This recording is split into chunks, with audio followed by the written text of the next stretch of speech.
Chapter 271 Beast Mistress. Chapter 271 Beast Mistress. Ding.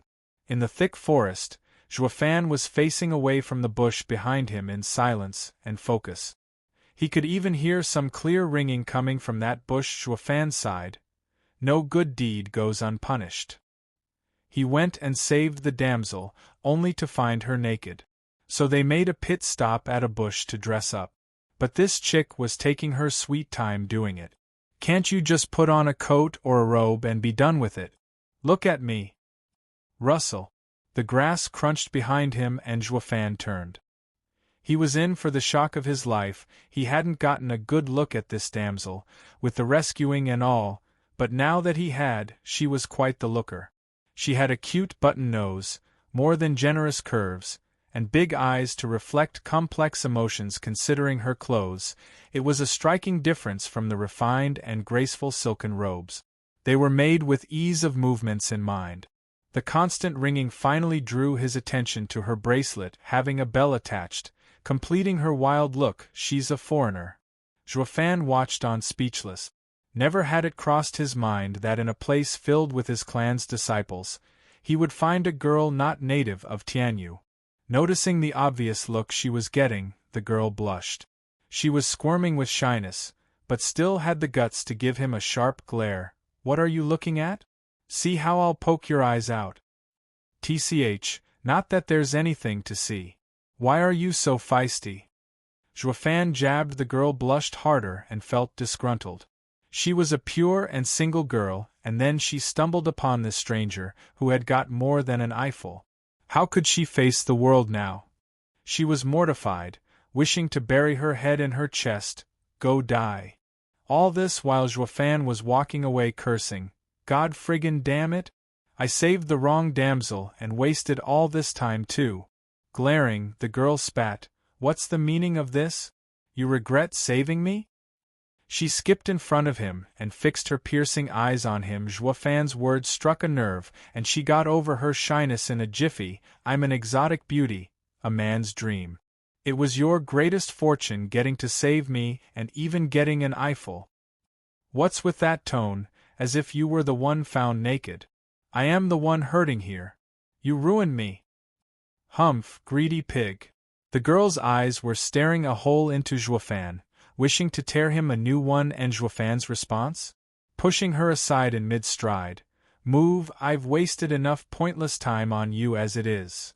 The girl eyed the proud Qiao'er walking away and blinked. And you call yourself a man? This was a first. All the men she had met so far were quite taken with her, not cold as ice like this one. Then she recalled the desire in his eyes when he got an eyeful in the sky, and it was clear that this guy was a man from head to toe. So why? Then it hit her. What was she doing looking hopeful instead of getting her due for staining a girl's reputation? Ah, how mortifying!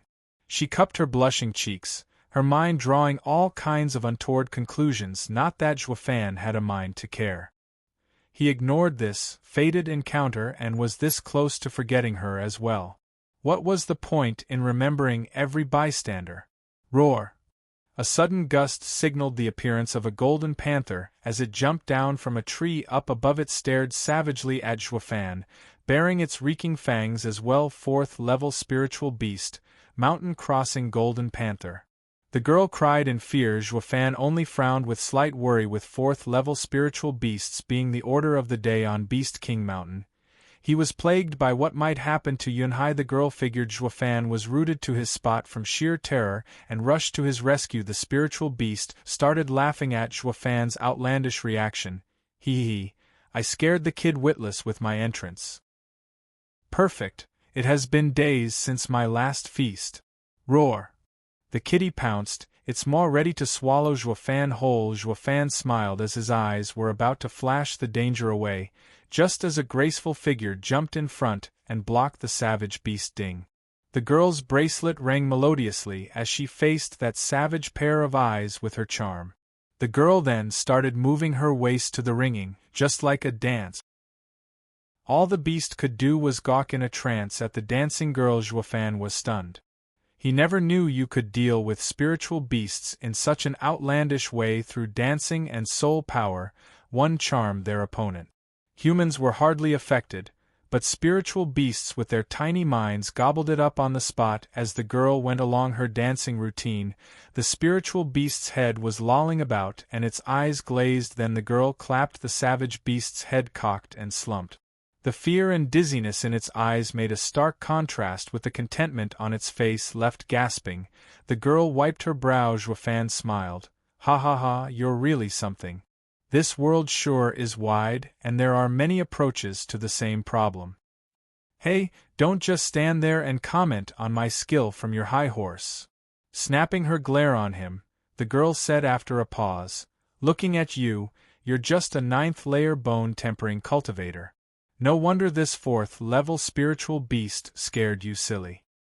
Right back at you. Who was it, I wonder, that had her bare ass saved from that lake? Xuefan snickered.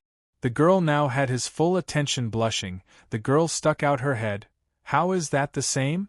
That thing in the water was a 6th-level spiritual beast. Wait. How are you able to fly as a bone-tempering cultivator? How did you save me? I am in the 2nd layer of the profound heaven stage myself, but not even I could escape that monster. Finally getting her wits about her, she realized the sheer ridiculousness of it all.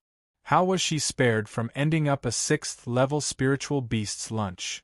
Xuefan wasn't about to blurt all his secrets to a total stranger and only showed off his lightning wings with a smile.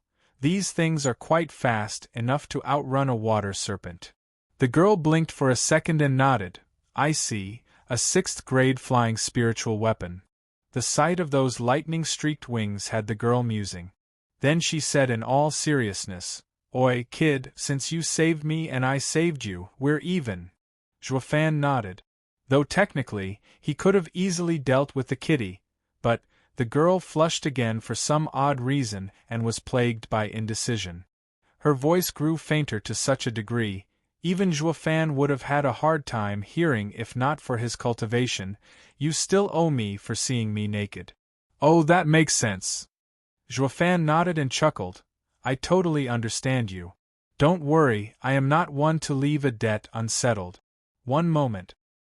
Xuefan then removed his sash. The girl became bug-eyed and turned away in embarrassment. What are you doing, rogue? You said I took advantage of your plight, so I'm only returning the favor. This should make us even. He, rest easy milady, I will definitely won't ask anything in return, including integrity. Xuefan snickered, sizing the shivering lady with a curious eye. The girl was fuming now. Damn pervert!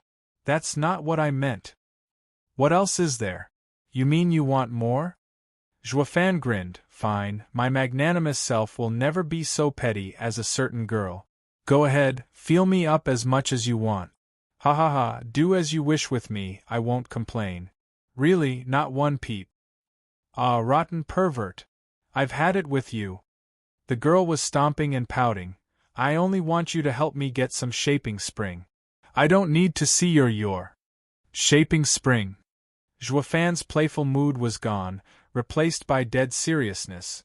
This matter is starting to become interesting. Chapter 272, Shaping Spring. Chapter 272, Shaping Spring. Shaping Spring was an underground river flowing for millions of years.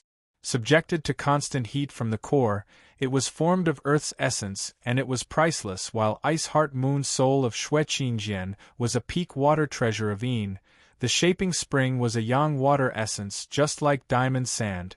The Shaping Spring was among the best ingredients, if not the best itself. They said diamond sand was the blood of the earth, while Shaping Spring was Earth's blood's blood. Diamond sand was a hard ingredient and Shaping Spring a soft one. Diamond sand made strong spiritual weapons, while Shaping Spring allowed a spiritual weapon to go through endless changes. Water had no form, shape or size, and with just a drop of Shaping Spring placed in a spiritual weapon, it would turn into a sacred item, free to change its size at will, big and unstoppable as a hammer of 1,000 pounds. or small and sublime like an invisible needle, there was one more incredible property the shaping spring had the others didn't know about. It matched with a body refining array. Xuefan grinned as his mind drifted to the tall pillar in his thunder ring. It not once crossed his mind to take this direction, since he never could. But now he had a chance at getting the shaping spring, and with it, he could complete that art written in the 9 Serenities secret records. He may very well gain the same freakish power Gu Santong exhibited. Xuefan was very excited to try if he could get his hands on the same power that made Gu Santong invincible in Tianyu. Then the father and son pair, but not even his imagination could fully grasp the extent of such power. The danger of achieving such a godly refinement was thousands of times greater than when he refined his body with diamond sand. Hesitation had him for a second, but he shook his head clear. There's no time to delay. That thought comes after I can get it. Then his trademark evil smile graced his face once again. Miss, what would you have me do?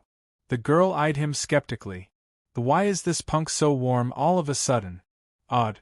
But taking a look at Xuefan's cultivation in the bone tempering stage, her worries were put to rest. What could a 9th layer of bone tempering stage possibly do when he only had a 6th grade spiritual weapon built for speed? The girl smiled in kind. Come with me. Help me get the shaping spring, and what you did to me, it'll make us square. The girl blushed. Xuefan nodded with the same hypocritical smile. As always, he felt like sighing. Oh, so many people judge me by my cultivation, only to be swallowed whole by me. This girlie is no different. He followed close behind her with a cold smile. For some very odd reason, she shivered from a creepy feeling striking her very core. Yet her response was to cock her head in bewilderment. Another lady got duped. The duo soon arrived at the edge of a lake. Xuefan's eyes trembled. Isn't this the same lake I saved her from? The girl smiled. Hey, do you know why I was in danger last time? Do you even need to ask? Bathing in some else's home is the same as taking a leak in it. If I was that water serpent, I'd swallow you in one gulp too. Xuefan said sagely, blushing. She seethed. What, bathing? Who would do that in such a dangerous place? Where do you come up with all these dumb conclusions? What else is there? Weren't you going all natural when I got you out? Xuefan scratched his nose, yet for some reason, despite his unfazed face, his body was quite honest. 2 trails of blood flowed down his nose. Xuefan was stunned. Why am I bleeding? The girl was flushed and smacked his head in resentfulness. Stop having errant thoughts, or I what? Make me bathe naked for you to look? Xuefan snorted. The girl was stomping in anger, red as a tomato. Why was she so unlucky to meet this creep? Then again, only by working together with this creep could she get the shaping spring, and she sighed. She reined in her indignation and turned grave. Do you see that cave across the lake? Xuefan followed her fingers to see endless fog surrounding a mountain. There was also a faint image of a man-sized cave entrance at its foot, half of it submerged in water. Xuefan nodded. What of it? That is the Serpent's Cave, the girl said. Xuefan asked, how? That thing was 500 meters long. The cave is too small for. Xuefan's eyes jumped. The girl giggled and made good use of this rare chance to mock him. He, you're not as dumb as you look. Yes, that serpent is definitely eating the shaping spring. It allows it to change its size and enter that cave. What makes you so sure shaping spring is in there? Perhaps the venomous serpent ate it somewhere else, or maybe it's in the middle of eating. Xuefan frowned. Whoosh. With a flash of light, a golden-tailed carp jumped in front of him, splashing his face with icy cold water. The girl giggled, reveling in his misery, content she finally managed to get some retribution. Xuefan wiped his face, uncaring that she did it on purpose. I see. You have a first-level water-type pet you used to scout the poisonous serpent's cave while it was away. Clever boy. The girl winked and smiled. I've been staking out the strange 6th-level spiritual beast since I found it a month ago. Until 3 days ago, it only kept to the cave. So I used my first-level spiritual beast, Golden Fin Fish, to find that it really contained Shaping Spring. But that poisonous serpent was truly vicious, coming back just an hour later. So I waited the past 3 days for it to come out. But since it didn't, I had no choice but to go in and confront it. Seeing the girl's charming smile, like she had hit the jackpot, Zhuofan jabbed. So you got naked and tried working your wiles on it? Wait, that ain't right, you're different species. Even if you forced yourself on that hunk, it would only see you as lunch. What nonsense are you babbling?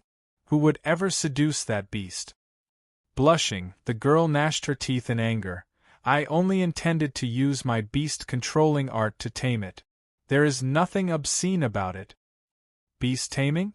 What does that have to do with you running around in all your glory? Zhuofan raised an eyebrow. The girl's glare sharpened a notch. Oi, could you stop with the vulgarities? My clan's beast-controlling art pays special attention to being one with nature. The more in tune one is, the stronger the art. Since I can only tame a 4th-level spiritual beast at most, I had to give my body and soul in joining with nature this time around. But I failed anyway because its soul is stronger than average and almost lost my life at its jaws of death. Zhuofan nodded. The venomous serpent was related to the flood dragon. Dragon blood flowed through its veins. How could it be just a mere 6th-level spiritual beast? The girl was in over her head trying to charm the beastie with her skill. Oi, brat, weren't you quick at flying? Draw the venomous serpent out and let me fetch the Shaping Spring. Do that and I will cross out the crass attitude and disrespect you showed me. The girl showed a bewitching smile and batted her big puppy eyes that might have worked on your average hormone-riddled male to fire him up in braving any dangers. But Zhuofan, however, was a stone-cold killer, my thoughts exactly. Zhuofan showed his trademark evil smirk. The girl's eyes shined with glee, but Zhuofan could easily see a spark of contempt hidden there. One that said, all men are the same. Humph, ignorant bint, now that I know where Shaping Spring is, you've outlived your usefulness. Snickering to himself, Zhuofan flew to the cave. The girl stared at him all the way with an increasingly wider smile. She could practically hold the Shaping Spring in her arms, yet something nagged her in the corner of her mind. Isn't this perhaps a little too easy? Is this man that much of a fool, so easily taken in by some eye-batting and exploited to his literal death? Chapter 273 Great Hall. Chapter 273 Great Hall. Bang. Zhuofan pummeled the entrance wall. The gonging sound was eerily similar to someone knocking on a metal door. The girl looked on dazed, from a very safe distance. This punk has nerves of steel, I'll give him that. Or is he plain indifferent to the 6th-level spiritual beast, just waiting for him inside? Speaking of his insensitivity, was he that easily taken in by my charm? The girl looked at him closer. Something isn't right here. Splash. Then, the sound of water was heard and a meter-long water serpent swam out of the cave. It shook as its body expanded. It was back to its 500 meters long size in a blink, which created a huge splash as he hissed at the two humans' hiss. The stench licked his cheek and Zhuofan clutched his nose as he sized the snake. This guy ate Shaping Spring all right. The girl was waving her hand down yonder in panic.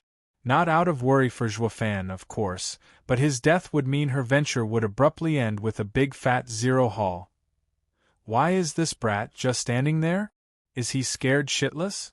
God damn it, why did I fail when I'm so close?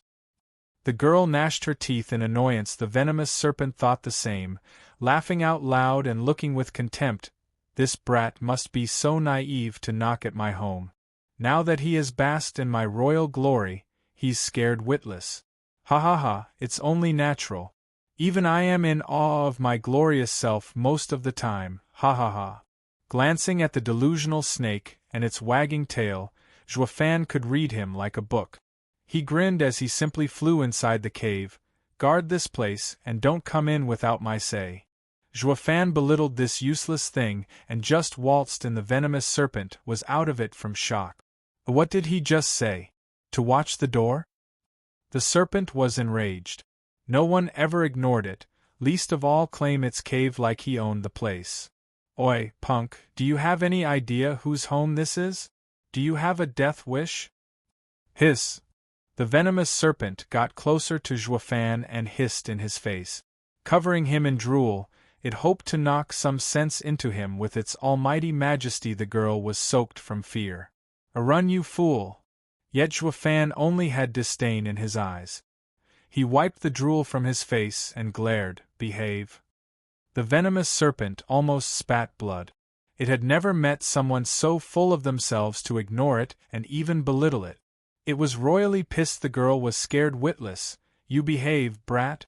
You're pissing it off by telling it to watch the door. I get you want to die, but could you at least do it down yonder? Some of us still need to get in, you know?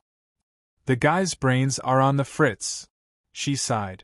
She could practically see the kid torn into pieces by the angry venomous serpent, and that was what the serpent was about to do. Holy friggin' balls. I've seen many dauntless, but none so boneheaded to not even care for their lives. They look for death or, better yet, they deserve death with such an idiotic stance. You're dead meat, so cut the act. Humph, as you wish, this king will send you off. Licking its sharp fangs, the venomous serpent hissed and went on to swallow him whole. With how the red mouth was covered in poison, Zhuofan would find himself melting the instant he touched it. The girl closed her eyes and looked away. She couldn't bear the horror that followed, yet Zhuofan was cool as a cucumber as the azure flame flashed in his eyes. A ripple racked the venomous serpent. Scared, the huge serpent froze in its place. He was soaked in sweat, even as his maw was right on top of Zhuofan, with fangs bared and all. And yet he just didn't chomp. The look in Zhuofan's eye got him so terrified, it started shivering. You're so feisty to not listen when you're ordered. Zhuofan shook his head as he went in like he owned the place, leaving the venomous serpent behind like a statue, scared and dumbfounded. What power was that? The serpent's heart was frantic. Spiritual beasts cared a lot about levels, more than the strength even. A 6th-level spiritual beast's pup was no stronger than a 3rd-level spiritual beast, but no 4th-level spiritual beast would dare attack it. It was their inborn majestic aura doing its thing. No low-level spiritual beast messed with a higher one, ever. It was etched in their bones, blood, and the like. As a 6th-level spiritual beast, it was invincible here. A king lording over the masses. It had the right to pick on others, not the other way around. But it finally got his due in the form of Zhuofan. The guy flexed his power for a blink and scared the living daylights out of the snake. It had no clue what level of spiritual beast that power was equivalent to, but its blood told him to surrender and lay down all hostilities against Zhuofan. Damn it all to hell. What was that? He held such power that it made even a 6th-level spiritual beast shake in its own skin. What savage beast could have such power?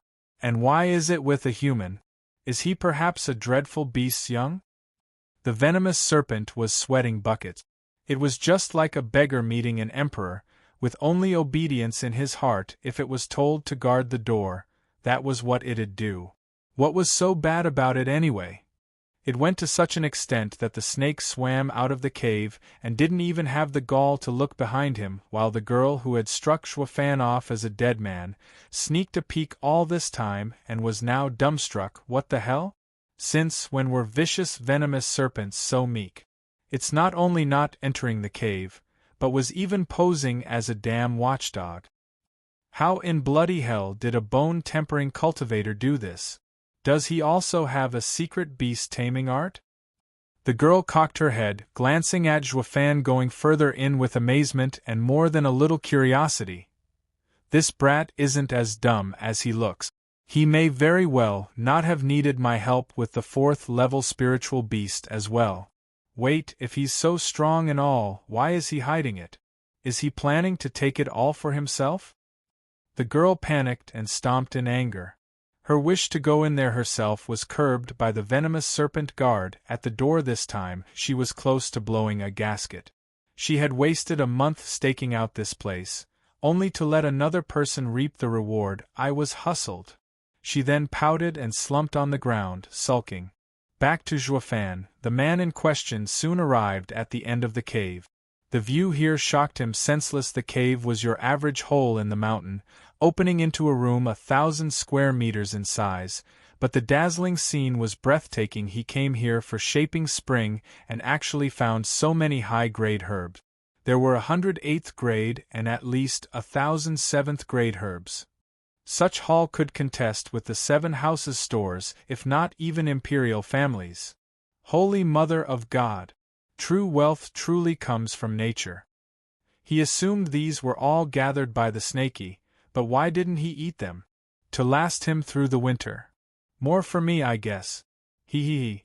Without further ado, and not caring for the beast outside, he pocketed all herbs with a wave. He even went to every corner and made sure he didn't miss anything. Xuefan cackled like mad for such a great haul. It echoed along the cave walls and traveled outside. Venomous Serpent's heart sank, and tears fell from his eyes. The girl heard the cackle as well and almost sank into depression. Those were supposed to be mine. Having already scouted the cave with her pet fish, she knew what a jackpot that cave held. She didn't tell Xuefan about it in fear he'd want a bite as well, and now?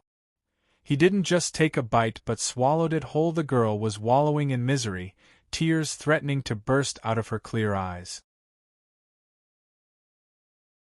Chapter 274 Divine Eye of the Void's Second Stage. Chapter 274 Divine Eye of the Void's Second Stage. Whoosh! Xuefan drifted around in the cave, waving his ring in every direction.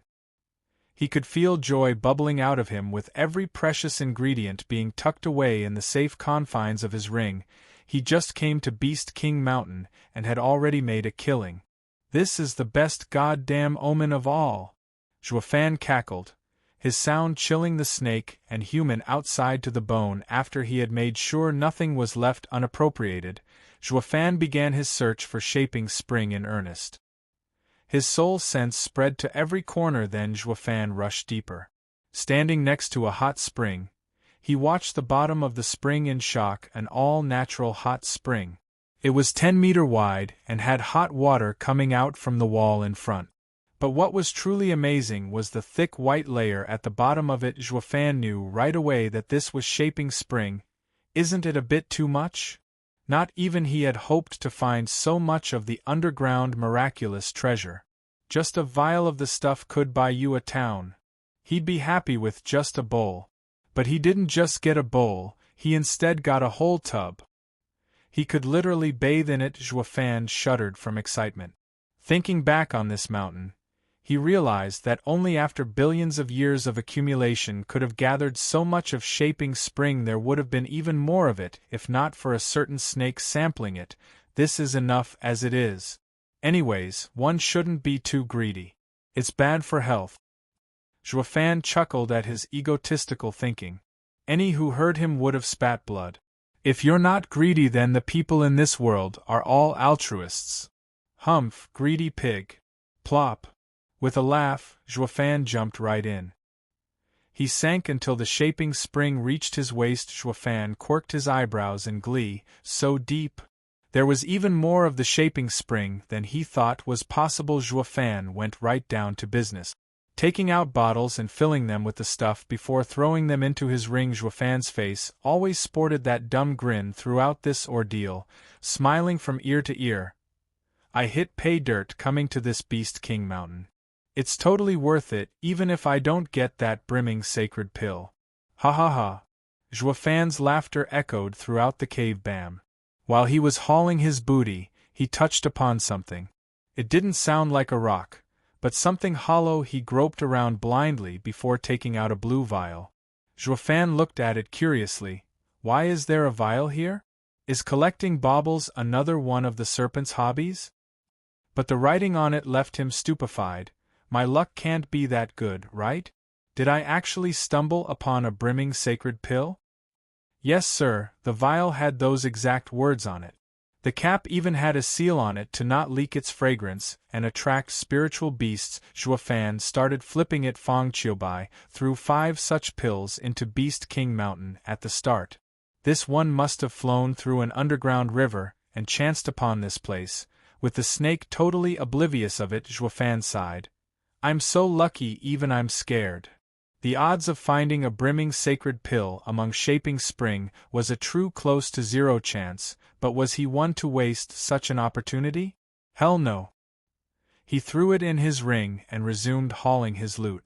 It took him half a day of grueling work to capture it all, down to the last drop. The venomous serpent outside was swimming around, peeved. Just what are you doing in my home? Couldn't you at least leave some for me? Wah. Uncaring and unfeeling for the heartbroken snake outside, Zhuo Fan had no idea about the meaning of restraint. He took one last look at the spotless walls, and nodded in satisfaction that he didn't miss anything. Woe was the poor snake. It was now a millionaire turned pauper, wrung dry by Zhuo Fan. If it had only seen this spotless place, it'd be crying his lungs out. Not that the greedy Zhuo Fan ever cared. Mind you, Zhuo Fan now took his time to inspect the brimming sacred pill.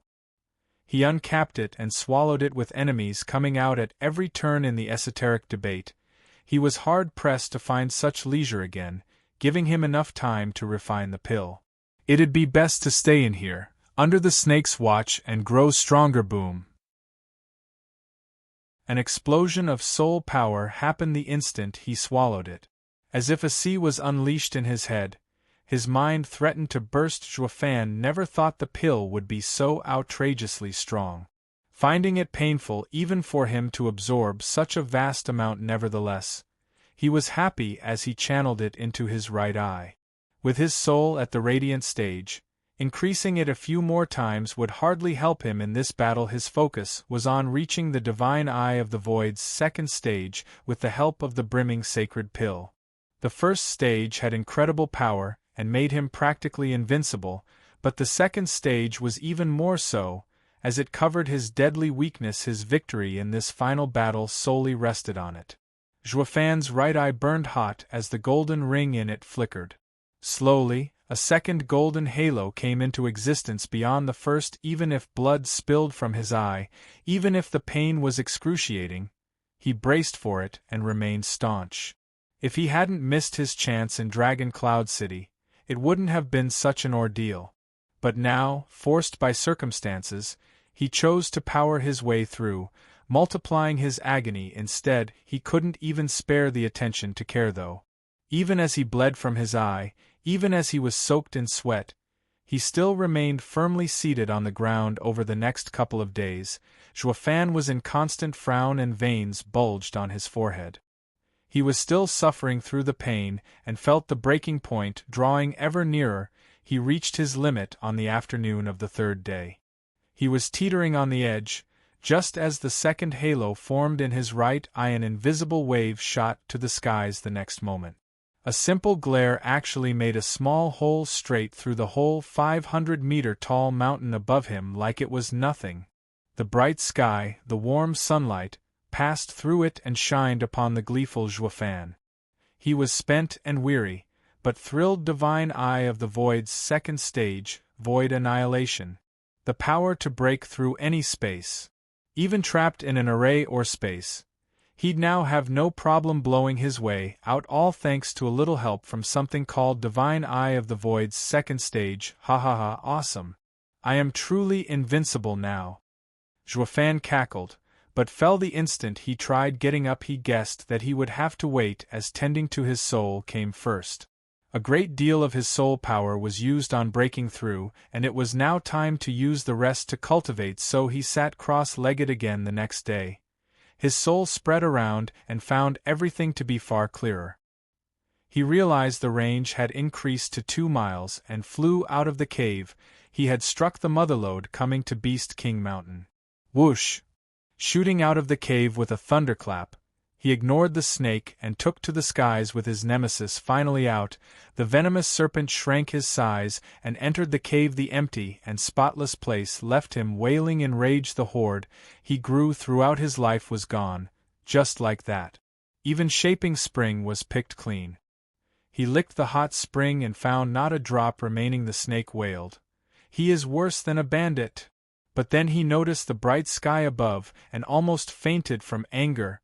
"Blast it all to hell. Have you no restraint? You already cleaned me out and now you go as far as punching holes in my home? What did I ever do to you? Wah." Chapter 275 Ruler of the World. Chapter 275 Ruler of the World. Whoosh! Thunder cracked across the bright sky, announcing Zhuofan's lightning-fast flight. His face pleased as punch. What was that saying? One good deed deserves another. Yeah, that's the one. I saved that annoying lass, and nature replied in kind from her bountiful bosom. I'll have to rethink my approach and spread kindness from now on, ha ha ha. Zhuofan cackled. Then he spotted the same girl not far ahead. She figured he was going to take off and waited for him outside. "Oh, miss, do you need something?" Zhuofan raised an eyebrow. "Fuming mad," she said. "Hand it over." "Hand what over?" Zhuofan played dumb. The girl barked, "Shaping Spring and those herbs. Think I am so stupid not to realize what you've been doing in there? But I am a woman of morals, so I won't bicker. According to the laws of the cultivation world, half belongs to me by right." "Bint, no can do." Zhuofan shook his head. "You said giving you half is fair, but why would I ever do that? The lady played the kicked puppy card. But I found it. First come first serve. If it weren't for me you'd never get them. So give me my fair share." The girl panicked. Zhuofan smiled. "Did you forget I saved you? To repay me you showed me the treasury. Now we're even, but bye." Zhuofan left laughing, but the lady blocked him again with a snarl. "You damn bastard! Out of respect for saving me, I wasn't going to argue with you and split the haul evenly. But you just don't know when to quit." Her second layer of profound heaven cultivation exploded, glaring at Zhuofan with the clear intent to fight him over it. Zhuofan yawned. "Missy, power isn't always limited by cultivation stages. Once we fight, your hopes are dashed." "Humph, damn egomaniac, enough bluffing. You may have subdued the 6th-level spiritual beast, but I'm no spiritual beast. I also know taming arts, and they only work on spiritual beasts. Stop trying to scare me, it ain't going to work." She then punched straight for Zhuofan's face. The fierce power of the fist came barreling down towards him.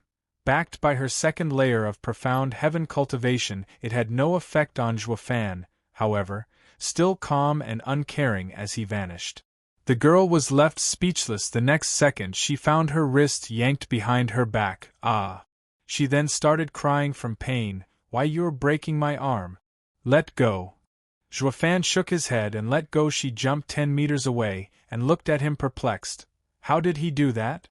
He was clearly in the 9th layer of bone tempering stage, yet overpowered a second layer of profound heaven cultivator in both power and speed. She felt like a mouse in the claws of a hawk. This doesn't make sense. It's too damn freaky. Only now did she recall Zhuofan's words. This guy is a bloody monster. The girl gnashed her teeth, and a flick of the hand revealed 3 roaring 4th-level spiritual beasts ready to pounce at Zhuofan. Zhuofan raised an eyebrow curiously. "You're not half bad, I'll give you that. You don't see that every day, a lady having 3 4th-level spirit animals." He scared. She stuck her chin out in her boasting. "Let me tell you, I have a dozen spirit animals, but these 3 are my most cherished ones, and they even know how to fly. I would have drowned you in my spirit animals if we were on the ground instead." Zhuofan looked at her oddly. Most people in Tianyu focused on personal power, with hardly any interest in rearing beasts. That made spirit animals a rarity. You were hard-pressed to find even high-stage experts having one, but this girl here was quite average in cultivation, yet had over 10 spirit animals. It was Zhuofan's first time meeting someone who specialized in rearing beasts. His odd looks, however, were taken as fear by the lass, who cackled. "It's too late to be scared now. But if your apology is heartfelt enough, and you give me those items, I may be inclined to spare your miserable life. I will even forgive your earlier transgression. Whatever gave you the idea that I'm scared? Did you forget how that 6th-level spiritual beast acted in front of me? Just like a kitty. And you think some 4th-level spiritual beasts will do? Ha ha ha! Zhuofan sneered. The girl snapped. See, cut your boasting. Who knows what you really did to that serpent? But it can only be something similar to my own taming art, a soul attack. But these 3 pets of mine are linked with my soul. Their master's orders are paramount. It will be impossible for you to tame them. Oh, shall I give it a shot? Zhuofan snickered. The naked contempt he showed only earned her ire. Attack! Show him your power! Roar! The 3 beasts were extremely loyal, jumping on Zhuofan the moment they were given the go signal. Yet nothing could unnerve Zhuofan. The 3 were right on top of him, ready to tear him to pieces when his eyes flashed azure and, just like the 6th-level spiritual beast before, the 3 pets froze and started sweating like pigs. Mommy. Who the hell is this big shot? Why is he so scary? Without further ado, the scared witless beasts bolted with tail between their legs. Swift as the wind, it took a long time for the truth to worm itself into the girl's mind, sheer absurdity of it all. She then shouted for her pets to come back, but would they listen? What master's orders were paramount? Life was infinitely more precious. Blast it, is the master's brain on the fritz? Why would we ever face such horror? To die. The girl shouted herself hoarse, but her pets were long gone, infuriating her. Then she sobered up and shuddered from fear. Zhuofan drifted towards her with his mocking smile. It seems being linked with your pets ain't all sunshine and rainbows. With the 3 of them horrified, their master is ought to feel some of that fear herself. Who the hell are you? The girl froze, watching him in horror. Now she knew why the 6th-level spiritual beast held this man in such fear, and her pets were no different, because this man didn't use something as trifling as his soul to subdue them, but instilled a sense of utter dread in their very being, that even robbed them of the thought of fighting back. But how? Why would vicious beasts show such fear towards one simple man? Such a ludicrous story was never heard anywhere in the world, but this guy did it with ease. Just who is he? Zhuofan smiled and answered her doubts. I will one day rule this world. With a laugh and flap of his wings, he was gone. He left the girl shivering and staring dumbly in shock. This mystery man had tangled with her so many times and left her with a bone-deep impression. Those final words were etched in her mind. She would scoff if it was anyone else saying them, but for some reason, hearing them from Zhuofan made her believe he could do it. How could Tianyu have such a dreadful man? The girl was filled with trepidation. Whoosh! 2 black-robed men flashed in front of her. Qiao'er, is something wrong? One asked, while the other followed with, Young miss, are you all right? She only looked at them with fear in her eyes. Brother, Tianyu isn't something we can just attack. It's best that we fall back. Then her vision blurred and she fell unconscious. The 2 held her in worry, calling out to her. What did she mean? Chapter 276 Plight. Chapter 276 Plight. Young chief, young miss is only shaken up. You don't need to worry. The night sky was brightened by the moon's glow and dazzling stars. In a dusky cave crackled a bonfire, shining its light onto the 100 black-robed figures, all with heads down, and in solemn silence a white-mustached old man glanced at the girl resting near the fire with a youth at her side. The youth asked, She is in extreme shock, but why? I've known my sister for all my life. She grew among spiritual beasts and is very brash. Just what could have scared her so much? Well, the old man frowned, then sighed. It is different for everyone. I am sorry this old man can't be of any help. The youth sighed and waved the old man away. It was now that the resting girl's eyes fluttered, and she said weakly, Be brother. Qiao'er, you're awake. The youth grabbed her wrist in happiness. The other black-robed men rejoiced but did not disturb them. Qiao'er, what happened to you? You are strong enough to wander the Beast King Mountain for months. So why did you suddenly black out? That was dangerous. The youth looked at her in concern. Qiao'er nodded, her eyes glistening as she said anxiously, "Brother, don't attack Tianyu. It holds our natural enemy, and if we attack rashly we will suffer greatly. Our clan will be ruined." The youth looked at her puzzled. So she propped her weak body up and began retelling her encounter with Zhuofan from start to finish. The youth was shocked. What, Tianyu has such a mystical power to cower spiritual beasts? The faces of everyone around them fell. This news was a nightmare. Tianyu is a true dragon among men. We can't underestimate it. Taking a deep breath, the youth stood and paced around with a frown. We, the Chuanrong, are experts in rearing beasts, able to sweep the lands with our beast army. Not even that god of war, Dugujantian, dares face us. Only with the help of his arrays and formations can he stand on equal ground to us. But if Tianyu has someone capable of instilling fear into beasts, to the point they'd go against their master's orders, our beast army will collapse in a heartbeat. The others nodded, having reached the same dreadful conclusion. This news broke Chuanrong's strongest advantage, robbing them of any means to attack. Young chief, allow this general to purge this danger from the world. A strapping middle-aged man cupped his hands from the powerful waves he released. This man was clearly a radiant stage expert. Mulling it over, the youth shook his head in the end. No. Tianyu is in the middle of its esoteric debate. We need to use this chance and inspect the teleportation array from the shadows. The slightest mistake on our part will endanger our entire operation. Brother, you still want to do it? But that guy, Qiao'er spoke in worry. The youth came to a decision. All the more reason. If we can't conquer Tianyu, we will never get the chance again and will lose every future war.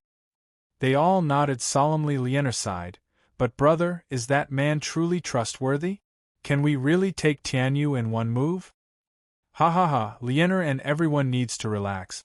There is no better spy in Tianyu than that man. The youth cackled, as if the world was his oyster. Back to Zhuofan. He was still flying among the clouds in search of Luo Yunhai and the rest. Suddenly, his nose twitched and he changed directions. Blood. Whoosh! Zhuofan landed near a river soaked in blood and bodies coming from upstream. The wounds on the bodies clearly showed they were man-made. A great battle must be underway upstream, and he rushed to investigate. His discerning field was strong enough to scout 2 miles ahead in great detail. He could even see what was behind those 2 mountains in front.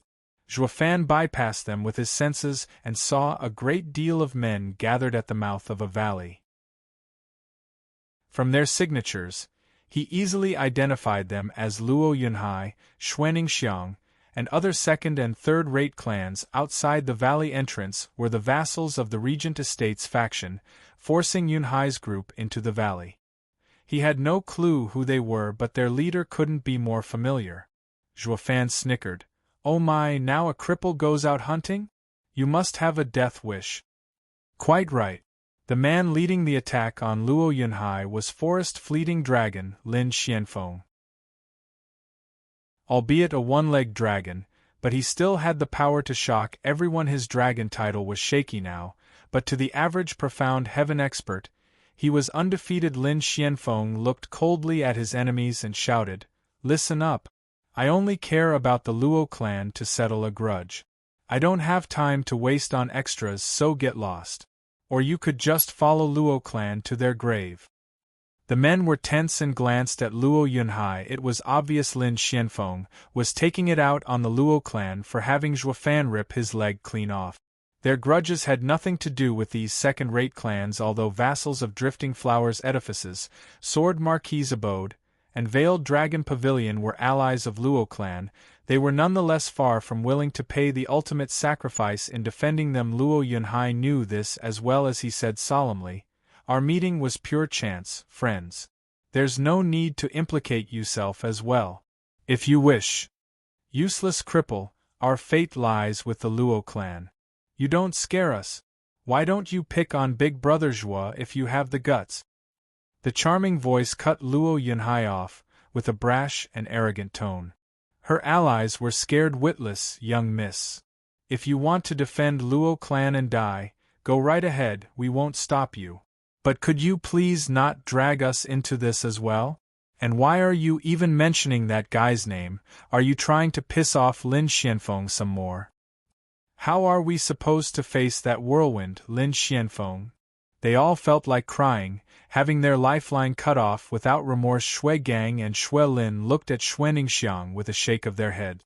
They knew she liked Zhuofan, but going as far as ticking off Lin Xianfeng was the worst-case scenario. Luo Yunhai looked at Shui Ningxiang, moved.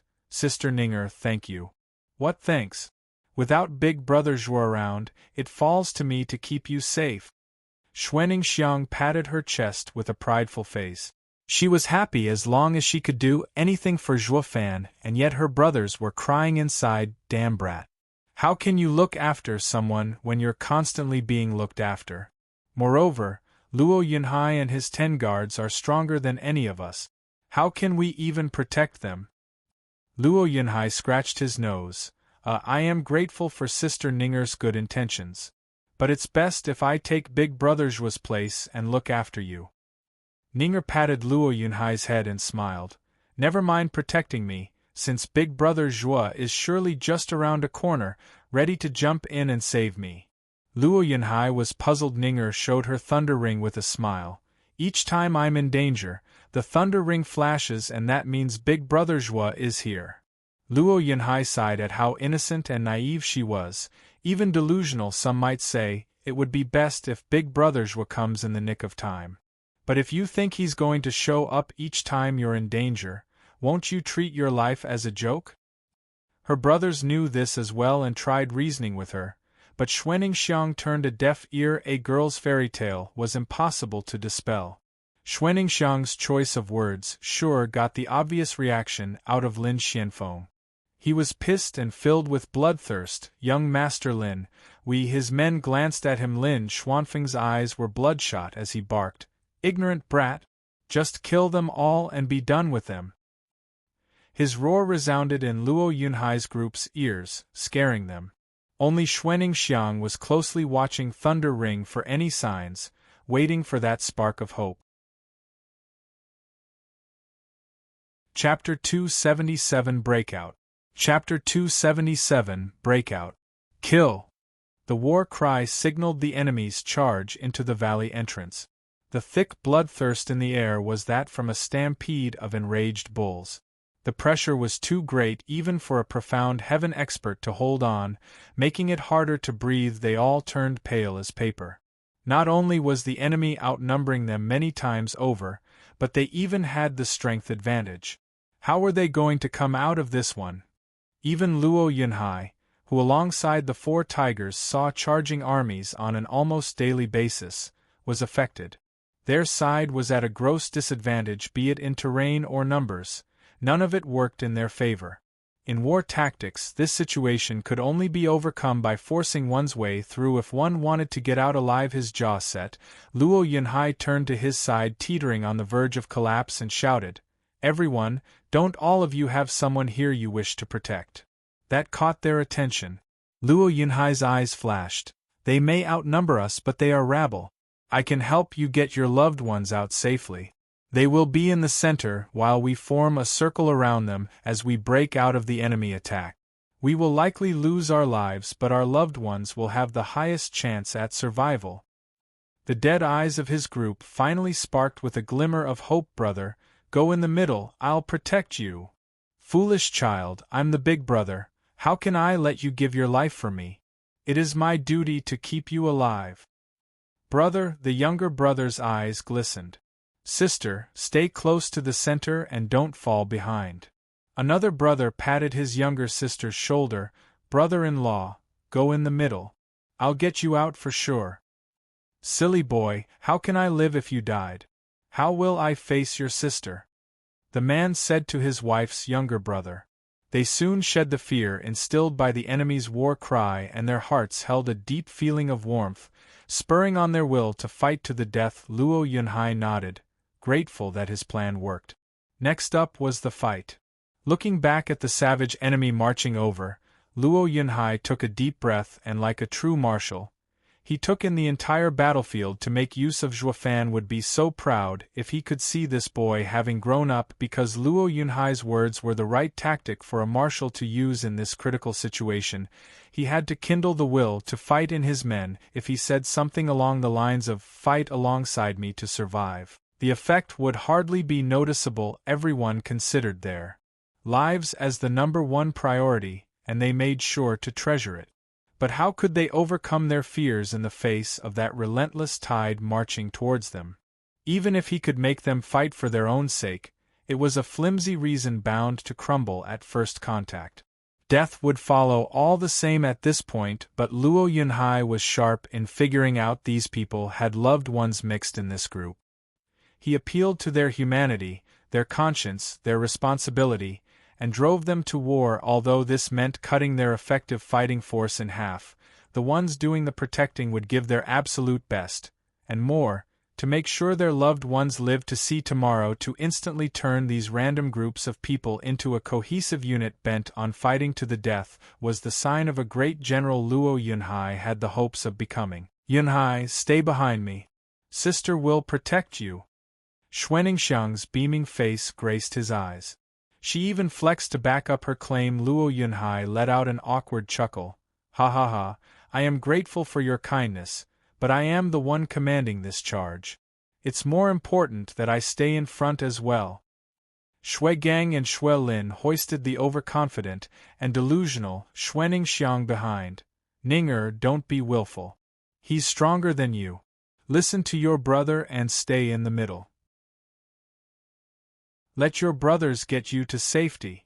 Xuaningxiang pouted, then her eyes sparked. "Then I'll stay behind Yunhai. That way I can protect him when he needs help."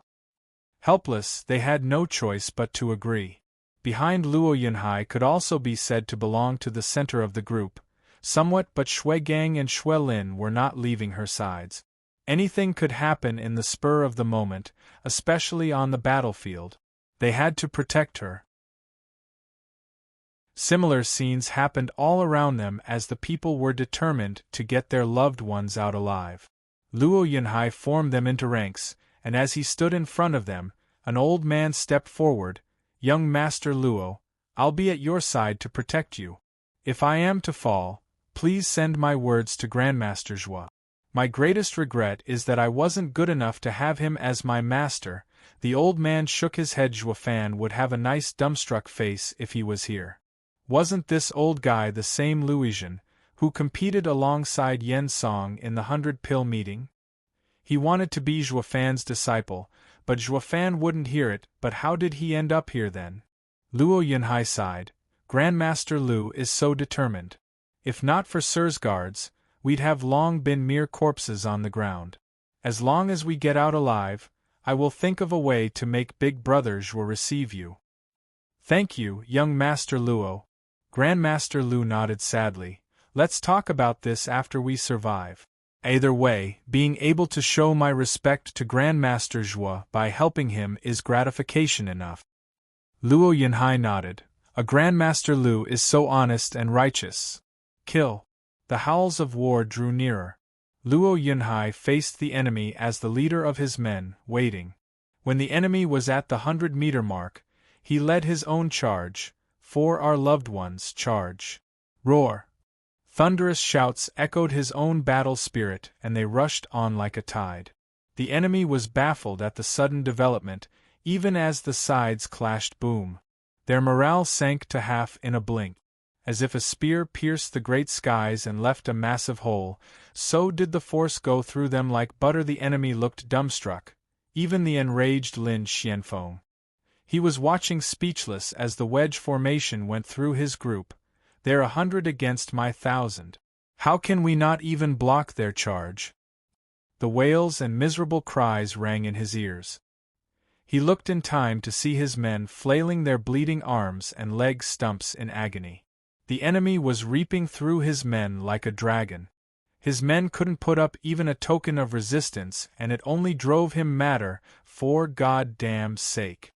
What use do I have for any of you if you can't even do this much? A bunch of damn wastes is what you all are." The man next to him stammered. "Young Master Lin, This isn't our fault. They suddenly used military formations. They are only 100, but we can't even get close to them. Each time we approach, it's like we're facing 4 or 5 of them. It's baffling. Humph. What's baffling? It's just some army tactic. Lin Xuanfeng's eyes flashed eerily. Now that I think about it, that Luo clan's brat followed Dugujantian for 5 years. It'd be odd if he didn't know at least this much. Blast it all to hell. We can't let Luo clan get any stronger. Spatting, Lin Xianfeng hopped and was gone. Then he flashed in front of the wedge formation. Lin Xianfeng. Luo Yunhai shouted, snickering. Lin Xianfeng mocked. Brat, you think you're so great now that you've been by Dugujantian's side for a couple of years? You take me for a weakling? Think you can get away alive with just this? He. First I'll break your army, then I'll break your skull. Lin Xianfeng snickered and was gone again before anyone could react. He flashed in the middle of their formation, and a blue tornado sprung up. It grew until it swallowed them all, careening them into the air and breaking the formation. Luo Yunhai looked up from the ground in shock. Even after Zhuofan ripped his leg off, Lin Xianfeng had the power to face so many people. He really was one of the 6 dragons and 1 phoenix, forest fleeting dragon. He broke their formation and flung them scattered among the enemy. They were doomed. Luo Yunhai's heart sank, his final hope leaving him. What was left was to wait and have their lives reap. Chapter 277, Breakout. August 3, 2021. Index Patreon. Elite Coder. Kill! The war cry signaled the enemy's charge into the valley entrance. The thick bloodthirst in the air was that from a stampede of enraged bulls. The pressure was too great even for a profound heaven expert to hold on, making it harder to breathe. They all turned pale as paper.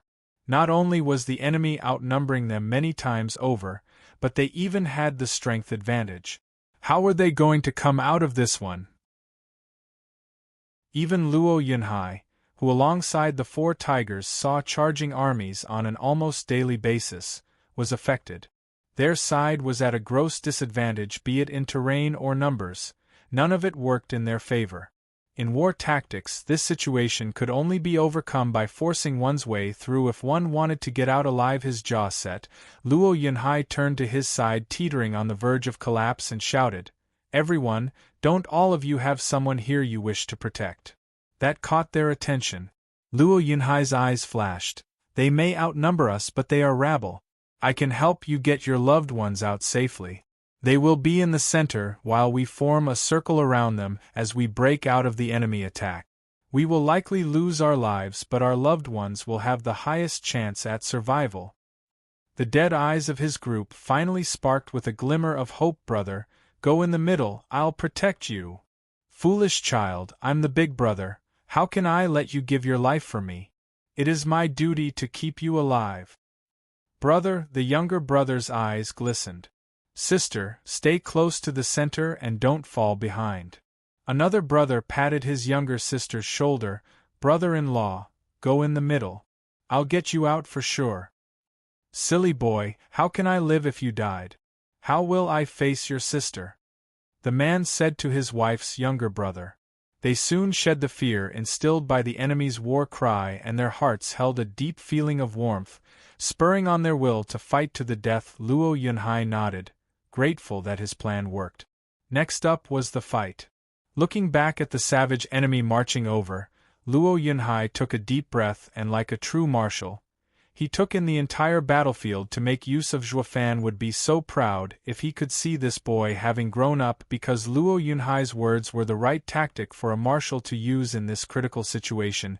He had to kindle the will to fight in his men. If he said something along the lines of, "Fight alongside me to survive," the effect would hardly be noticeable. Everyone considered their lives as the #1 priority, and they made sure to treasure it. But how could they overcome their fears in the face of that relentless tide marching towards them? Even if he could make them fight for their own sake, it was a flimsy reason bound to crumble at first contact. Death would follow all the same at this point, but Luo Yunhai was sharp in figuring out these people had loved ones mixed in this group. He appealed to their humanity, their conscience, their responsibility, and drove them to war, although this meant cutting their effective fighting force in half. The ones doing the protecting would give their absolute best, and more, to make sure their loved ones lived to see tomorrow. To instantly turn these random groups of people into a cohesive unit bent on fighting to the death was the sign of a great general Luo Yunhai had the hopes of becoming. Yunhai, stay behind me. Sister will protect you.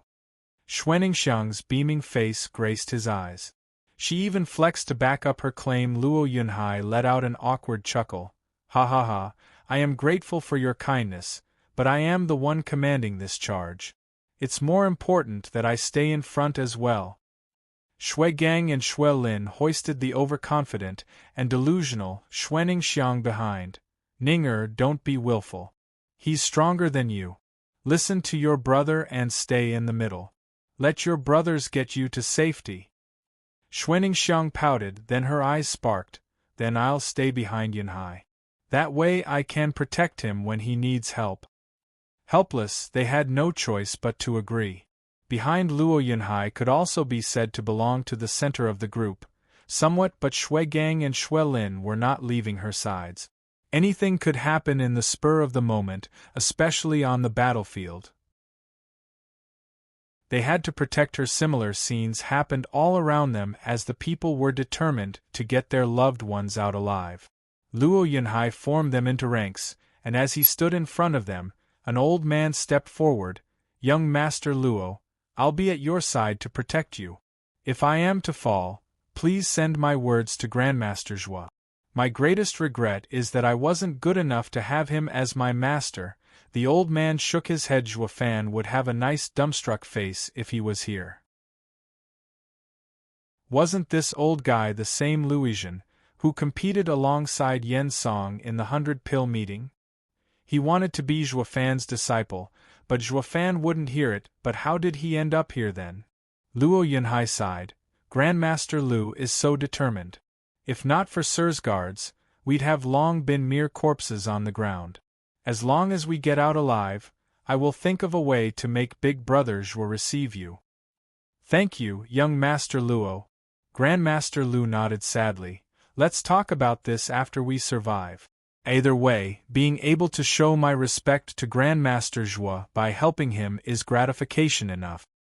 Luo Yunhai nodded. A Grandmaster Lu is so honest and righteous. Kill. The howls of war drew nearer. Luo Yunhai faced the enemy as the leader of his men, waiting. When the enemy was at the 100-meter mark, he led his own charge. For our loved ones, charge. Roar. Thunderous shouts echoed his own battle spirit, and they rushed on like a tide. The enemy was baffled at the sudden development, even as the sides clashed. Boom. Their morale sank to half in a blink. As if a spear pierced the great skies and left a massive hole, so did the force go through them like butter. The enemy looked dumbstruck, even the enraged Lin Xianfeng. He was watching speechless as the wedge formation went through his group. They're 100 against my 1,000. How can we not even block their charge? The wails and miserable cries rang in his ears. He looked in time to see his men flailing their bleeding arms and leg stumps in agony. The enemy was reaping through his men like a dragon. His men couldn't put up even a token of resistance, and it only drove him madder. For goddamn sake. What use do I have for any of you if you can't even do this much? A bunch of damn wastes is what you all are. The man next to him stammered. Young Master Lin, this isn't our fault. They suddenly used military formations. They are only 100, but we can't even get close to them. Each time we approach it's like we're facing 4 or 5 of them. It's baffling. Humph. What's baffling? It's just some army tactic. Lin Xuanfeng's eyes flashed eerily. Now that I think about it, that Luo clan's brat followed Dugujantian for 5 years. It'd be odd if he didn't know at least this much. Blast it all to hell. We can't let Luo clan get any stronger. Spatting, Lin Xianfeng hopped and was gone. Then he flashed in front of the wedge formation. Lin Xianfeng. Luo Yunhai shouted snickering. Lin Xianfeng mocked. Brat, you think you're so great now that you've been by Dugujantian's side for a couple of years? You take me for a weakling? Think you can get away alive with just this? He. First I'll break your army, then I'll break your skull. Lin Xianfeng snickered and was gone again before anyone could react. He flashed in the middle of their formation, and a blue tornado sprung up. It grew until it swallowed them all, careening them into the air, and breaking the formation. Luo Yunhai looked up from the ground in shock. Even after Zhuofan ripped his leg off, Lin Xianfeng had the power to face so many people. He really was one of the 6 dragons and 1 phoenix, forest fleeting dragon. He broke their formation and flung them scattered among the enemy. They were doomed. Luo Yunhai's heart sank, his final hope leaving him. What was left was to wait and have their lives reap. Chapter 278, Void Annihilation's Power. Chapter 278, Void Annihilation's Power. The cries of agony pierced the skies as the enemy began its slaughter. With their formation broken and outnumbered 10-1, their hopes of surviving were dashed. Just like a mouse squeezed around by a mighty dragon, their will to fight had collapsed, replaced by utter despair. Luo Yunhai gnashed his teeth and got onto his feet. He wanted to reorganize his ranks.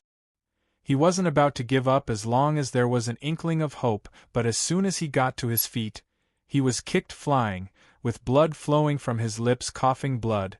Luo Yunhai glared at the cocky and snickering Lin Xianfeng. He, brat, you're finished. So behave and wait there for me to take your head and present it to Zhuofan. I wonder what face he'll make, ha ha ha. Humph, let's see you try. You think the next time he'll stop at 1 leg? Luo Yunhai retorted in mockery. Lin Xuanfeng's mood sank dangerously low. His life was smooth sailing, the pride of merry woods. No one ever showed any disrespect to someone of his talent. Then he met Zhuofan, and everything spiraled out of control, him becoming a laughing stock. His leg was ripped off, and hence he suffered endless ridicule that had affected his state of mind to such a degree that it had cast a shadow over him. Not even he wanted to admit such a disgrace happened to him, and yet Luo Yunhai went on poking his sore spot, earning his wrath. Damn punk! You think we can't deal with that Zhuofan? Humph, let me tell you, we've long been ready to end him. He's living on borrowed time. You're the first to go, and the bastard will soon follow you to your grave. Lin Xianfeng lifted his yuan-qi-soaked palm, winding up for the finale. Luo Yunhai was worried, his fists clenched, but not over his safety. It was for Zhuofan's. He sensed from Lin Xuanfeng's tone that those words weren't empty threats. They may very well have grasped Zhuofan's weakness. He had to warn Zhuofan before it was too late. How was he going to do that, though, when he was too powerless to even protect himself? Luo Yunhai's inner conflict left him in a mess. Lin Xianfeng took it as fear. Ha ha ha. Here I thought you'd be a man of courage, having followed Dugujantian for years, but deep down, you're just a spineless coward. Don't worry, I'll leave your corpse intact, out of respect for Dugujantian. Lin Xianfeng launched his palm attack like a fierce storm. Stop! No one can harm the Luo clan's young master. An aged voice shouted, just as a red-hot flame shot for Lin Xianfeng. Lin Xianfeng only snickered. Luizhen came to the rescue, with his 4th-level spiritual beast flame, but his flame looked nothing more than a candle to Lin Xianfeng. You senile old fool dare mess in my affairs? Get lost. Thump! A flick of the hand had a blue wind scatter the flimsy flame to nothing. Luizhen spat blood and collapsed, pale grinning. Lin Xianfeng turned to Luo Yunhai. No one's gonna save you now. Stop! It was a delicate voice this time. Xuanxiang popped out of nowhere and stood between them. You'll have to go through me first. You again. Squinting, he clearly recalled Xuanxiang shouting cripple left and right. Humph, don't you worry. Once I'm through with him, you're next. Ninger. Shuigang and Shuelin rushed over, but Lin Xuanfeng's flick of the hand left them sprawling and heavily wounded. With a twisted smile, a promise of cruelty that was to come. Lin Xuanfeng's yuan qi exploded. And stay down. Humph, we won't die. Big Brother Zhuo will save us. Xuanxiang faced him without an ounce of fear. Lin Xianfeng jerked, looking around frantic. Zhuofan, where? Is he close? Xuanxiang laughed. Ha ha ha, how the mighty have fallen. I knew you're scared of Big Brother Zhuo. Luo Yunhai shook his head apparently. Zhuofan did more than simply pull a leg. He had also scarred the guy mentally. You damn brat dare to lie to me. Zhuofan would never stand still in this situation if he was here. Lin Xuanfeng's anger flared. Two brats got the best of the grand and mighty forest fleeting dragon. They had scared him just by mentioning Zhuofan. He would never hear the end of it if word got out. Lin Xuanfeng's eyes looked at Xuanxiang with bloodthirst, wishing nothing more than to wring her pretty neck. Blasted bint. You 2v been a pain in my rear from the moment we met. Lin Xuanfeng's hand was wrapped in a blue wind and slapped at Xuanxiang's chest. Luo Yunhai was too hurt to try and stop him. He could only watch the sinister palm inching towards Xuanxiang's chest. Big Brother Zhuo. Xuanxiang cried, her eyes focused on the dead thunder ring. Then she closed her eyes and prayed for a miracle. Luo Yunhai could only sigh. Zhuofan was no god. It was impossible for him to watch over her around the clock like a guardian angel. Shui Gang and Shui Lin crawled on while bleeding in a desperate attempt to reach her. Why was their foolish sister so zealous in her faith? The last two times were sheer coincidences. Zhuofan won't always watch over you when you need him the most. So why are you so stubborn? Lin Xianfeng laughed. Zhuofan won't come, brat. Die, ha ha ha. Though clueless, their entire drama was laid before Zhuofan's eyes. 2 miles out, thanks to his soul sense, he saw how Xuanxiang and Luo Yunhai were together, and he also saw Lin Xuanfeng's strike closing in on them. Zhuofan's right eye flashed with 2 golden halos, and an invisible beam shot out, passing through any and all obstacles, straight for its target. Divine Eye of the Void's second stage, Void Annihilation. Whoosh! It shot fast as light, passing through everything like they were nothing in the middle of the slaughter. A hum became apparent as a sudden hole appeared on the men in its path. Without any warning, blood flowed, even as the men were oblivious to their doom. It was just too fast, too sudden. Lin Xuanfeng's hand was inches from Xuanxiang when the hum passed, robbing him of his hand. It left behind a bleeding stump. Lin Xianfeng was too dumbstruck to even react. What was that? Why is my hand gone? He didn't even feel a thing. One moment it was there, and poof, gone the next. It was faster than getting it chopped off. Xuanxiang and Luo Yunhai were equally baffled. Lin Xianfeng stiffly looked around to see a line of men with oddly missing parts of their bodies, bleeding out. Looking further, he saw a hole in the valley's side, black as night. Zhuofan used Void Annihilation from 2 miles away to rob his hand and anything in its path. It was an all-powerful ability able to target anyone regardless of distance. Zhuofan's enemies would never know rest if they knew he possessed such divine might. Or the moment they dropped their guard, their chest would sport a sudden extra-large hole. Not that Lin Xianfeng knew that. He only looked at the black hole in dread. This is too freaky. What the hell was that? Who could possibly kill so many men in a blink? It even exceeded Forest Fleeting Dragon's reaction and robbed him off his hand. What kind of godly skill was that? In the middle of their shock and despair, Zhuofan used his yuan qi to shout, "God damn it, Lin Xianfeng! You dare touch my people, you bastard! Don't move a muscle, I'll be right there to rip your head off myself." His yell passed through the black hole and into the valley, so loud it even quaked mountains. It was as if the 2 mountains spoke. Such awe-inspiring power scared everyone present into freezing and paling. Are the mountains threatening us? Balls. Did our battle wake up a local god? Only Lin Xianfeng recognized the voice. He shook like a leaf. He would never forget the owner of that voice in his life. The same soaring demonic dragon who ripped off his leg. Chapter 279 Godlike. Chapter 279 Godlike. Elite Coder. The silence was deafening. The unanimous reaction to this ludicrous situation was one of utter shock and amazement. Then they all started shivering, Lin Xianfeng included. Their eyes turned to the shaking mountains, words stuck in their throat. Only Luo Yunhai and Xuaningxiang were happy. Ever since the shout came, they knew with utmost certainty that Xuefan had come through for them. Young Master Lin. The man next to Lin Xianfeng began speaking, wanting to ask for suggestion as to their next course of action, only to notice that the dude had bolted. Rotten useless Lin Xianfeng. Who was it that shouted the loudest while charging? Who was it that cursed us as good for nothing? And yet, when it came to running, no one was faster. I spit on you. How can such a yellow-bellied, lily-livered rat be in the 6 dragons and 1 phoenix? The man looked around to find everyone loosing their will to fight. It was only natural when one stopped and thought about the monster coming to Luo clan's rescue, the same freak who scared Lin Xianfeng away. So why should we stay here, to die? Without further ado, he shouted, "Retreat!"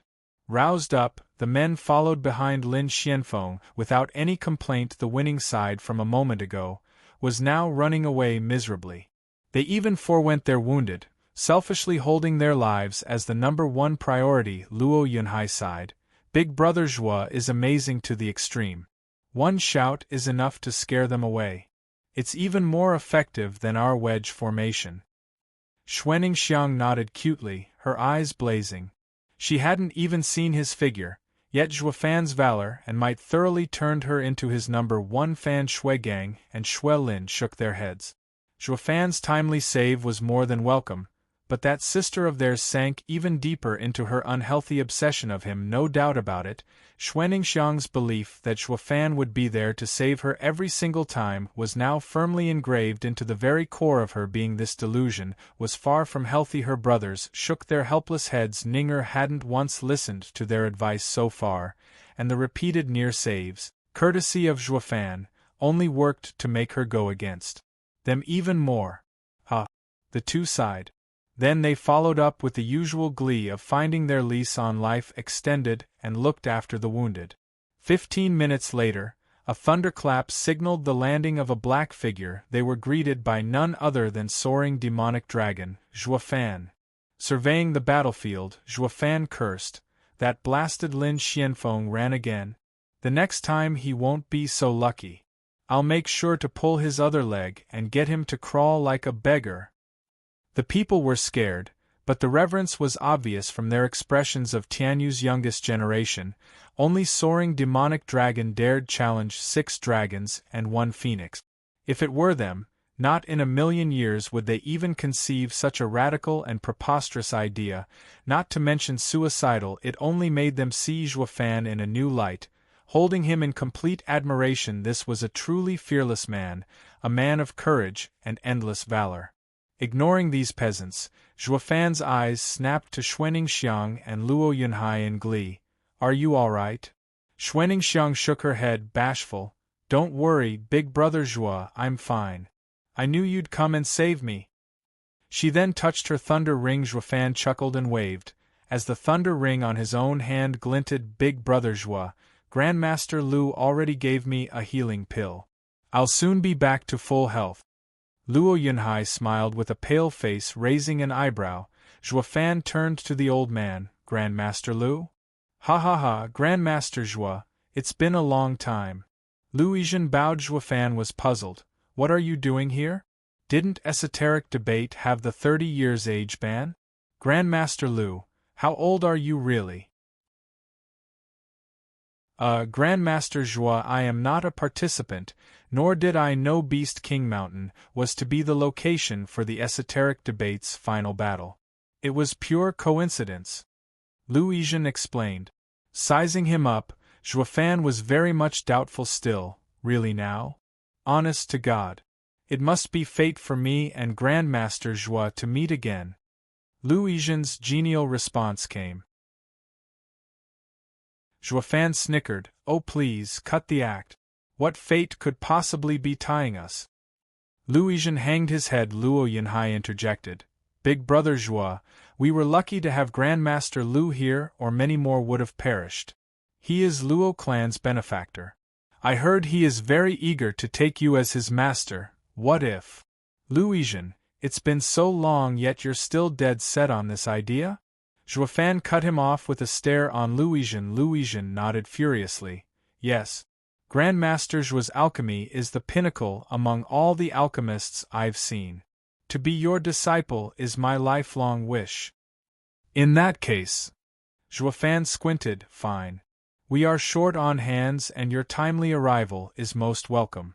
If you can protect the Luo clan in this esoteric debate, I will be inclined to reconsider your request, in favor of your rendered services. I will do my very best and live up to Grandmaster Zhuo's expectations.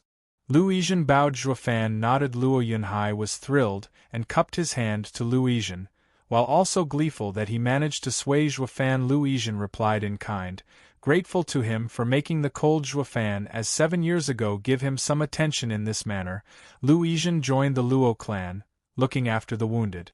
Since Zhuofan had nothing to do, he stood guard at the valley entrance. It was because of this man that the men could heal in peace. Soaring demonic dragon was on par with the 6 dragons and 1 phoenix.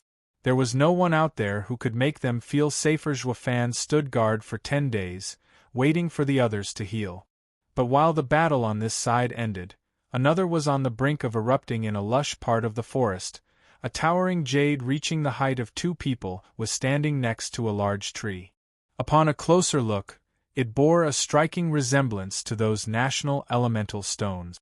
It was precisely the wood-type array to send them back. On either side of it were 2 armed forces. On one hand was Drifting Flowers Edifices Chu Qingqing, Sword Marquise Abode Xie Tianshang, and Veiled Dragon Pavilions Long Xingyun with their people. The other side was led by Regent Estates Huangpu Qintian, Hell Valley's Yu Yushan, and Pill King Hall's Yanbangyi. All they needed was a spark to throw this place into the chaos of war. Their standoff was clearly visible beyond the wood exit array. As Dragon Cloud cities, every major clan and house watched in trepidation. Huangpu Tianyuan snickered, speaking high and mighty yet casually at the same time. The brimming sacred pill will be ours. No surprise there, ha ha ha. Yuan Shan and Yen Bagong nodded in pride. It feels so good, so overbearing, to stand by Regent Estate, Drifting Flowers Edifices, Veiled Dragon Pavilion, and Sword Marquise Abode's house leader looked like they were on pensive. They had no choice but to admit the battle was going to be completely one-sided.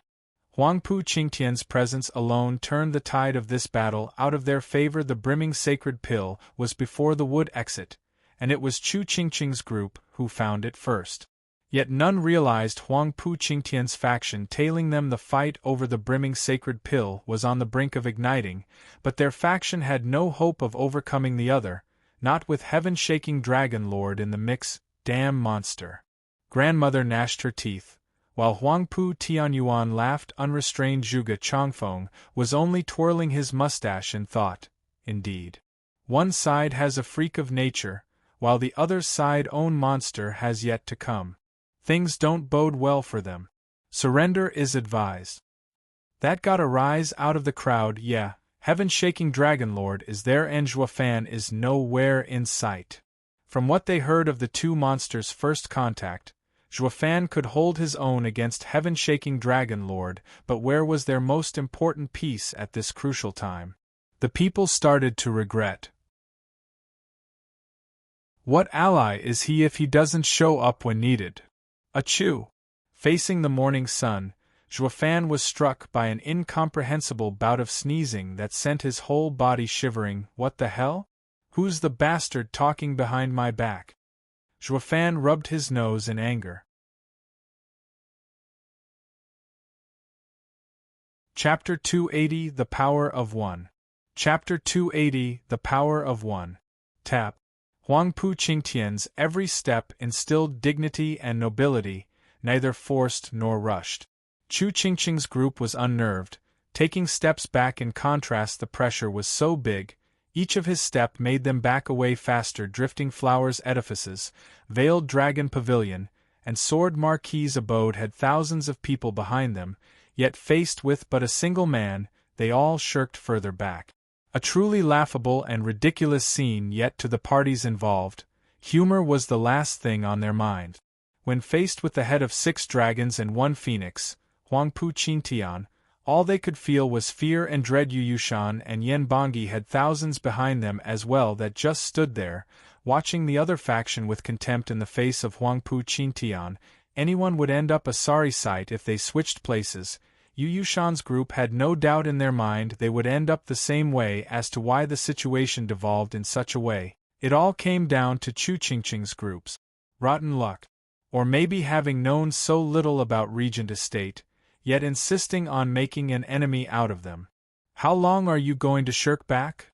Huangpu Qingtian stopped at some point, with a beaming and noble smile. Hand over the brimming sacred pill, and I'll let you go. Frowning, Chu Qingqing gnashed her teeth in silence. Her allies clenched her fists at the naked scorn handing over what the 3 houses found was total humiliation. Long Xingyun mewed, "It's best we're flexible," and smiled. Young Master Huangpu, is this how Regent Estate's eldest young master carries himself? You're no different from a shameless bandit at this point. There are 4 brimming sacred pill out there, so why are you after ours in particular? Ha ha ha, Long Xingyun, I knew you're a smooth talker, preaching sophistry. True, Regent Estate isn't too keen on robbing you, but did you forget? This here is the esoteric debate where might makes right. Everything belongs to the strongest.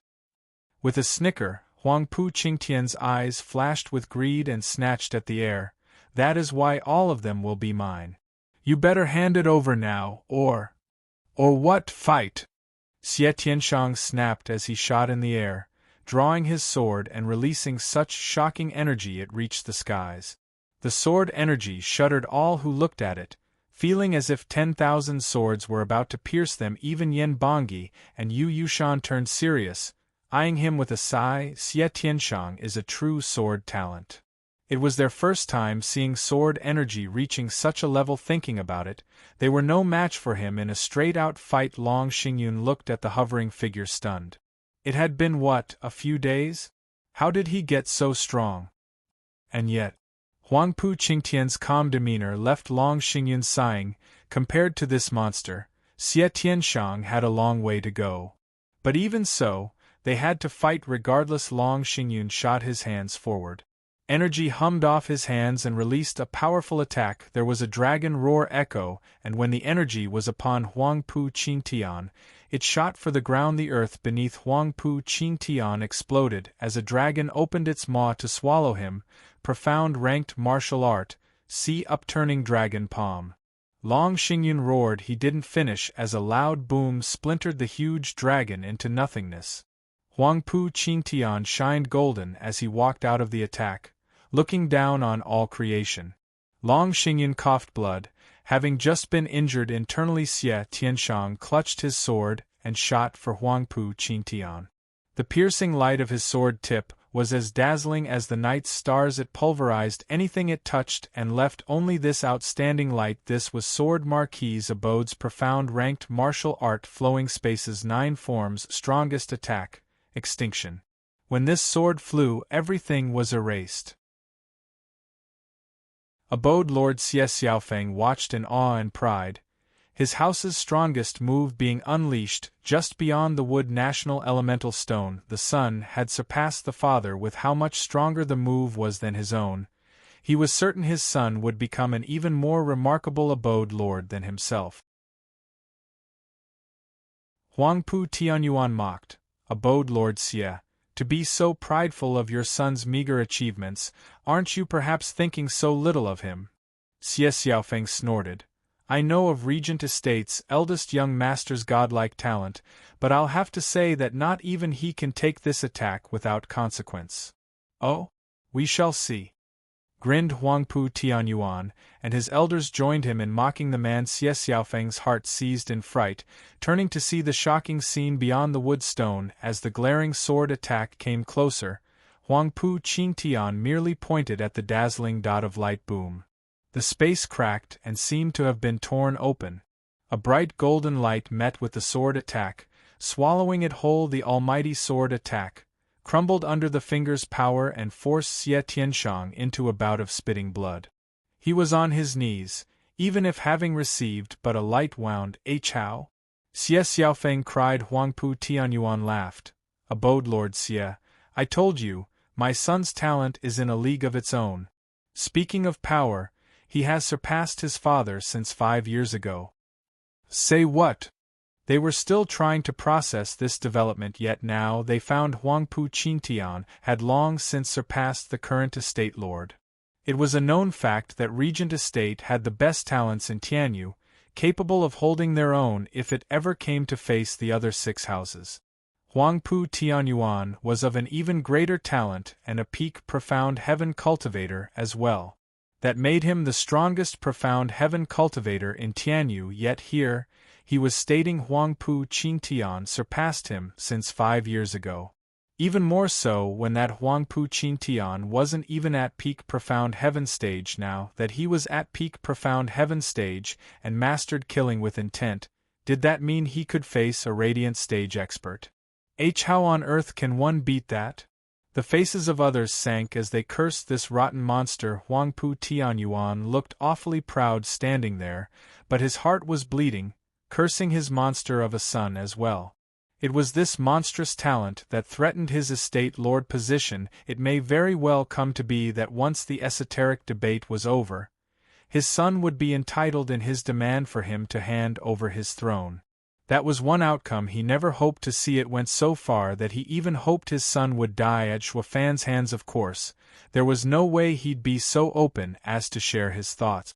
Huangpu Qintian was the hope of all venerables, if not the entire regent estate. Any that dared to even show a hint of dissatisfaction with him would be culled on the spot, estate lord included. The venerables would make sure of that. Huangpu Qintian was the apple of regent estate, their hope for the future, and they weren't about to let it be snuffed out. Huangpu Tianyuan looked on at the prideful and imperial figure beyond the wood national elemental stone with killing intent. Huangpu Qintian put his finger away and laughed at the kneeling Xie Tianshang. Ha ha ha, how amusing. Who knew you could grow so strong in such a short time? You're way stronger than those 2 behind me. Pledge yourself to me and you won't regret it. They all looked shocked. This was daylight talent robbery. He, I am from Sword Marquis' abode. It is not my choice who our allies are. Xie Tianshang laughed. Happy Huangpu Qintian was finally giving him some time of day. Huangpu Qintian shook his head. Stubborn fool. Whether the 7 houses or the whole world, it will be ours. Those old geezers will soon find themselves between 4 walls and 6 feet under. Why would you care about their decisions? Just agree and the entire Sword Marquis' abode will agree as well. Huangpu Qintian turned to Chu Qinqing and Long Xingyun. You too as well. Swear yourself to me and the esoteric debate will end here and now. The 7 houses will be eternally one. Not just Chu Qingqing's group was shocked, but even Dragon Cloud City Side's clan elders watched Huangpu Qintian incredulous. It was the leader of a clan that made decisions, not their top disciple, yet this Huangpu Qintian not only circumvented his estate lord, but even spat in the face of the rest of those geezers. This was a gross lack of respect, a power play and disregard for the others above his station. This was something no one, not even young masters of other houses, would dare to utter, yet Huangpu Qintian did this out in the open. He didn't even care that he was stealing his father's position. They all turned to see Huangpu Tianyuan's face ashen from anger, while the elders couldn't care less. They even nodded. At that point, people realized that this was perhaps the true power of a monarch. Chapter 281 Blizzard Dragon Slash. Chapter 281 Blizzard Dragon Slash.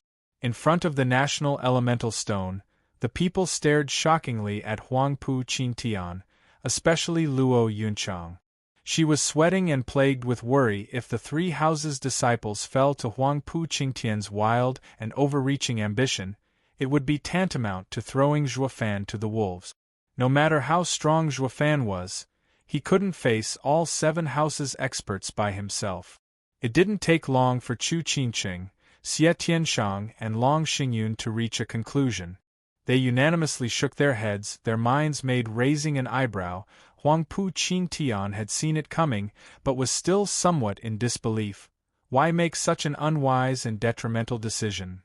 Humph, if you can scare me with some pretty words, I will never be able to hold my head up high. I will be blaming myself more than anyone else would. That is one future I don't want to see. Long Xingyun snickered. Speaking from the bottom of his heart, Huangpu Qingtian shook his head in contempt. What value could dignity and self-respect have in the face of true power? This is your only chance. Take it or become my enemies.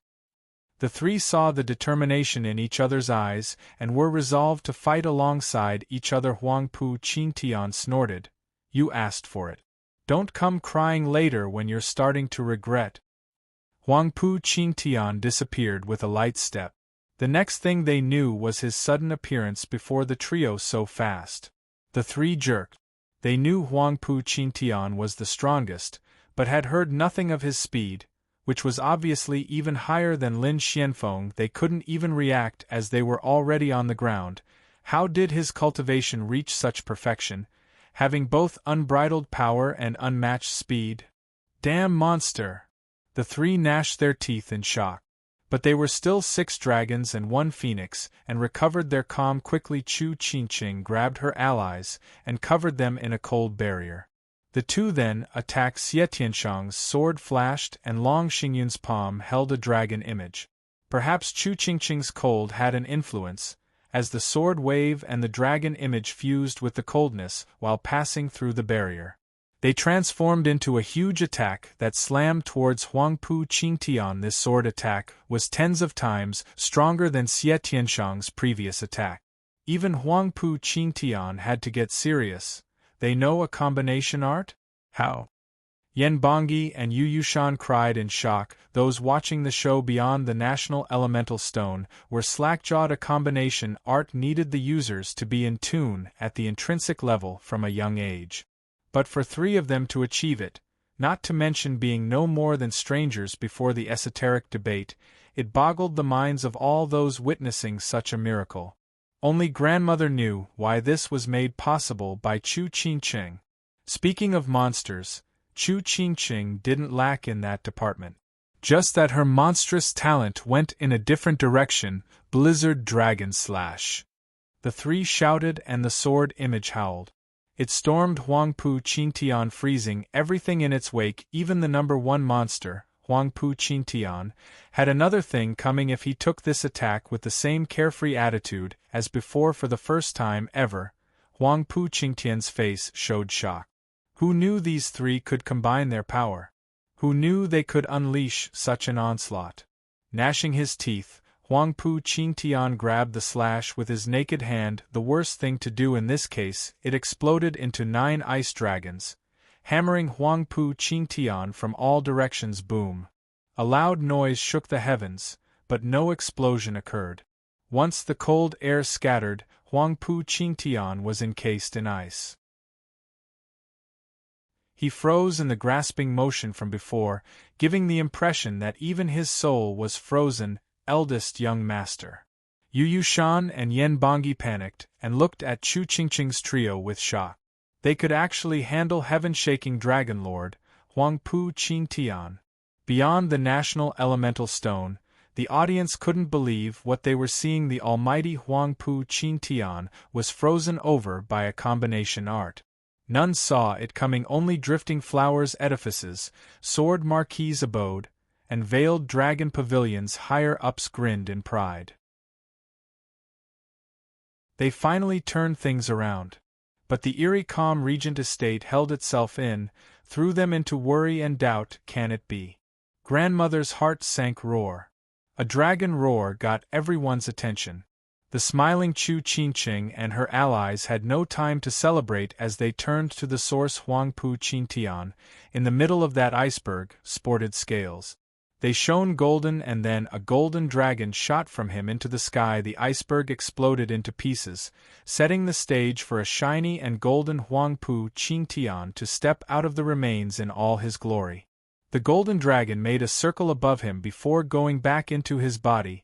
It's the same as before, in Dragon Cloud City. What is that thing?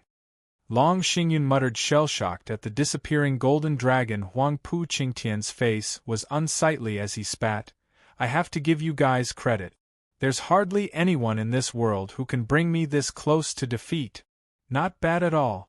But this is precisely why I have to thoroughly beat some sense into you, so no one would challenge their king.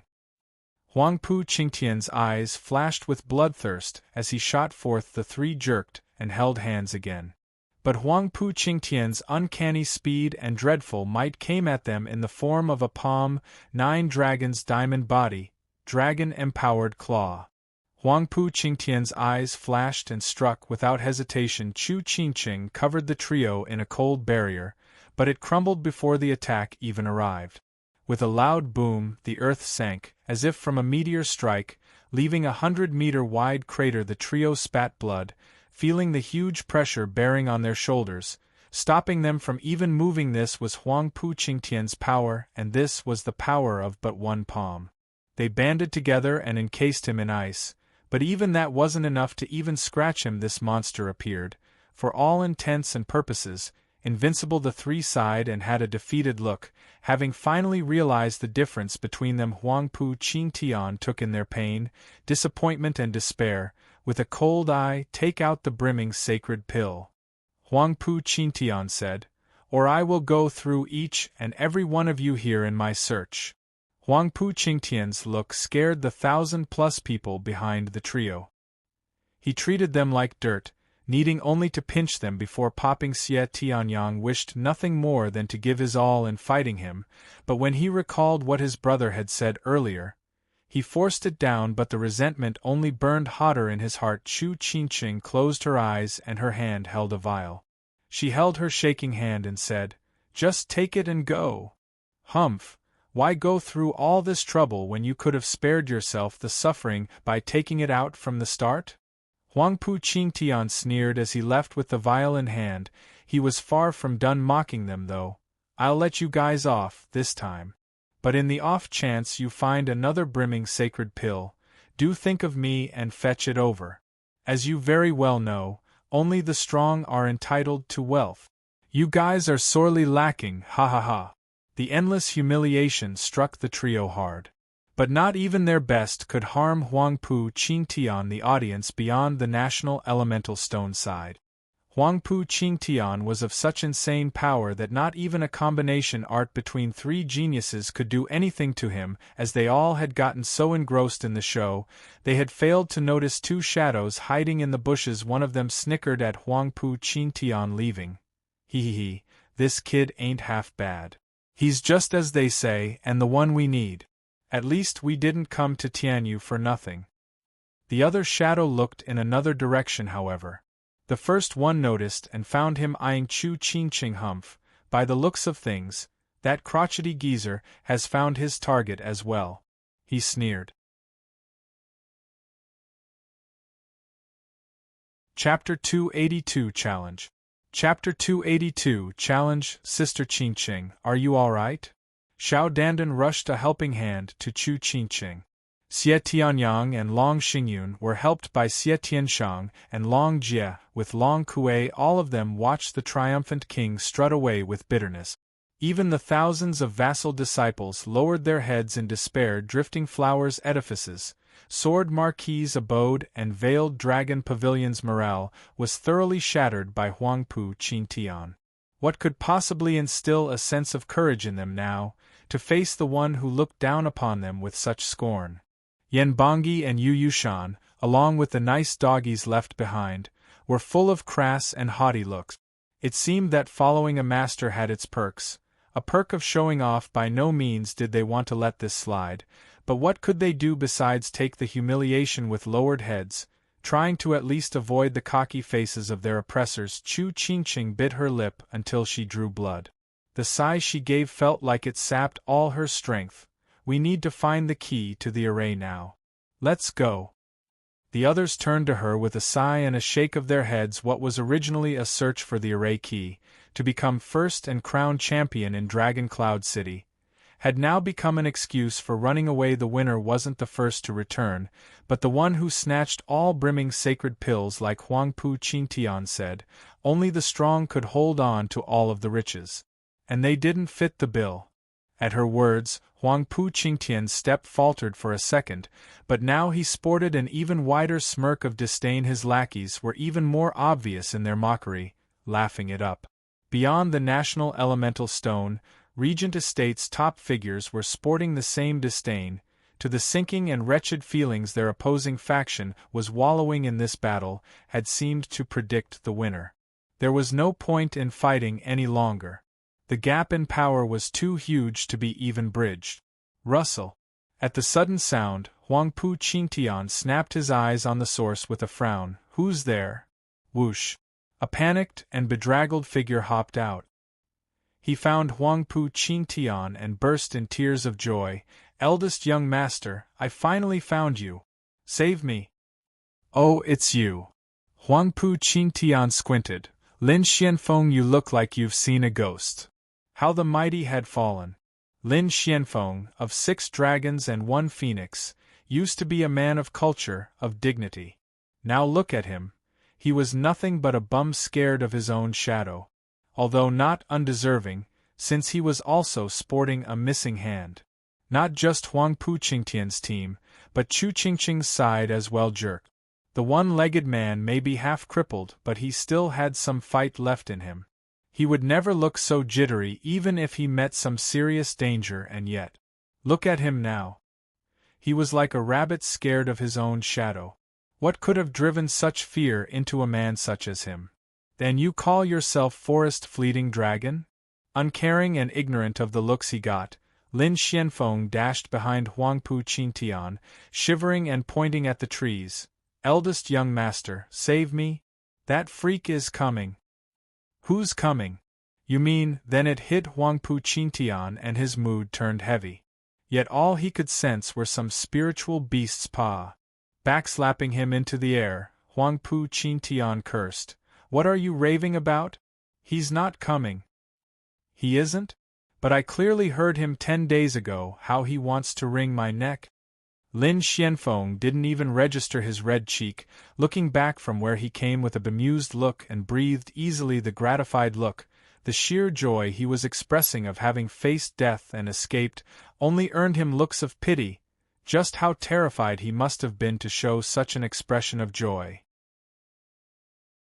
Beyond the National Elemental Stone, sympathizers of Chu Qingqing's faction found Lin Xianfeng to be in an even worse state. Mary Wood's house Lord Lin was between red and blue. The anger he felt from being shamed by this brat was barely contained. You friggin', I didn't send you to esoteric debate to flounce around and shame me, but to make me look good.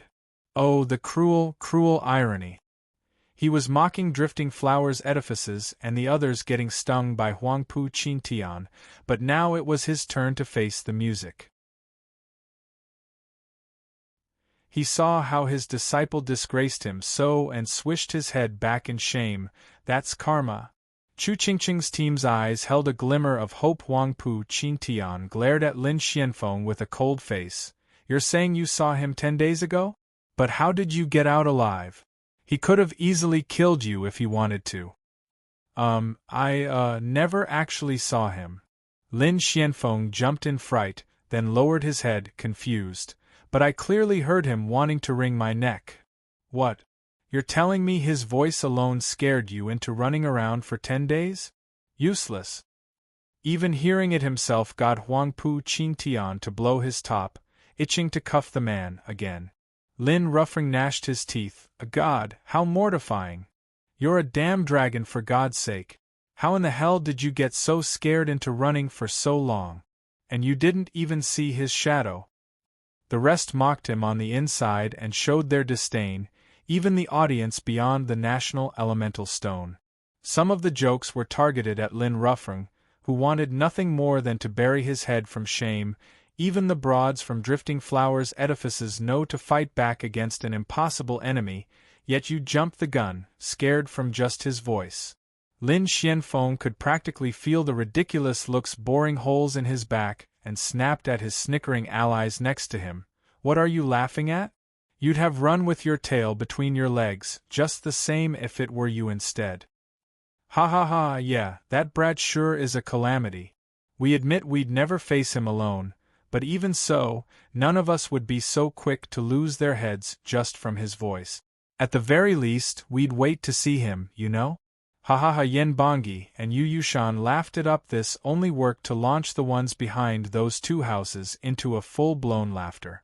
Though they did have the modesty to shut up quite fast, in fear of what Mary Woods might do. One couldn't tell what was worse: stifling their obvious laughter, evident from their red faces, or letting it out. Lin Xianfeng went purple now and barked, "You know nothing of how deadly that situation was. The guy didn't show himself, but he took my hand from 1,000 miles. You'd have run too if you met with such a creepy situation." Lin Xianfeng was still hopping about, his face a mask of anger. The laughter stopped, and all eyes drew on the smooth stump of his arm. The dread creeped up their spines and robbed them of any jovial mood they ever had. This can't be. Huangpu Qingtian squinted and pulled the arm closer. "You're saying you never saw the guy, yet he took your hand?" "I didn't even realize what happened, and the next thing I knew my hand was gone. And when he was threatening me, even the mountains quaked, as if a mountain god awoke. I was scared out of my wits. What else was I supposed to do but flee?" Lin Xianfeng wiped his brow from the foreboding feeling. The rest were tongue-tied. Someone can actually do that? Take Lin Xuanfeng's hand, without his knowledge, from 1,000 miles away? Everyone, even the audience back in Dragon Cloud City, was horrified. Such creepy ability was beyond the grasp of even a radiant stage expert. Huangpu Qingtian squinted and shouted at Chu Qingqing, "Tell that brat that we will be 10 miles east of here. If you want the brimming sacred pill back, tell him to look for me. I'd like to see him try taking it from 1,000 miles away." Huangpu Qingtian flicked his hand and left, filled with battle spirit. The only one capable of stirring his will to fight may very well be Zhuofan. In the whole of Tianyu, Chu Qingqing's gang was stunned.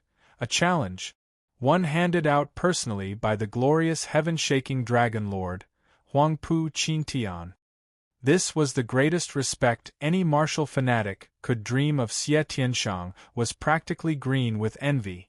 If Huangpu Qingtian had given a challenge to him instead, he'd be bouncing and skipping in joy all year long. Taking a deep breath, Chu Qingqing said, "The brat is cold and ruthless, but he is our only chance at winning this. Everyone is going to go and find Zhuofan." Yes, Zhuofan was their only and last hope.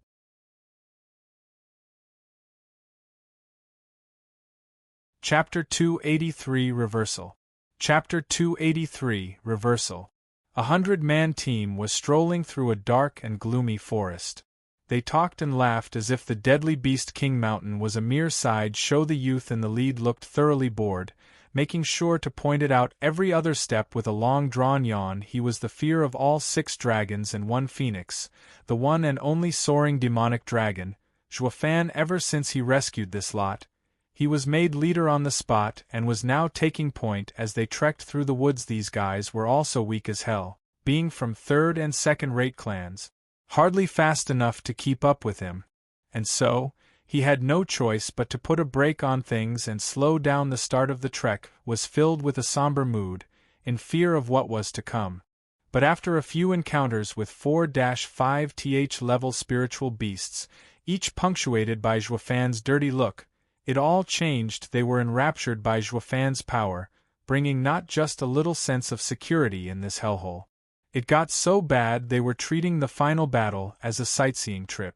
As long as Zhuofan was around, their safety was guaranteed.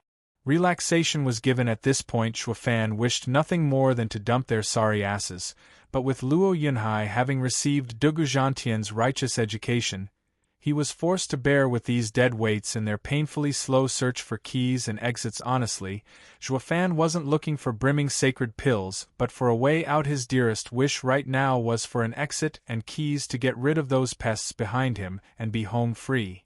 Bummer he was still stuck in this forest and wasting 5 days on top of that.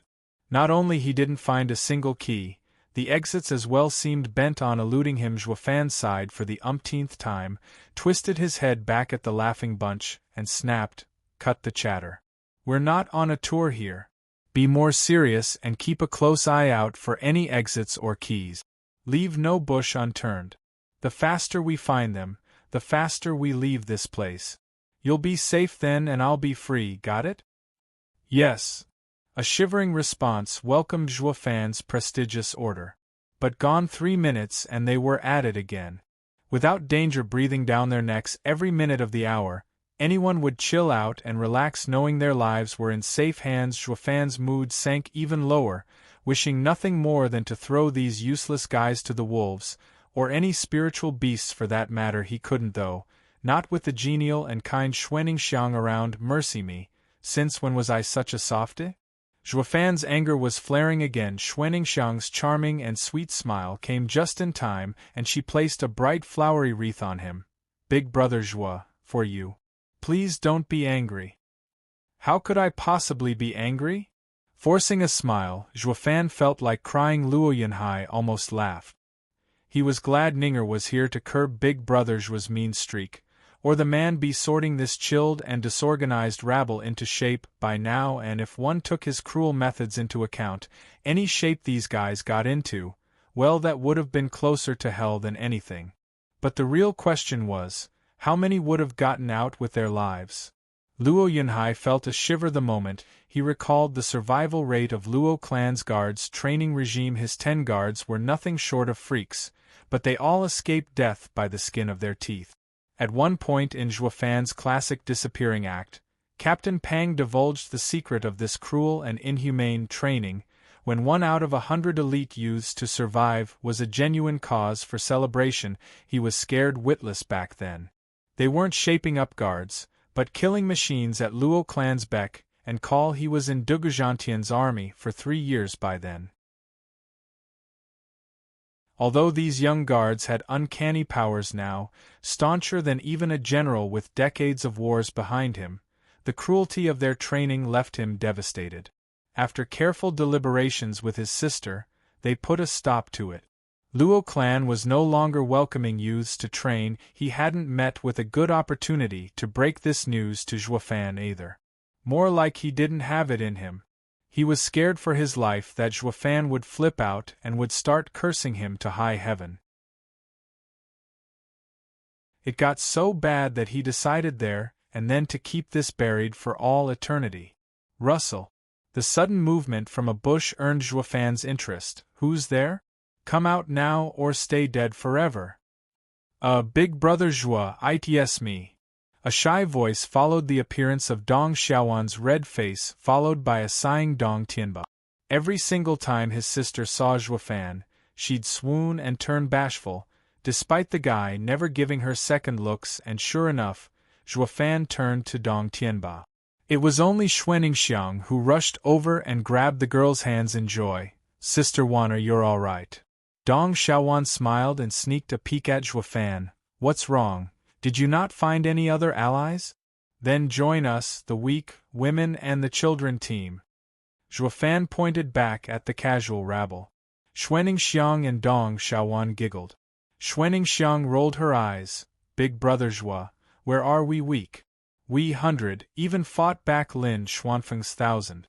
Though we were routed in the end and suffered a miserable defeat." Xuanxiang stuck out her chin, while the said 100 nodded with red faces in a dark brooding mood. Zhuofan glared back. "You dare admit it when you're now just a lousy and lazy bunch. Isn't it your fault?" Xuanxiang smiled, her words were quite sharp. "It's your fault for being so strong. With you being our bastion of safety, we have no reason to even think about fighting."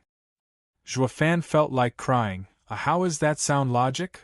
But thanks to Xuanxiang intervening, Zhuofan readily accepted those words. If it were anyone else, he'd kick him to the moon. Dong Xiaowan looked at Xuaningxiang in admiration for being able to poke fun at Big Brother Zhua so casually. Dong Tianba shook his head at his sister's infatuation and said in all seriousness, Brother Zhua, I'll be honest. I have been looking for you by the order of Edifice Lord Chu. Chu Qingqing. Zhuofan felt uneasy. Shouldn't she be out there looking for keys, exits, and brimming sacred pills?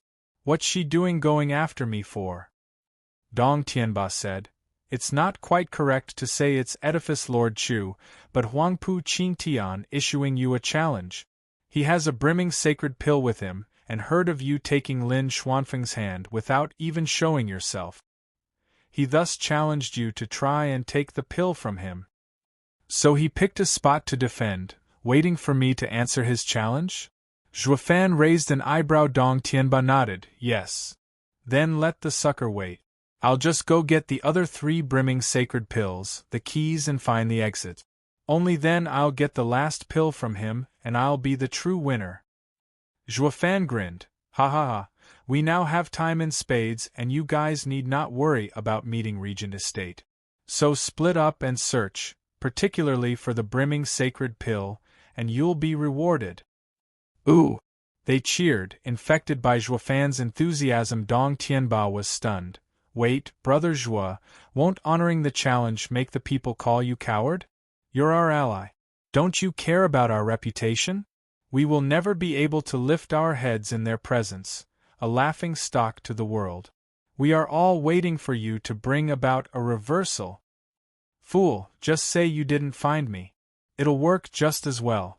Plus, what does some lame thing like honor help me anyway? Once I get everything, I'll go bitch slap him good. That's the best way to earn the ultimate victory. So what's all the need to fuss about reversals and what not? Zhuofan grinned, finally in a perky mood. I never ever cared about such empty things in my life. What I can feel and use is what truly matters, ha ha ha. The rest laughed as well. Soaring demonic dragon was unorthodox, that was for sure. Now they saw why he was Regent Estate's headache over the last decade. You think some measly challenge is enough to force one into showing up? For what, something as ephemeral as honor? While he in fact spits on anything remotely resembling it. He has none to begin with too. So what are you going to do now, huh? Soaring demonic dragon is not your average cultivator. He is the quintessence of demonic cultivation. None saw Zhuofan for a coward, despite how it looked. Instead of thinking he was a disgraceful and honorless bastard, they thought of him as a man of courage and deep cunning. He played his enemies like a fiddle. That was how a true leader should act. Following him, my future is limitless. Dong Tianba knew Zhuofan's character and sighed. I have no choice but to report back to Edifice Lord Chu about your response. But Edifice Lord Chu won't just stand the humiliation and will one day. Hold up, Huangpu Qingtian is challenging me. So if I won't go, she'd only be shamed to have such an ally. What's this stand for humiliation anyway? Zhuofan bemused. Dong Tianba sighed, recounting what happened. To the somber Zhuofan, Dong Tianba finished with, in despair, Edifice Lord Chu told us to look for keys and go home. But Huangpu Qingtian's challenge brought about a glimmer of hope. And since you refuse to honor it. Fine, I get it. Zhuofan dismissed him. His eyes were raging, his fists clenched. Since he started all this, then I will have to finish it. Dong Tianba was in glee, but not for long. What Zhuofan said next got him shuddering. He will have to pay dearly for messing with my people.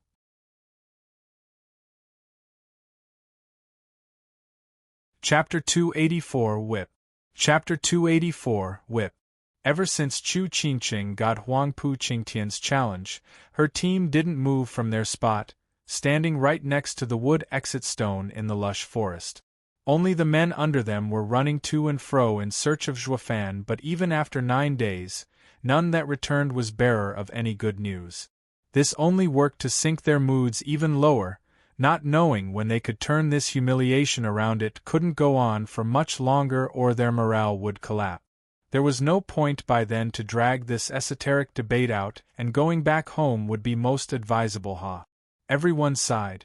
Who knew the esoteric debate would be so cruel to them, to put their entire hopes on just one man? The audience beyond the National Elemental Stone were looking quite eager. Be it Drifting Flowers Edifices or Regent Estate, each hoped to see Huangpu Qintian and Zhuofan duke it out, to see who was the real victor in this final battle. The wood stone exit is up ahead. Yeah, Edifice Lord Chu is waiting there with the others. A familiar voice entered their ears. Their eyes lit up and were thrilled to see the Dong siblings leading Zhuofan over.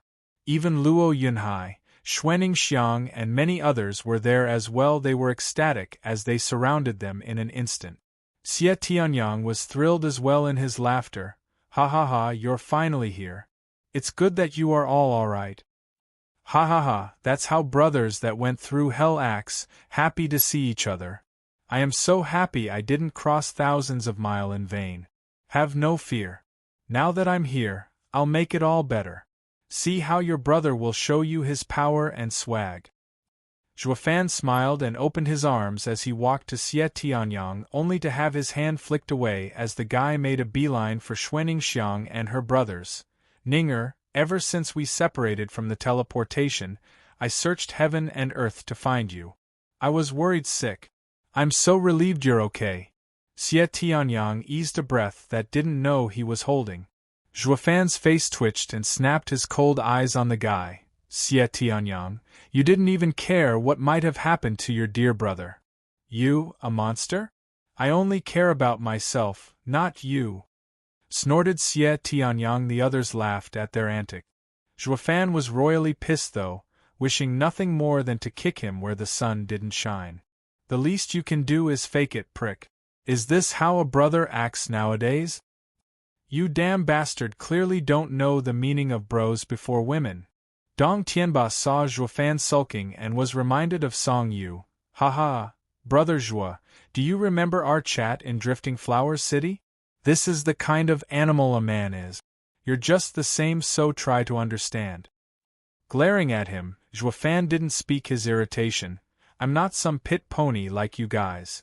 I'm not one to just throw my heart to any woman I see. Dong Tianba laughed, knowing exactly what he was thinking. Sometimes not even you know your true self.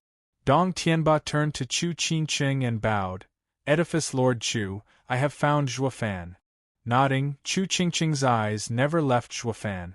She walked over with a cold stare. Zhuofan felt killing intent smacking into him and saw her approaching with an icy stare. Shivering for some odd reason, Zhuofan even felt fear, but he kept his poker face up. Do you know why we looked for you? Chu Qingqing's tone was flat. Zhuofan nodded stiffly. Yeah. Then what are you staring at? Go already. It's high time you did your part as an ally and get to work. Chu Qingqing's pitiless stare bore into him. It was so cold it chilled even him. Zhuofan didn't reply and simply took flight.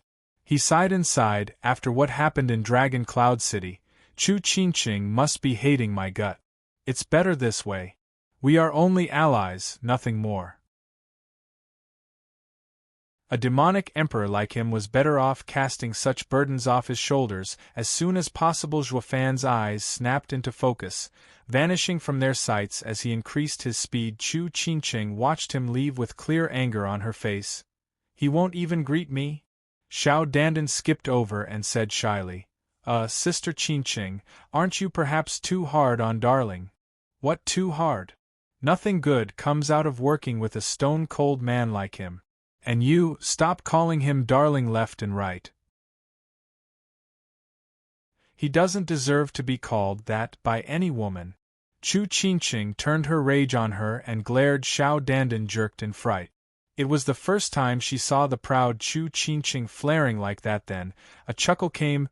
Ninger, you've been surrounded by an army of 1,000 people. Are you hurt anywhere? Xuanning Xiang showed his worry after having heard what happened to her. Xuanning Xiang brushed his worry off. I'm fine.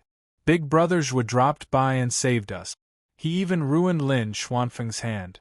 With Big Brother Zhuo around, nothing can touch us.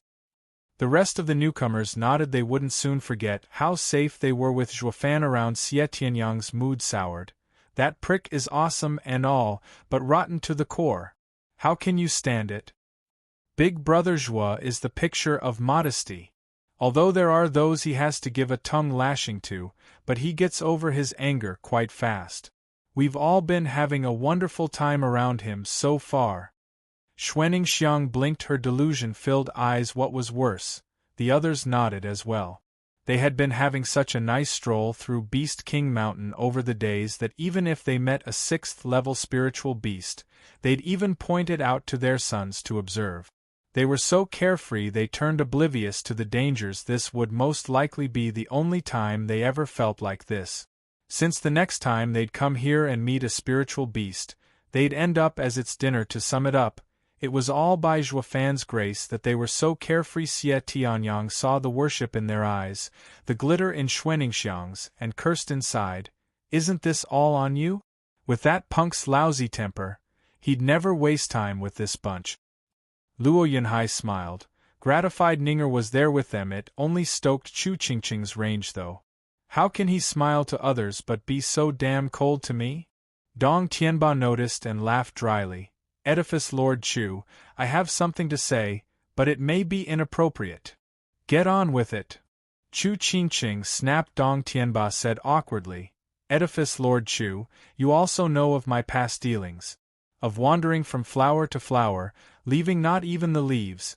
He trailed off. Chu Qingqing's glare scared him back on track as he explained. Edifice Lord Chu, don't misunderstand, that is all in the past. Now I turned a new leaf, becoming a bastion of nobility and dignity. Then why mention it? Chu Qingqing's icy glare bore into Dong Tianba's confidence. Dong Tianba sweated in fear. Edifice Lord Chu, I just want to say that I may not have achievements and I'm still ignorant in many aspects, but when it comes to romance, I am unrivaled. The way I see it, Brother Zhuo may be swarmed by lilies, yet only 3 ever caught his eye.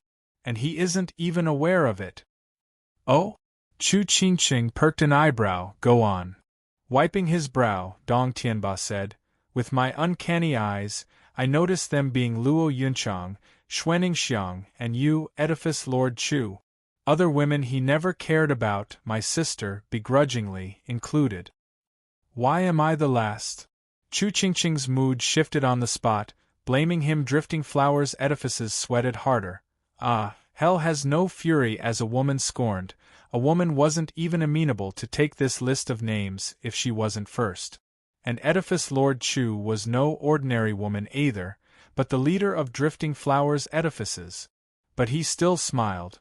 Edifice Lord Chu, this is unrelated to your place in his heart. He only has feelings for you 3. Please don't take it the wrong way.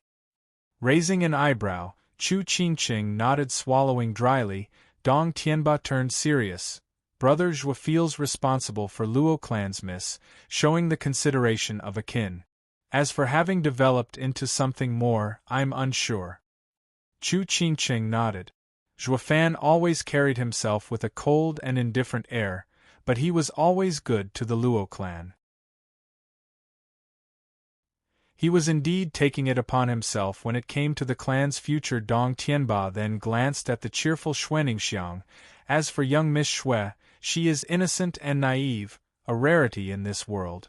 Brother Zhuo sees her as his little sister, although hard to say if there's anything more between them.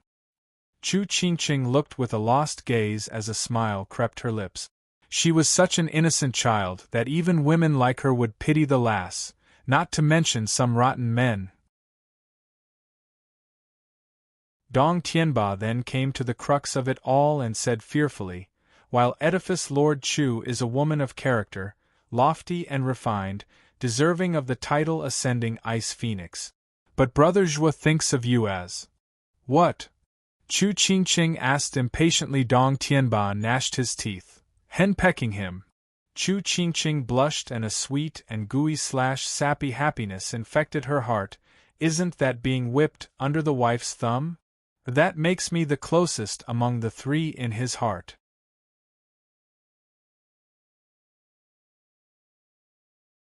Chapter 285 Demonic Dragons Advent. Chapter 285 Demonic Dragons Advent. Achoo! Achoo! Achoo! 3 outbursts disturbed Xuefan's smooth sailing. It got so bad that he almost took an unscheduled dive. This had gone beyond mere cursing, they wanted to skin him alive. Who the hell hates me so much? Is it Chu Qingqing? Has her fury outmatched hell's?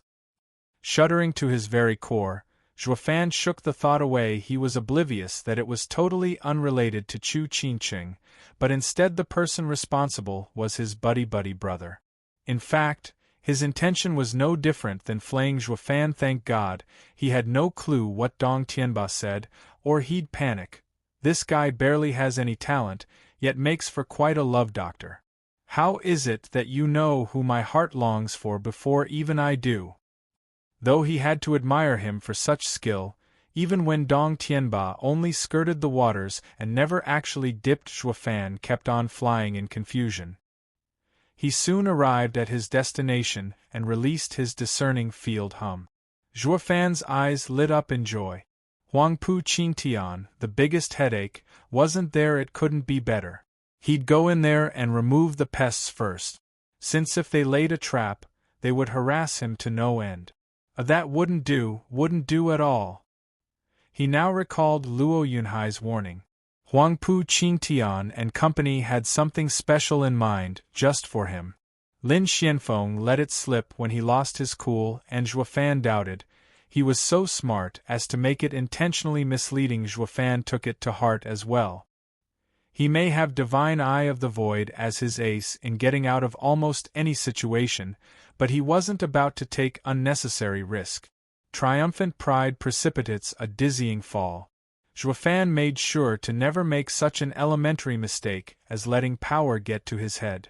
Xuefan's figure flashed and thunder struck the earth the next second.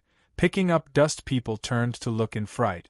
With only weak third and second-rate clan members around, this loud and out-of-the-blue noise had them on edge, but when the dust settled, they gasped. Soaring demonic dragon, Xuefan? With a twisted grin, Xuefan's eyes glanced over his future victims. I have come, as requested, for the brimming sacred pill. Where is Huangpu Qingtian? A eldest young master waited for days, so he took young master Yu and young master Yen in search of the other 4. Sir, why not wait for them? An honest-to-God man, naive perhaps, spoke up fearlessly. This set Xuefan's worries at ease. His grin grew wider. Am I to understand you stood me up? No, never. It's you. I am quite angry right now, and the consequences are deadly. Xuefan cut him off with his bloodthirsty gaze. Now, who do you think I should kill first? They all felt like crying. You clearly had this idea from the start. But how does this have anything to do with us? Huangpu Qingtian issued the challenge, not us. You didn't just miss the due date, but also saying that we stood you up. That's clearly bullshit. We're just the little guys. Why take it out on us? Think we're easy targets, is that it? Fear swept their hearts, as they had long heard of Xuefan's power. Be it the taunts he threw at the 7 houses by killing their elders, or through the slaughter of thousands on the fighting stage, not even 6 dragons and 1 phoenix wanted to mess with him, least of all them. But then the demon came anyway. And to make matters worse, he landed just when the big boss was out on a stroll. Could they take him on? The bitter and resigned faces answered aplenty. The young Master Zhua, we are just errand boys. It would be a great dishonor to you, sir, if you kill us. Someone spoke up with a calm voice, quite odd when one took in the fearful gazes of the rest. The rest bobbed their heads and gave him a secret thumbs up. This line was a good deterrence to most big shots, since it brought a bad taste in their mouth hearing rumors about them picking on the weak. The greater the man, the greater the deterrence. Take 6 dragons and 1 phoenix for instance. As long as one left them be, they wouldn't go out of their way to be heavy-handed on small fries. Not because of their lofty and noble characters, far from it, but because they felt it would become a stain on their pedigree. These guys were so puny, so insignificant, they weren't worth even tying a big shot's shoes, to say nothing of killing them. So, with that educated guess, drawn from Zhuofan's reputation being equal to 6 dragons and 1 phoenix, they must be in the clear, probably. A shame they were dead wrong.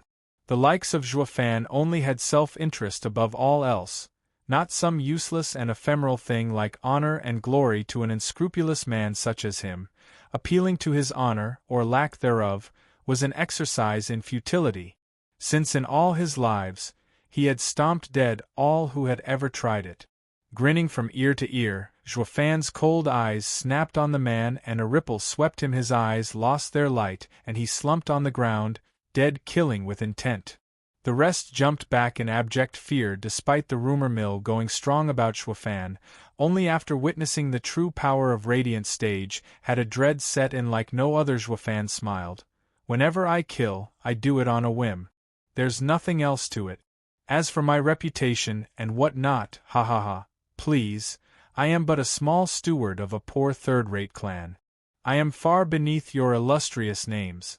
There's no dishonor whatsoever even if I tear you all apart. It only worked to make them even more bitter. This punk is a scumbag.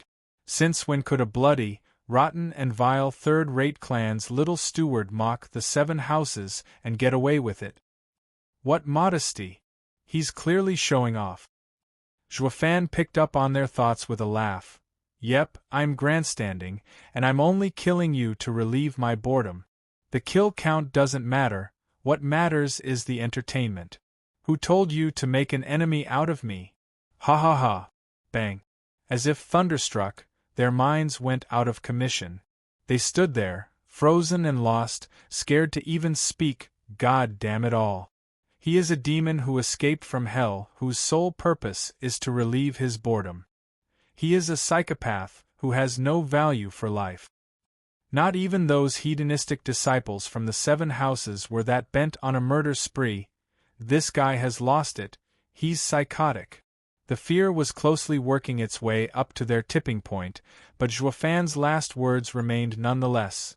Who told you to make an enemy out of me? It couldn't be a more fitting description. They were all gripped by the fear of ending up another bloody smear on the ground, but in the back of their minds, an obsession was ingrained. None could fight Zhuofan, he was out for blood. And that was what Zhuofan aimed for all along. He may not get the respect of everyone, but he would get their fear. Humans clung to life, tooth and nail. As long as they feared him, they'd never dare do anything against him. Regardless of what plot Huangpu Qingtian was cooking, if he got the help of these simps, he'd foil it when Huangpu Qingtian least expected, while also gifting these helpers of his a heart demon, and to make sure the heart demon wasn't going away anytime soon. His eyes flashed and 3 more people collapsed. They were positively despairing at this point. Ha ha ha, how amusing. While we wait for Huangpu Qingtian, I'll take out my boredom on you. Now, who's next? Zhuofan broke into his trademark evil grin. The targets of his creepy glinting eyes shivered and crumbled from fear. But there was one who shouted, "Run!" That woke them up somewhat. If they didn't flee now, they'd be toyed to death. At this point they all broke out into a frantic scramble to keep their poor lives intact. Zhuofan smiled, but didn't budge. He didn't really want to kill them, not that many at least. He merely wanted to drive the fear of the devil in them. Although, to make this play of his more believable, Zhuofan took merely 2 steps and killed another 5 bone-tempering experts. The rest thought Zhuofan was on the hunt and ran like mad. With so many of them, and only one of him, someone was bound to get out alive. Right. Each hoped he'd be the lucky winner. They prayed for it too, never slowing down for a second. Zhuofan cackled from behind, instilling the horrors of what was to come into their very souls. He found them almost out of his sight, but all he did was shake his head. He wasn't an addict getting his fix by killing. It was all so he could shroud them in a thick and unshakable shadow, so that when the time came, they'd foil Huangpu Qingtian's big plan from the inside. Since he drove his point quite clean through, chasing them had lost its purpose, and that guy was right about one thing. Fan would never care about some small fries smirking. Fan's eyes flashed, waiting for Huangpu Qingtian, but then he heard a faint breathing squinting. Fan flipped around and snapped, "Come out." Fan moved faster than the other person and grabbed at the target's hiding place. But what he saw left him speechless.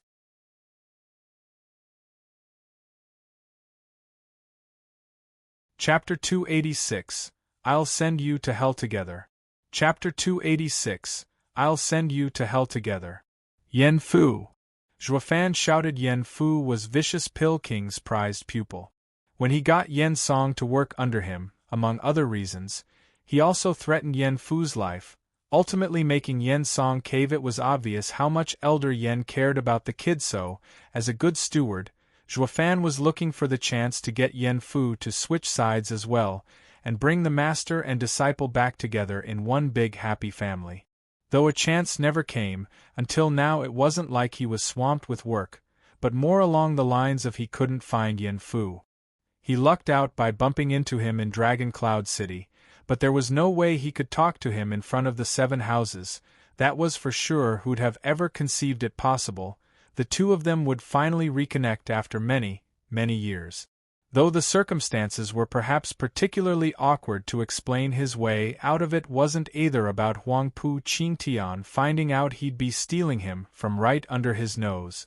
What was a little more hatred when there was no love lost between them to begin with, just that it would get this guy in the crossfire, and whittle down his life to nothing. Yen Song would never forgive him for this. He never ever owed anybody anything, and the same applied to everyone. Yen Fu found his leg in Fan's clutches, but realized the demon wasn't going in for the kill. He looked on oddly and stopped shivering, trying to calm his errant heart, as well scared out of his mind his taunt earlier would earn him a gruesome death. He ducked for cover the instant Fan touched down, only to hear him wanting to have a blast at the expense of others' lives, driving such horror into his heart he couldn't even move. His only hope was that the demon would leave once he had his fill of killing. Who was to know once the dust settled? The demon himself would come after his head?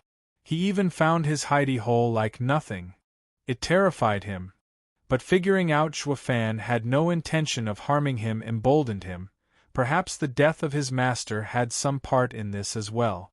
Yen Fu stuck out his chin and bellowed at Fan, "Humph, you damn demon!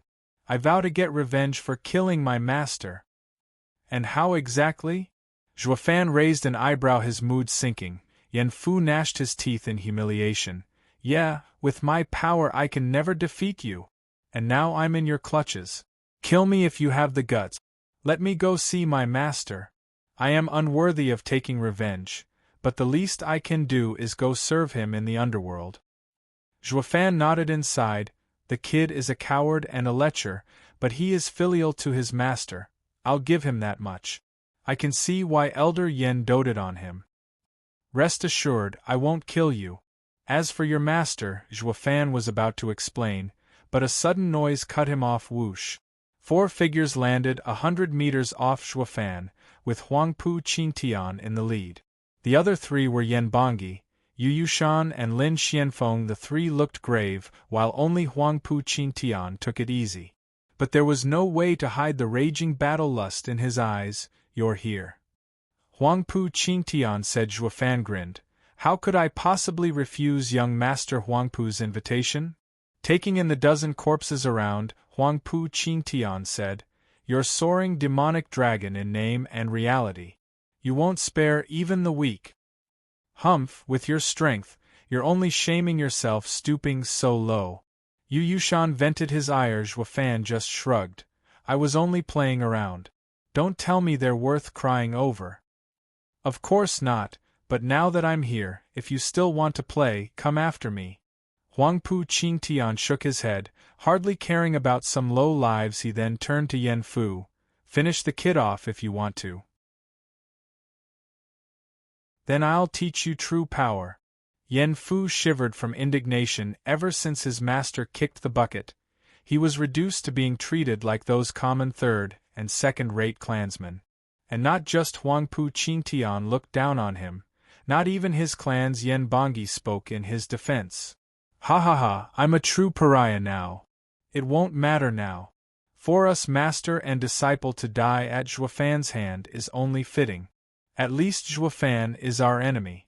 If I would have died because of my clansmen, I'd truly die with regret. Forlorn, Yen Fu sighed and closed his eyes. He may have thought so, but how could he let go so easily after being cast out by his house? His hatred now changed from Xuefan to the same house that raised him. Xuefan nodded inside. He grabbed his neck and hoisted him and spun on his feet. Intentional or not, it just so happened to block Huang Pu Qingtian's vision. Yen Fu, a man of your grief and emotion, letting you live will make the pain so much sweeter. He, I just love seeing my enemies trudge through life in pain and suffering. I won't kill you now. But if you still yearn for death, come find me. I'll send you to hell, to see the ghost of your master. Xuefan's ended on a heavy tone and a slap at Yen Fu's chest. Out of anyone else's notice, he also slipped a jade in his clothes. Yen Fu's eyes shot wide open, but then he saw Xuefan's vague smile. Remember, if you find life to be too much of a torment, come find me. I'll surely send you off to hell to your master. Xuefan then flung him away. Yen Fu was dirty and wretched, but his eyes lit up and clutched his chest. Huang Pu Qingtian looked skeptical. Xuefan, I never knew you for your mercy, especially on a waist.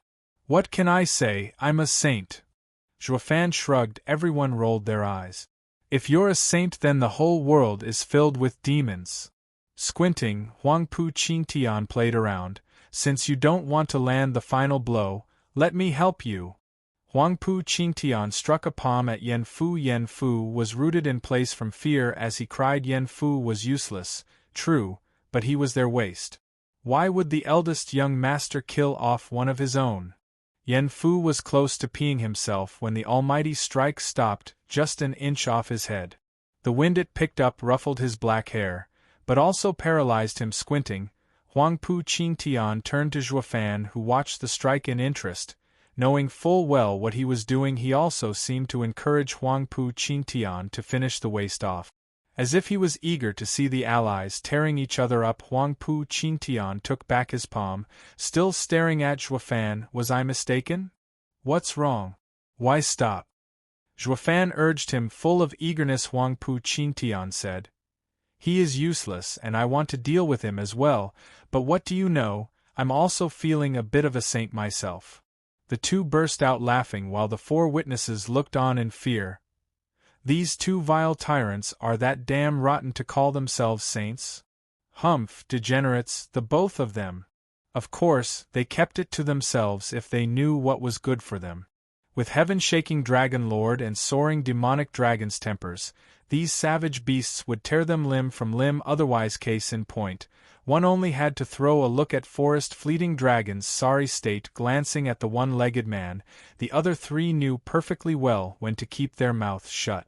Huang Pu Qingtian and Xuefan were not ones to take any complaints without dishing out extra punishment, yet they all failed to realize a shadow peering out as they were engrossed in the play. Is that heaven-shaking dragon lord, Huang Pu Qingtian? The same one who doesn't care about anyone? Ha ha ha, how amusing, he isn't average at all. But compared to him, Xuefan is more along my tastes as a demonic cultivator. Nice power, good skills, but who is stronger among them? I am not one to pick up trash and take back the loser. Snickering, the shadow spoke as if he was fetching livestock. Who knew Tianyu birthed so many wonderful goods? I didn't waste time coming here, ha ha ha.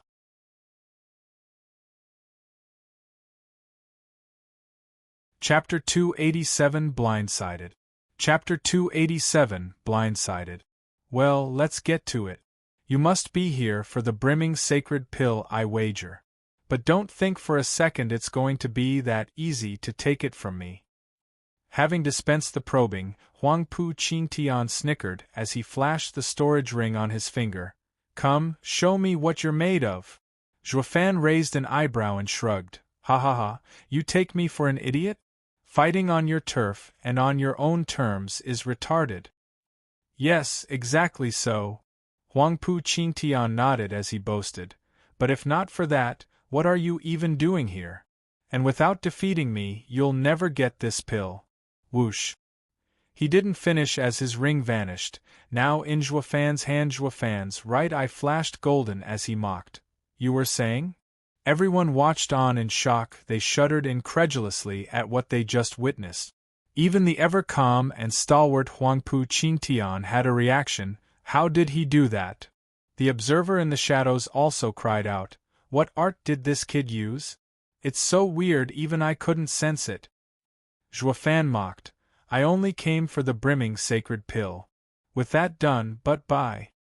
Zhuofan unfolded his wings and shot into the air before vanishing. The rest were so out of it they couldn't even react. They were in complete fear of his mystical art when they finally did snap out of it. Huangpu Qingtian's face twisted. Toyed around like that never happened to him, eldest young master. Yu Yushan began. Huangpu Qingtian dismissed him with a wave and turned to Lin Xianfeng. Give me the ring. Lin Xianfeng hopped over with flattery. He, eldest young master is amazing, leaving the ring with the pill in my care. Zhuofan would be blowing his top when he finds out all he got was nothing, ha ha ha. Huangpu Qingtian was not in the least bit amused of having duped his enemy. He took the ring as he sounded morose. I only did it to not lose the pill. He'd never realize I'd be willing to leave the pill to a cripple, but never thought it would show its worth so fast. Zhuofan is not easy to deal with. Clenching his fist, Huangpu Qingtian spat. Lin Xianfeng was sullen. Huangpu Qingtian only referred to him as a cripple nowadays. The other two nodded solemnly, but then Huangpu Qingtian found an eerie breeze pass by him, and when he opened his palm, the ring was gone. Huangpu Qingtian's heart sank as he raved, Zhuofan, tone it down. What do you want with me anyway? Zhuofan grinned victoriously as he came from a bush. The three lackeys jumped behind Huangpu Qingtian in fright. Didn't he just fly off? What's he doing back? Huangpu Qingtian glared. It was you just now. Yep, what was I supposed to do with a fake ring anyway? Zhuofan tossed the two rings around, taunting. Young Master Huangpu, who knew even you are scared of something, unwilling to give me the true location of the pill and tried to cheat me out of it instead. Are you perhaps afraid you were gonna lose? Huangpu Qingtian trembled as the rage got the best of him. I never said the pill was on me, just waving my hand around. It's your fault for jumping to conclusions. Ha ha ha, sophistry. Zhuofan put the two rings on his fingers and snickered. But I got the pill this time, so I'll be going. For real this time. Later, people. Zhuofan was gone. They all watched in shock, coming and going without a sign.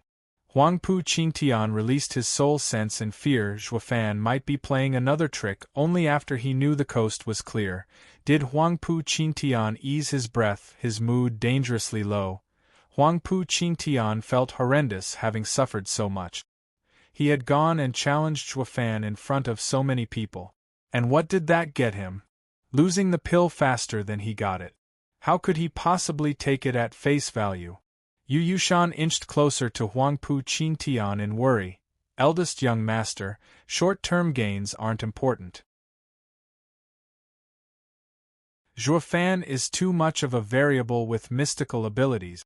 We need to find a way to deal with his disappearing act. If we can't trap him, the day we fight he'll take us down one by one, while we won't even touch him. We can't have that. The other two nodded. They felt utterly powerless in the face of Zhuofan's shifting around unrestrained. It doesn't matter. Huangpu Qingtian's eyes flashed. Sir Leng already predicted this. Isn't our earlier plan all to deal with him? You mean, Yu Yushan said, I see. I'll gather the scattered people and instruct them harder. No. Huangpu Qingtian waved his hand. Zhuofan terrified them. They are obsolete. Just leave them to die on Beast King Mountain. Go after our vassals that are still missing. Have them help instead. They were all shocked by Huangpu Qingtian's cruelty. These people had only been with them for around 10 days and were quite hard-working. and yet they were cast away like broken toys. Huang Pu Qingtian could tell what was on their minds. Do you know the difference between a help and a burden? They shook their heads. Huang Pu Qingtian mocked. A help assists me in achieving what I want, and a burden works against me. It will one day mean the difference between life and death. The three blinked, still unconvinced. They knew of this, of course, but weren't getting where he was going with this. Huang Pu Qingtian snickered. They would have helped me before, in dealing with this spawn. But now, they are terrified of Zhuofan and will be an inconvenience to us. Letting them participate regardless will pose a grave danger to us, even death. This is why I threw them away. Or would you rather have Zhuofan kill you because of some deadweights? They finally understood, and looked at him in admiration. Huang Pu Qingtian is the eldest young master for a reason. Such insight, such cunning, like a true emperor. The shadow nodded from afar, pleased by Huang Pu Qingtian's character. Glancing at them, Huang Pu Qingtian continued, Yu Shan, weren't you curious why I let Drifting Flowers edifices group off? Ha ha ha, I'll tell you. Because they are all Zhuofan's burdens. If they die, Zhuofan will be uncontrollable, even to us. But now, with Chu Qingqing helping us without knowing, we will grasp this chance to deal with him for good. The three gave their thumbs up, even lumped together. Chu Qingqing's gang was still as weak as if they were alone. While if Zhuofan was left alone, he may one day come to reap their lives. Using these people to tie Zhuofan down was the best bet. It was such an obvious trap that even Zhuofan had no choice but to jump right in. Huang Pu Qingtian's eyes shined, regaining control of the situation. Meanwhile, Zhuofan was cruising the skies, yet didn't feel like a winner at all. He already guessed Huang Pu Qingtian's thinking, but he still couldn't get himself to cast aside all those people, and that was the least of his worries. The biggest headache was how easily Huang Pu Qingtian could do it, while he found it impossible just now after he let Yan Fu go. Huang Pu Qingtian grew suspicious of Yan Fu. His suspicions had no real reason, and yet he made the prompt decision to attack Yan Fu. If not for Zhuofan being an Oscar-level actor, Yan Fu would have been a smear on the ground. He was cruel enough to kill any doubts than let any mistake slip by. He always watched Zhuofan even as he attacked, but stopped short of killing to not give Zhuofan more reasons to mock him. Other than that, Yan Fu would have been totally dead. In this way, one had so many burdens on his shoulders, while the other had nothing tying him down. Zhuofan found himself at a disadvantage in this psychological warfare, having to accept everything he was attacked with. Even though I say the demonic path is cruel and pitiless, going to battle with so many burdens will be hard. I need to get the keys and exits to let them out as soon as possible. Zhuofan gnashed his teeth as he shot for Chu Qingqing like lightning.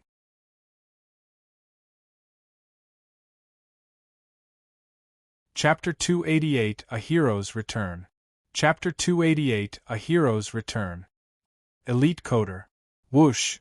With a crack of thunder, Zhuofan made his entrance before Chu Qingqing. They all whipped their heads towards him, their eyes glinting. Their entire morale rested on whether or not Zhuofan could bring back the stolen brimming sacred pill. Jitteriness rose as all eyes took in his prideful stance, keeping them in suspense, and the audience beyond the wood. National Elemental Stone was no different. This was the first contact between Zhuofan and Huang Pu Qingtian, the strongest duo in this battle. Losing it would plunge their morale to rock bottom, and the only sensible choice would be going home. But it didn't stop there.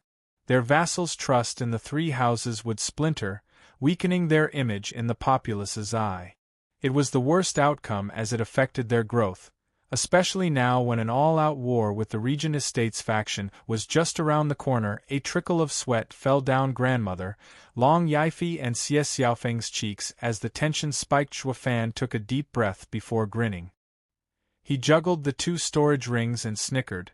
Now which ring holds the brimming sacred pill, you reckon? The words still hadn't sunk in from their momentary daze. But the next reaction was explosive. Everyone cheered. Zhuofan obviously got the pill. Everyone was moved at that point, thinking back a few days ago. Huang Pu Qingtian's overpowering might had plunged them into despair. How were they supposed to even face such a monster? But Zhuofan came back victorious, recovering the pill from the clutches of that monster. Such a feat worked wonders for their battered hearts from fear and shame, surging in them the will to fight. Even the ever-composed grandmother showed a rare trace of joy on her features. She turned to her two allies and burst out laughing. Dugujantian eased a breath, nodding at the figure beyond the national elemental stone. The kid is a loose cannon, but he always comes through when it counts. If it were a war, the act of recovering the pill would instill our army greater morale than any one skirmish could ever do. Fang Qiubai smiled thinly. This only confirmed he made the right choice when he braved in picking him to face Huangpu Qingtian. He was the only one of the younger generation who could achieve it, but then Fang Qiubai caught onto something and brought it to Dugujantian's attention. Old Marshal, what is that? Dugujantian squinted and cursed inside. That punk isn't a pushover in the least. He even dares to go against my orders. In a remote corner, among the three allied houses group, Lu Yizhen was seen on and off, cheering. Esoteric debate only allowed those below the age of 30 to participate. The old geezer was clearly out of the question. Dugujantian himself even stated he was going to cut down with impunity any and all cheaters. But wasn't that guy a man of the Luo clan? Sir Fang, my eyes must have failed me. I can't see anything amiss. Dugujantian played the fool. Fang Qiubai laughed. In any case, both of their priorities were skewed in Luo clan's favor. But who'd have thought the old marshal, the one immovable and strict man, would cover for Luo clan? Since when did a friggin' radiant stage expert's eyesight go bad? He must really like that fifth godson of his to be this biased. He'd never do this otherwise, not with how righteous the man was. That was for the best, since it was all for his majesty's sake. In protecting Luo clan, one had to be flexible and ignore minor hiccups. Fang Qiubai was worried this would have ruffled Dugujantian's feathers. Ha ha ha, it's fine. I just saw an interesting spiritual beast that caught my attention. But since Marshall's eyesight is poor, never mind. Fang Qiubai rubbed his beard. Dugujantian blushed, knowing fully well he was teased, so he chose to turn a blind eye. Plus, he vowed this would be the first and last time he'd ever cross his own word. Zhuge Changfeng kept a close eye on Zhuofan as a smile played on his lip. Then he gave a long look at Huangpu Tianyuan before chuckling. Ha ha ha, Estate Lord Huangpu, it seems in this skirmish, the young master came out at the bottom.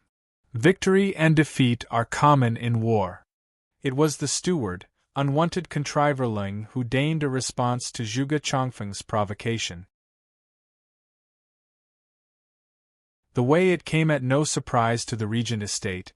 He seemed to have foreseen a long time ago that Huangpu Qingtian would lose. Zhuge Changfeng squinted. Oh? Sir Ling was expecting this, I see. I take it you've taken ample preparation as well.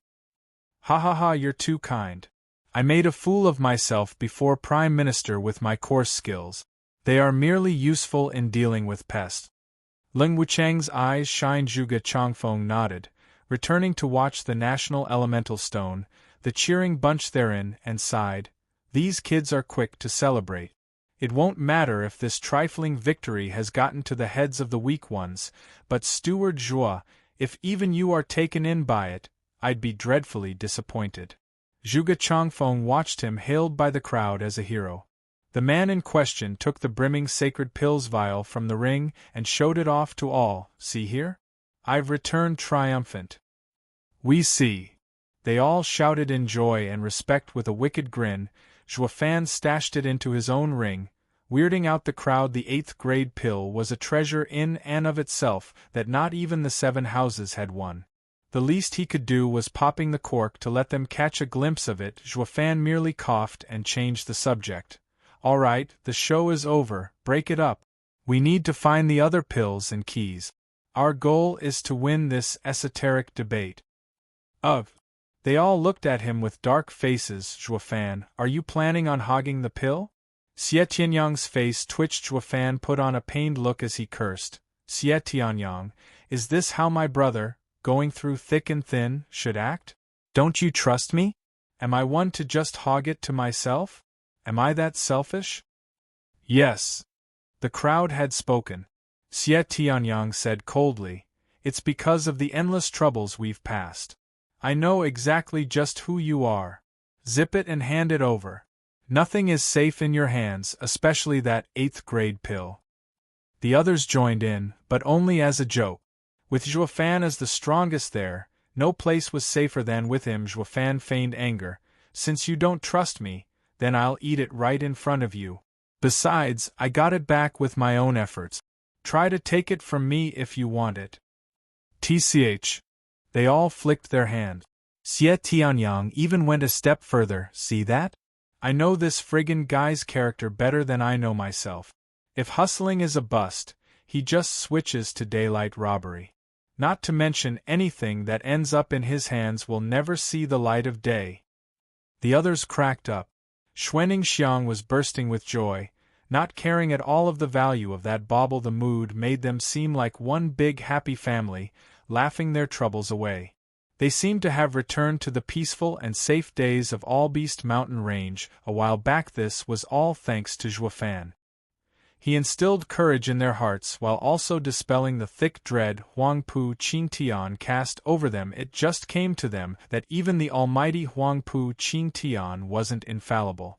At the very least, Zhuofan was there to give them a fighting chance. Once the cheerfulness passed, the three houses' head disciples began discussing serious matters. Xie Tianshang began, "Brother Zhuo, you are the strongest here and also brought the brimming sacred pill back. That makes it yours. The stronger you are, the greater our chances." The rest nodded. They were all quite keen on having it for themselves, but with it being Zhuofan's spoil, it belonged to him by right. Moreover, a boosted Zhuofan would give them an edge in getting the other pills out there. This was the best outcome for their alliance. Zhuofan shook his head though. "I can't, Brother Xie. Did you really think Huangpu Qingtian waited 10 days for me with the 8th grade pill instead of eating it? Just so I could steal it?" Xie Tianshang frowned. Zhuofan smiled. "Because he won't dare." "What?" came their shocked response while Zhuofan explained. "It takes a long time to absorb it completely. If an enemy comes in that time, the slightest distraction would render it wasted, if not incur a heavy wound. So before a clear outcome has come from our conflicts, neither side would be willing to eat it." The sudden realization made them look at Zhuofan in a new light. Thanks to his reminder, they could now curb the irresistible lure of the brimming sacred pill the moment they found it. They were grateful for having avoided death. If an enemy found them in such a vulnerable moment, they were clearly overthinking things though. Why would Huangpu Qingtian get rid of such delicious bait and help Zhuofan instead? Not to mention, Huangpu Qingtian was sure to drop by the instant any of them found one, and appropriated it. They'd never get the chance to even swallow it. These thoughts left Zhuofan sighing. "The sooner I send them home the better."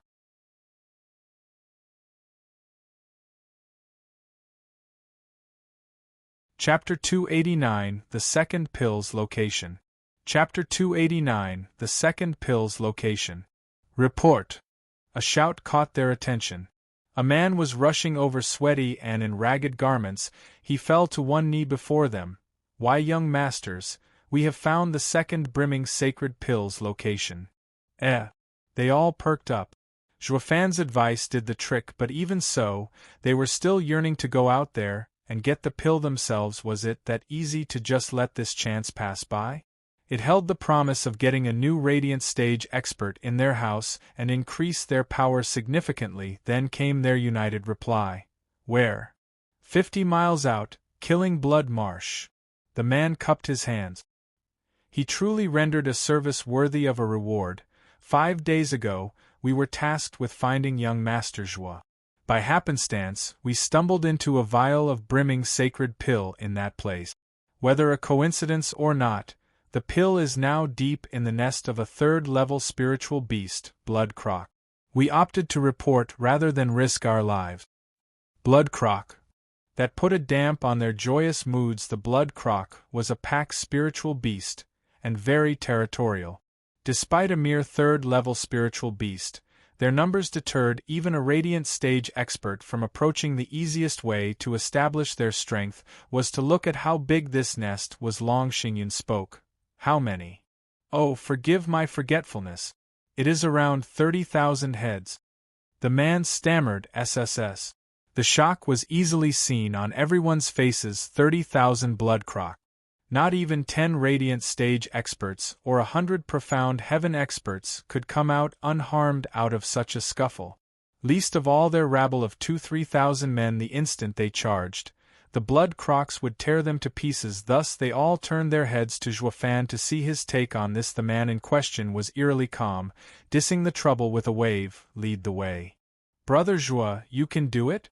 They looked on in hope with a vague smile. Zhuofan was playing coy. Ha ha ha, we'll know when we get there. And proceeded to walk southwest. Being all mysterious worked, making the rest follow him in shock. No wonder a puny and forgotten Luo clan reached such a height. This guy was overpowered. He always came through despite adversities. Luo Yunhai, Xuanning Xiang and the 100 people Zhuofan brought followed him the instant he made a move. For the first two it was an obvious choice. As for the 100 people, vassals to different houses, they went after Zhuofan like sheep after a shepherd. Besides, what difference would it make if they were behind Luo clan when the houses they were vassals to were all allies? You should at least go with your master, even if so. They couldn't help it though, not when Zhuofan was a beacon of safety, willing to follow him everywhere with unflinching determination. Too bad the lucky Luo clan had yet to become a house, or these guys would have switched camps on the spot. The kid is taking everyone from us. I can already see how the esoteric debate ends, with half of our vassals willing to follow Luo clan. Long Xingyun sighed. Xie Tianshang shrugged. That's how charisma works. Be it a mighty emperor or just a clan head, they all have to have some amount of personal magnetism. We all do. But in Zhuofan's case, while ours is but a mere glint, his shines like a radiant star. Xie Tianshang followed closely as well. Long Xingyun chuckled right behind him. Chu Qingqing thoughtfully watched the prideful and solitary figure in front before coming to the wood. Exit was soon barren of people, all going for the killing blood marsh. The audience beyond the wood National Elemental Stone found the entertainment waning and returned to the seats. Dugu Zhantian provided all while speculating how Zhuofan managed to relieve Huangpu Qingtian of the pill. It was clear by his appearance that no blows were traded, so how the man in question was now taking a troll. Perhaps the exhaustion of the past few days never left him and only made him grow weary, culminating in this slow pace. Yet it only worked to put Long Xingyun's group on edge. They were itching to get to the killing blood swamp first. It was funny how the esoteric debate of this century had been reduced to an 8th-grade pill hunt. Zhuofan was not in the least bit hurried, taking his sweet time. While he was at it, he had the others scout the surroundings as they made their way forward. The way he saw it, brimming sacred pill was merely a reward to the winner of this final battle. It made little sense to look for it when the exits and keys held a far greater importance with them on his hands. He had to find a way out, especially for a certain useless bunch. It just so happened to be working fabulously in easing his burden too, so he toned down on his speed, using this time to have the rest search for the keys. Long Xingyun's group found it incomprehensible. They wished nothing more than to charge in and get that 8th-grade pill. Big brother Zhuo, I found a key. Xuanning Xiang skipped over in glee, presenting a red crystal. Zhuofan saw the fist-sized red crystal. It was cold to the touch, telling him this was the Yin key of the fire exit. All he had to do now was find the Yang fire key, and Xuanning Xiang would be home free. Leaving him room to go all out to his heart's content, Zhuofan brightened and patted her cute head. Well done, Ninger. Xuanning Xiang giggled, at which Long Xingyun sighed. Miss Xue, finding a brimming sacred pill would be so much better. You won't just be doing a great service to us houses, but even hold yourself in favor. Fan merely shook his head. Xuanning would have none of that, humph. I won't even go for some mystical pill. That's your delusion. I only care about what Big Brother Zhuo wants. Shuddering, Fan looked queerly at her.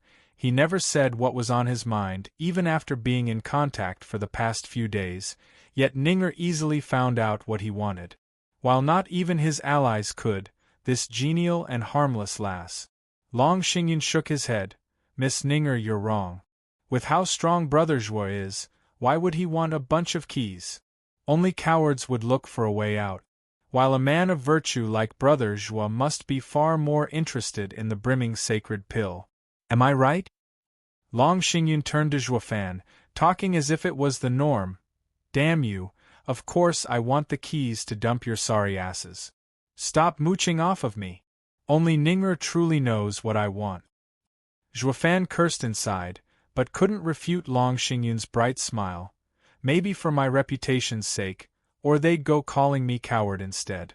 If I explain it, they'll think I'd be a hindrance and affect our alliance. Fan could only nod. Yes, Brother Long makes perfect sense.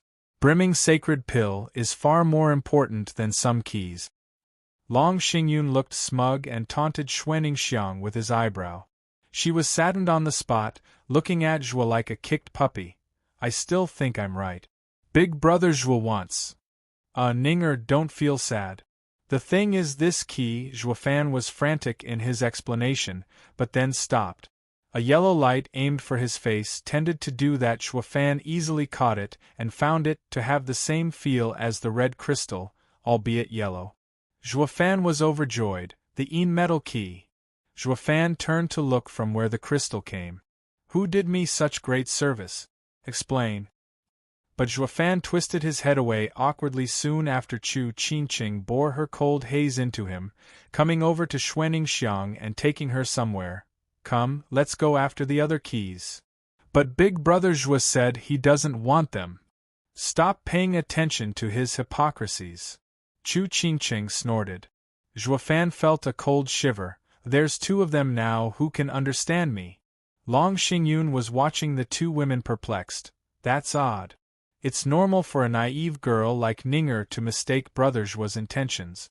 But Edifice Lord Chu is a refined and ambitious woman, so why is she wasting time looking as well? Ha ha ha, you're asking me? Fan let out a dry laugh, masking the sigh in his heart. He was your typical lone wolf, with hardly anyone catching on to his thinking. But now two women showed up at the same time, defying all logic. Is this the legendary bosom buddy? A chuckle escaped his lips. He, a cold stone demonic cultivator, was oblivious to matters of the fairer sex as a close friend, and yet, this feeling ain't bad. Ain't bad at all. Fan resumed walking for the killing blood marsh, leaving a puzzled Long Xingyun behind. What should have taken 5 days, thanks to Fan taking it easy, they arrived after 10. But not for nothing, considering the riches he fetched along the way. Of the 10 total keys, they found 4, with the metal key the only complete one. All that was left was to look for the metal exit. Be that as it may, the slow march had its downside. Someone beat them to it.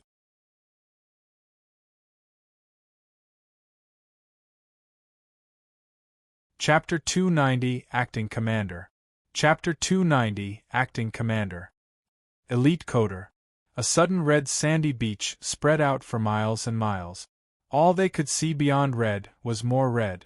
And what made it worse was the queasy feeling when the smell wafted into their noses. This was the lair of the 3rd-level spiritual beast, Blood Croc. This beast left their lair in packs to hunt, then dragged their quarry back to mangle and feast on their kill. This made for a gory sight as well as the endless gushing blood. This led to their domain soaked in red, and made impossible for anything else to grow, hence the name Killing Blood Marsh. The group looked amazed, certain this place was the lair of blood crocs. What was truly baffling was in fact the lack of blood crocs on their way here. Not to mention they took their time. With a frown, Long Xingyun voiced his doubt at the scout. Did you actually see any blood croc here, or even the brimming sacred pill? Yes, young Master Long. I'd never lie to you. When I got here earlier I saw thousands of blood Croc, and even caught a glimpse of a vial in their midst. The man pointed. Long Xingyun believed him, and pressed on after a quick look at the others, but they soon had to stop again and shudder. Their faces grew grave and their eyes revealed shock. What's this monster doing here?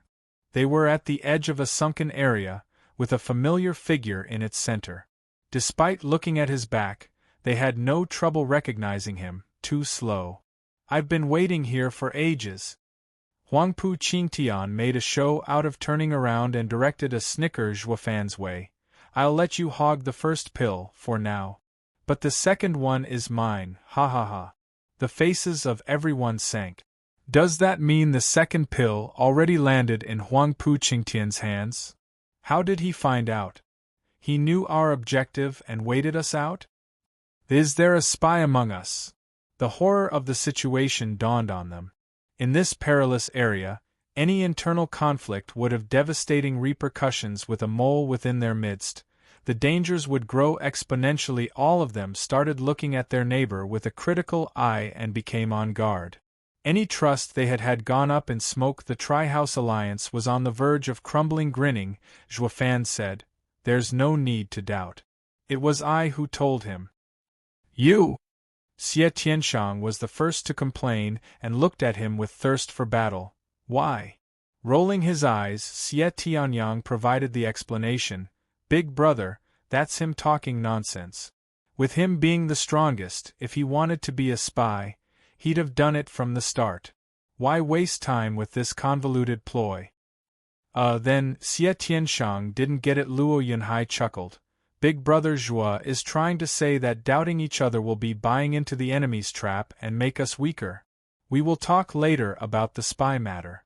Now it's time for all of us to unite and fight. They all nodded and attached greater importance to Luo clan. The sinister and deceitful Zhuofan wasn't the only one with a full grasp of the situation. Luo clan's future clan head was also wise. He lived up to his name as the fifth godson of Dugujantian. Taking this into account, Luo clan's rise was imminent. The three houses' top disciples nodded in praise as well.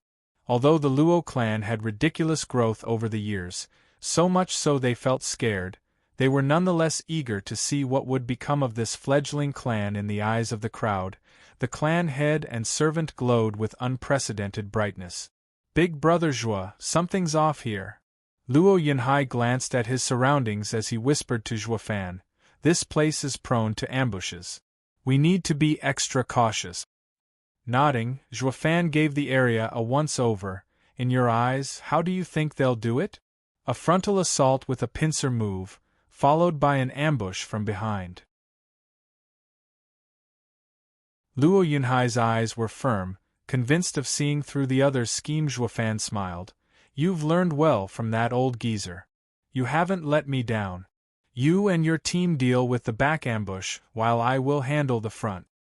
Zhuofan then shot forth with a calm look. Luo Yunhai was startled, then nodded. He knew the frontal assault was the enemy's main force. What Zhuofan chose was the hardest and most dangerous mission.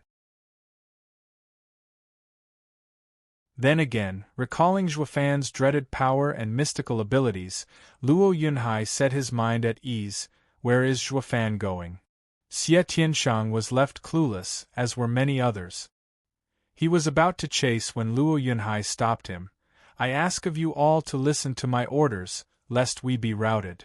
After the shock subsided, they looked at him in derision. They all admired Luo Yunhai, but not to the point they'd be in awe of this young man who lacked the almighty power Zhuofan had. Which among these future house lords would ever let a runt tell them what to do? If there was anyone from Luo clan who they'd ever accept, it would be Zhuofan. But letting a tyke boss them around. Humph!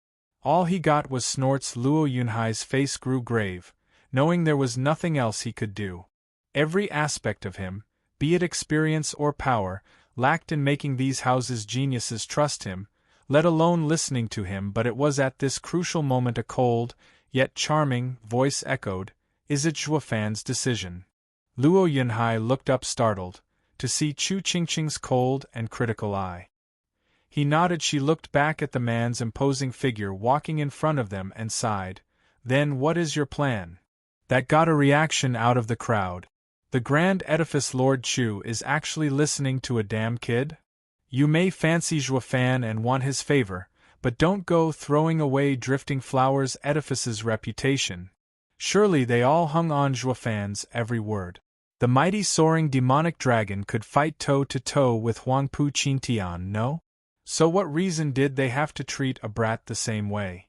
The other two houses refrained from commenting to Xuaningxiang, the world's #1 innocent, more like delusional, Mrs. The intricacies this decision held to the other houses went right over her head as she shouted, Yunhai, I'll listen to you. You got us out of that impasse last time. You may not be on Big Brother Zhuo's level, but you're still stronger than these guys, who only know how to lose. Restraint was not in Xuaningxiang's vocabulary, making Long Xingyun and Xie Tianshang's faces aflame. Ever since they came to Beast King Mountain, they hadn't won once, nor lost with dignity, and that was the truth of it. All they ever achieved since coming here was a big fat nada. They felt ashamed even more now, with Xuaningxiang there to poke their wounds. It also had something to do with Xie Tianyang being her shadow, safeguarding her every step of the way. If it was any other vassal clan, even with Sword Marquis Abode's amiable stance, they'd still get a trashing. Would any lord allow their vassal to act like so? Ninger, don't say that. Leave them with some dignity. They were all on the same side after all, practically brothers. Xie Tianyang had to curb Xuaningxiang's willfulness. He then turned to Xie Tianshang.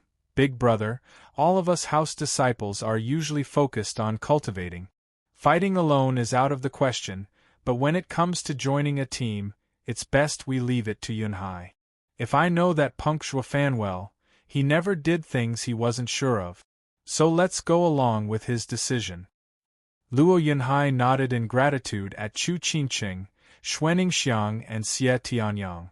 Then turned nervously to Xie Tianshang. Xie Tianshang squinted but gave his consent. What would you have us do? Luo Yunhai was overjoyed. He finally had Sword Marquis Abode support. Long Xingyun saw how two of his allies caved and shrugged, in lack of a better option.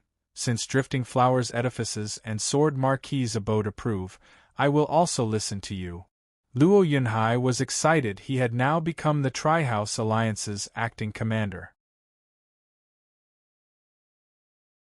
He had the power to move thousands of people, that of the houses and their vassals, as long as Huangpu Qingtian didn't butt in. He was certain nothing could stand in the way of him and his army. Luo Yunhai put on a serious face and spoke. From my discussion with Big Brother Zhuo, we've concluded that we are surrounded. We will have to break through the encirclement. Listen up, everyone. The vassals are to split in 3 groups, those belonging to each houses. The Drifting Flowers edifices division will form a column, awaiting my order to attack our behind. The other 2 will form our flanks as we move in tandem. Keep cool and don't break formation as you fight. Be mindful of your position in the formation to not let it crumble. Luo Yunhai shouted with confidence. He knew full well that Zhuofan was the sole reason they listened. But come the aftermath of the battle, he was certain their views will change. My 5 years in the army weren't a waste. Luo Yunhai vowed.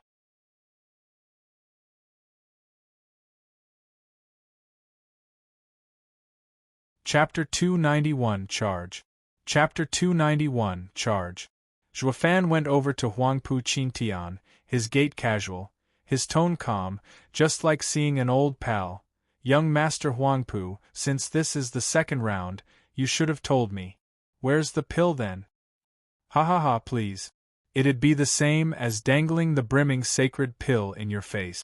Now that I've seen what Steward Zhuo can do, let's see you try getting it now. Huangpu Qingtian raised a taunting eyebrow. Zhuofan shook his head.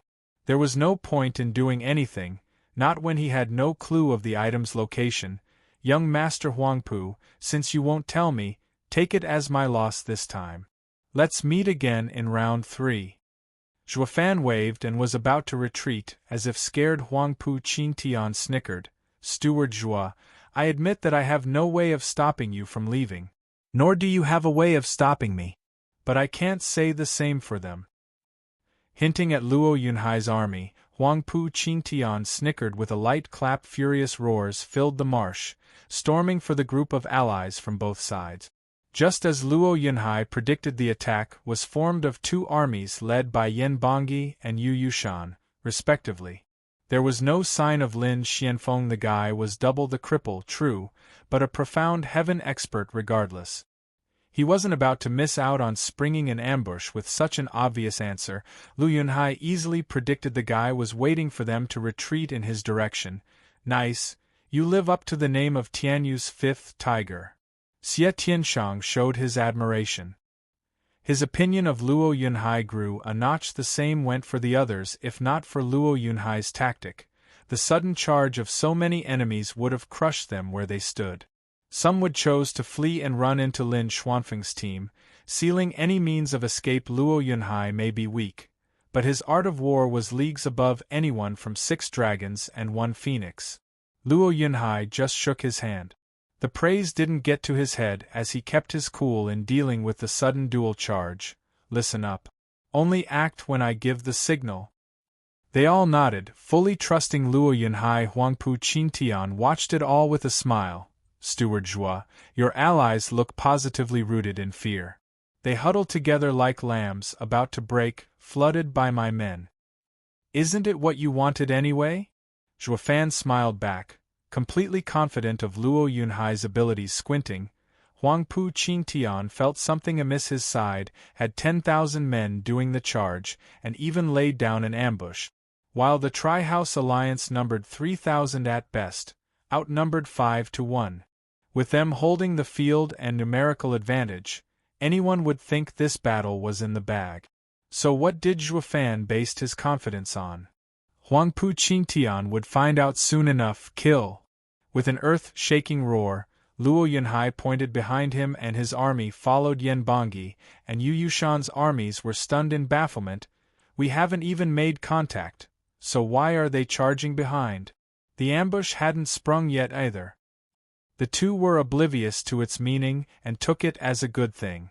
Regardless of what trick they pulled, it would only work to show a hole in their formation. This will make things easier, killing them down to the last man. The two only grew excited in their charge. How could they have known? Their crass assumption couldn't be farther from the truth.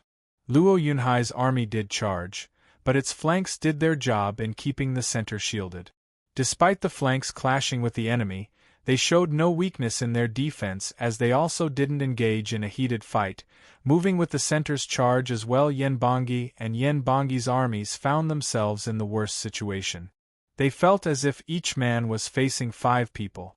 Just as they attacked the front, a sudden retaliation came from the back. The Tri-House Alliance moved like the sea, crushing the enemy armies in waves. Amidst the turbulent waters, Yan Bangyi and Yu Yushan found their numbers culled. As for the lucky survivors, they landed far behind the battle, looking on at the endless strings of corpses left by the Alliance's charge. They had the numbers, they had the flanking, but now they had the biggest losses. While Yan Bangyi and Yu Yushan looked positively glum, Huangpu Qingtian gnashed his teeth. You've got your ass handed to you even when 5 to 1? Just what do I keep you idiots for anyway?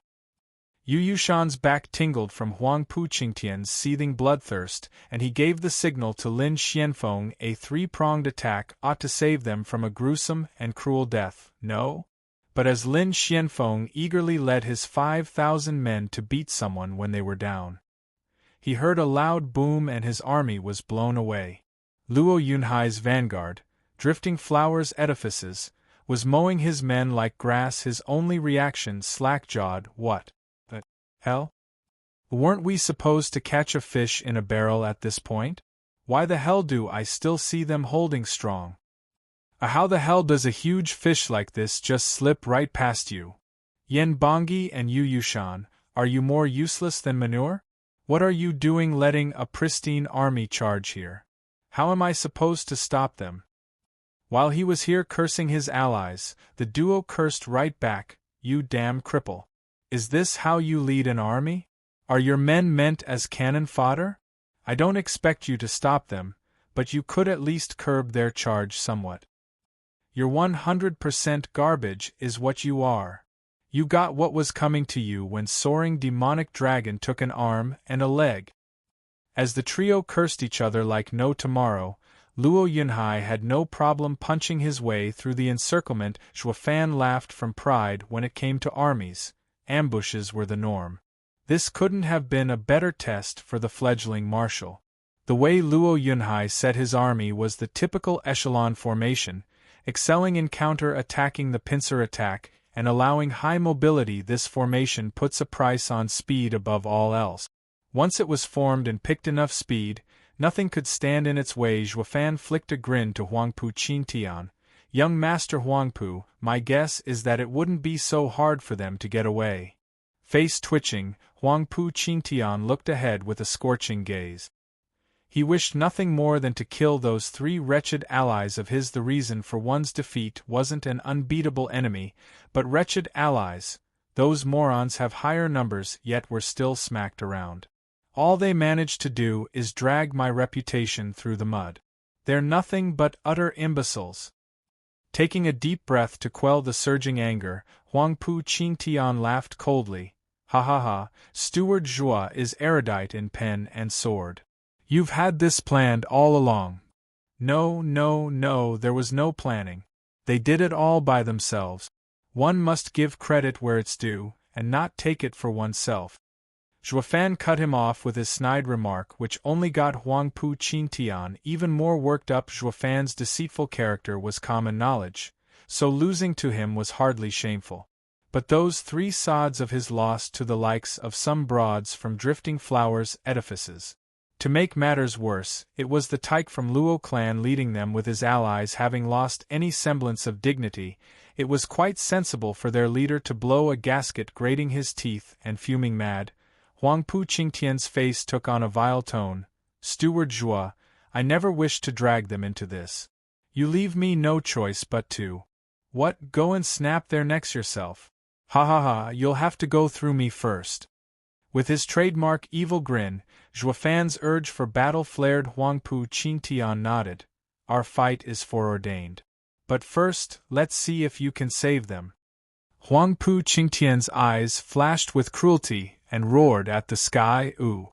Shockingly enough, Huangpu Qingtian's mere shout sounded closer to a dragon than a human. Zhuofan squinted, but his reply was a calm gathering of eerie power in his eyes. That dragon roar was a special martial art, just like his wraith style. They both originated from dragons. But no man could ever release a dragon's roar, short of being a dragon himself. Zhuofan shook that thought away, finding it utterly ridiculous. A true dragon had the power of at least Gu Santong. Despite being called a monster, his might had yet to shed the realm of mortals. So why then? Zhuofan's train of thought was cut off when the earth rumbled with a dreadful sound.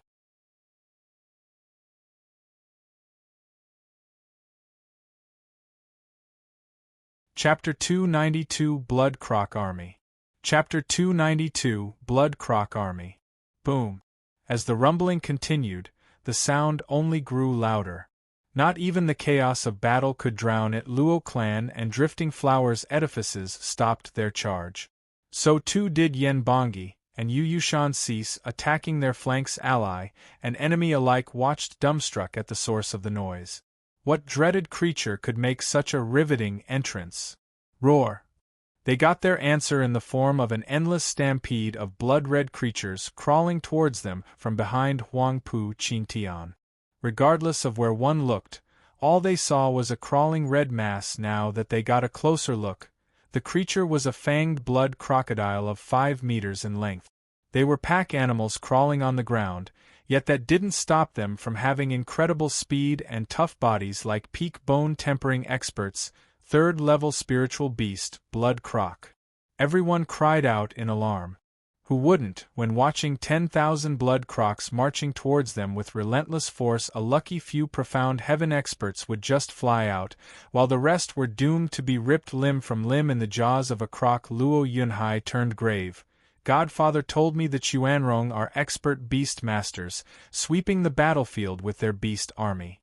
This army can use formations and could hold its own at a numerical disadvantage, but I never imagined Huangpu Qingtian would resort to the likes of this. This is bad. What, Huangpu Qingtian called them? Long Xingyun snapped his head at the smirking figure, just as the blood crocs simply bypassed him.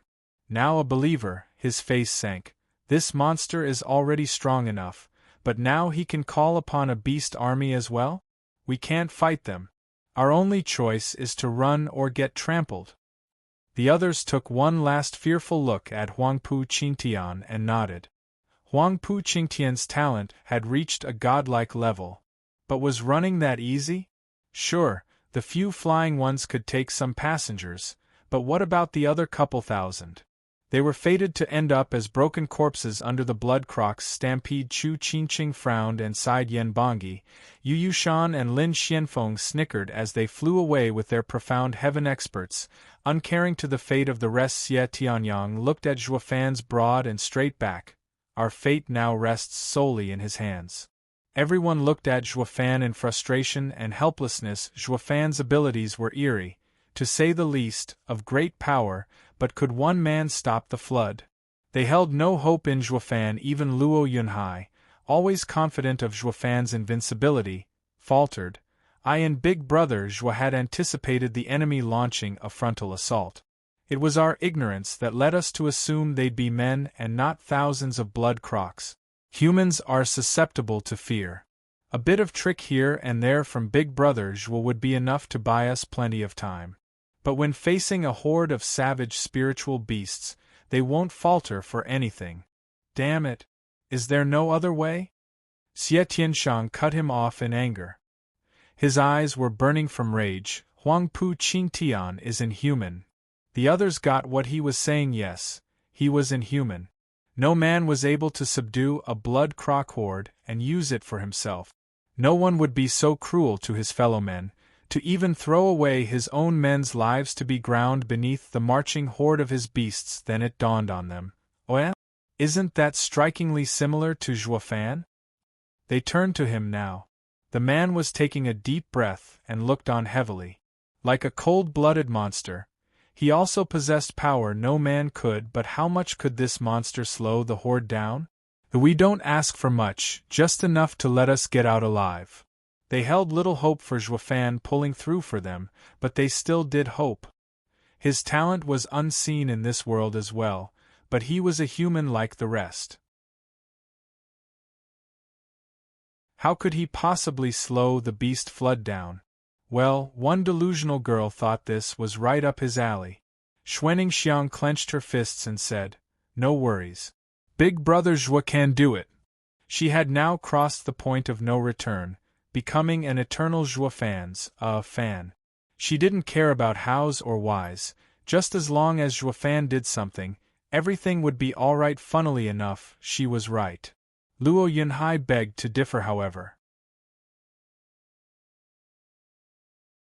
Zhuofan had no problem dealing with a bunch of men charging over, but as for spiritual beasts, in the face of the ravenous flood, Zhuofan looked like a dinghy floating about, ready to tip at any jolt. However, this dinghy was quite calm, and smiling.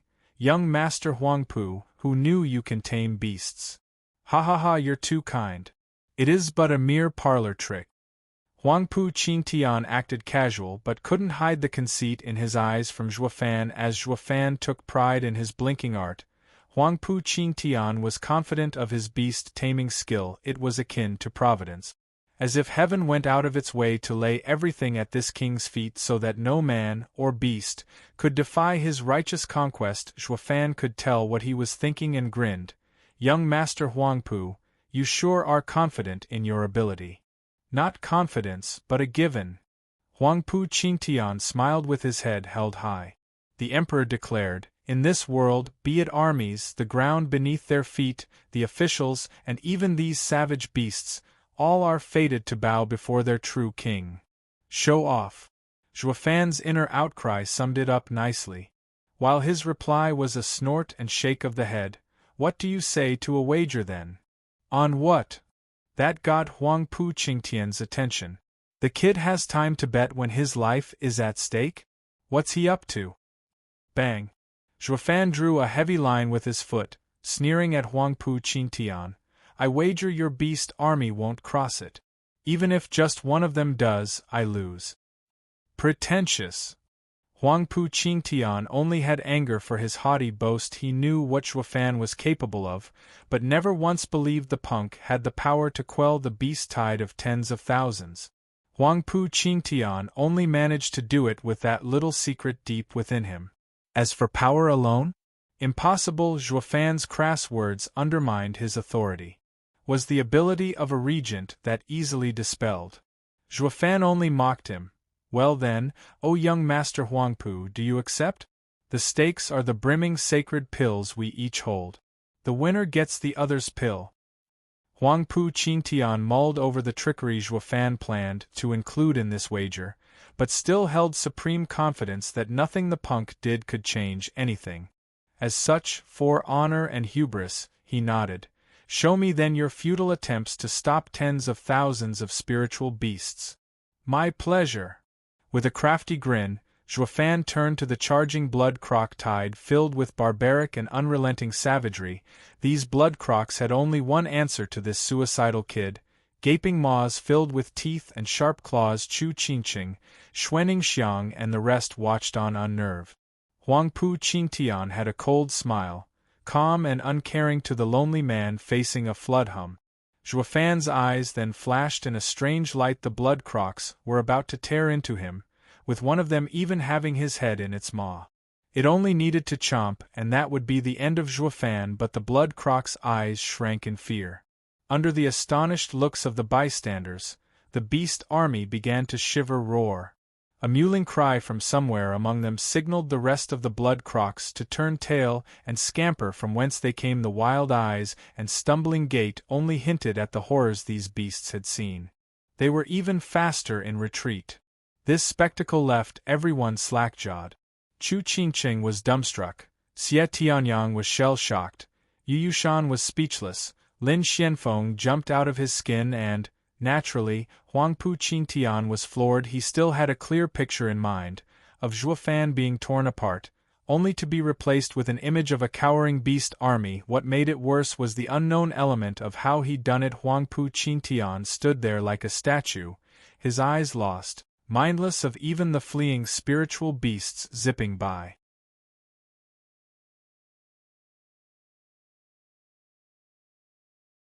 Chapter 293 First Contact. Chapter 293 First Contact. What just happened? Yu Yushan was floating about in the air, looking dazed at the scampering blood tide. When he finally managed to return to his senses, he said to his two allies, "Wasn't that eldest young master's trump card?" The two were still out of it by the looks of it. Huangpu Qingtian had laid it on pretty thick with his boasting. That once blood crocs came into play, the Tri-House Alliance would be left in mangled pieces. They were so excited to see Zhuofan finally falling short in something, getting with the program of suffering like everyone else. The boasting got them hyped as well, eager to see Zhuofan in tears. That wasn't meant to be, however, not when the sure kill method was running away at top speed. The three sank into depression, followed closely by the sharp decline in Huangpu Qingtian's grandeur. Even heaven-shaking Dragon Lord got the same treatment as them. He boasted and flounced, sure, but do that in front of soaring demonic dragon, and you'd get bitch slapped. He had met his bane. Luo Yunhai's side was on the verge of breaking down at the sight of the savage beast tide. They felt the end coming, their future robbed, but looking at it now, they knew the earlier panic was quite pointless. There was no need to fear as long as Zhuofan was here. The acting commander of the Tri-House Alliance shook his head at the casual Zhuofan. Sigh, it seems even I don't know Big Brother Zhuo well. He shrugged the beast army of tens of thousands like it was nothing. Forgive me, friends. I have made the grievous mistake of doubting Big Brother Zhuo's abilities. With how Huangpu Qingtian can do it, it's quite obvious Big Brother Zhuo can do it too. It's a fallacy to think otherwise. Luo Yunhai gave a solemn bow to the vexed crowd. It made sense though. Having gone through so many events with Zhuofan, there was one undeniable truth all of them should have figured out by now. Nothing was impossible for him. If even he met with an impossible conundrum, then all hope was lost. Huangpu Qingtian could control spiritual beasts? Humph, then so could Zhuofan. The basis? He was Zhuofan, of course. In the blink of an eye, Zhuofan's fan club found its ranks greatly bolstered. One had to admit that even a fan was right, sometimes. Just look at Xuanning bouncing around with unbridled joy. See that? What did I tell you? Chu Qingqing shook her head. Although her love rival, she still found her innocence pleasing to the eye. Xiao Dandan's eyes had hearts in them, watching Zhuofan with an intoxicated leer. Zhuofan's cold tone gave her quite the scare back then, but with him striking the alpha male pose, she threw that fear out the window. Dying by his hand would be a dream come true at this point. I'd rather be a ghost by a hero's side than the wife of a lousy bum. The lust was strong with this one. Xiao Dandan simply wanted to gobble Zhuofan up. Dong Xiaowan saw the others' galls and envy. They all fought over Zhuofan's attention, but not her. She was of low status, and being unable to follow her heart left her in misery. These monsters are capable of anything. Xie Tianyang glanced at Xuanningsiang's red face with jealousy. The others paused for a second, then nodded unanimously. One man controlled a beast tide, while the other shooed it away with a wink. Could a human being ever do that? The two became a beacon of shock and awe to every onlooker. Zhuofan reigned totally supreme. He did have the upper hand and all. Rumble. Amidst the ever-shaking earth from the fleeing blood Crocs passing him by, Huangpu Qingtian's face twitched. His fists scrunched up and he spat through gnashed teeth. Stop! I command you all to stop! Not one blood Croc minded his rave. They had bigger things to worry about, you moron of elephantine proportions.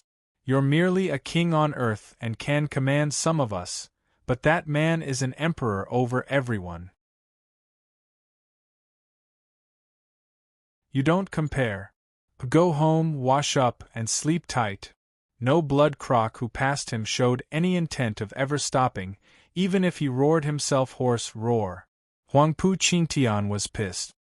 He released a dragon roar deep enough to resound even through the deaf blood Crocs. Zhuofan looked on with a quizzical look. Only now did the blood Crocs stop and look at him. Huangpu Qingtian smiled in joy, having regained some semblance of his regality. But then the blood Crocs lowered their heads again and scampered off like naughty children. The man's eyes were bloodshot and his anger exploded. He was a king and no one defied him. Especially not some mongrels. Thump!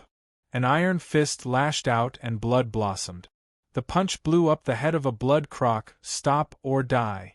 Huangpu Qingtian wailed with his hand dripping blood, not that it had any effect. The blood Crocs didn't give a rat's ass about his commands. In a fit of anger, he blew up 5 more blood Crocs, but the beasts took it in a stride, running as fast as their legs could carry them. As anger gave way to despondency, this king found himself dethroned, standing there in absent shock as the blood Crocs streamed by. Why won't they listen? I am their king. Huangpu Qingtian muttered under his breath in bewilderment, all this while the blood Crocs ignored him. He didn't strike a kingly figure anymore, but that of a beggar now that he had lost his throne. He was a nobody. The rest of the 6 dragons and 1 phoenix, foe and ally alike, were watching it all in stunned shock.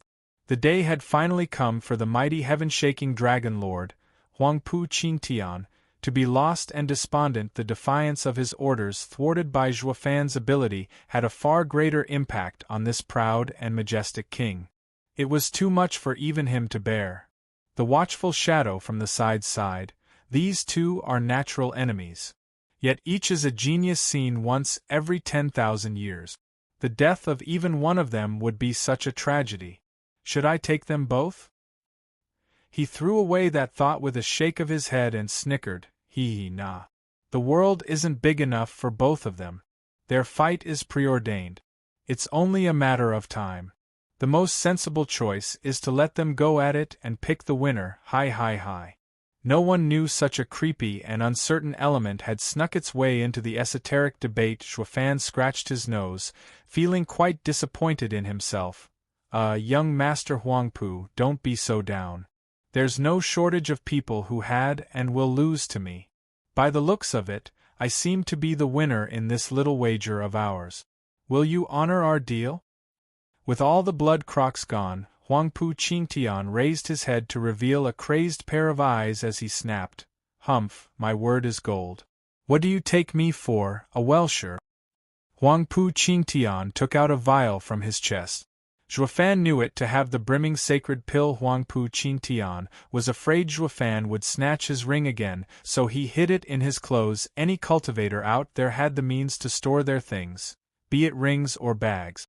It was arguably the safest place to keep, unlike on your own body, but Huangpu Qingtian's thinking went the other way around. He chose the most important item to hide on himself. The most dangerous place was also the safest. It even caught Xuefan off guard. Xuefan would never have found it even if he snatched all the storage rings. Xuefan laughed. Ha, young Master Huangpu is so crafty. I never saw it coming. I was still of a mind you gave it to that cripple for safekeeping. Humph, you take me for a fool to leave it on him after the first pill? Huangpu Qingtian flicked and the vial flew at Xuefan. Humph, take it! Whoosh! The vial shot through the air, leaving eerie sounds as it passed. Even space shimmered. Xuefan felt a sudden immense pressure slam into his shoulders, just as it neared. It even made the likes of him stagger startled.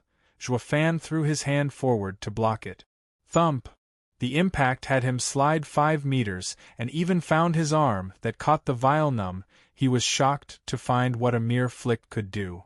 No wonder Chu Qingqing and the other two lost against Huangpu Qingtian, even though they joined hands. This guy is a monster body cultivator.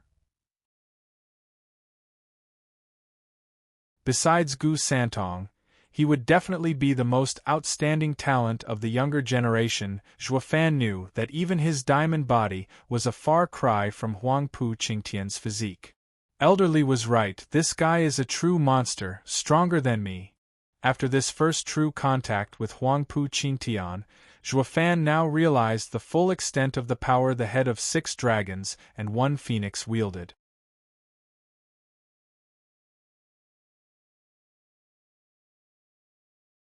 Chapter 294 Release the Beast.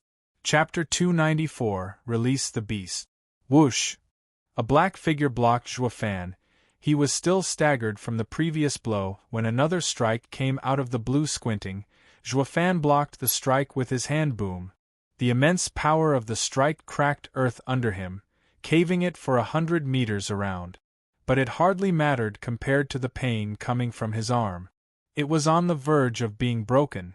Astonished, Xuefan found himself face to face with a sinister-looking Huangpu Qingtian, his eyes beaming with murderous intent. Xuefan, I can't let you live.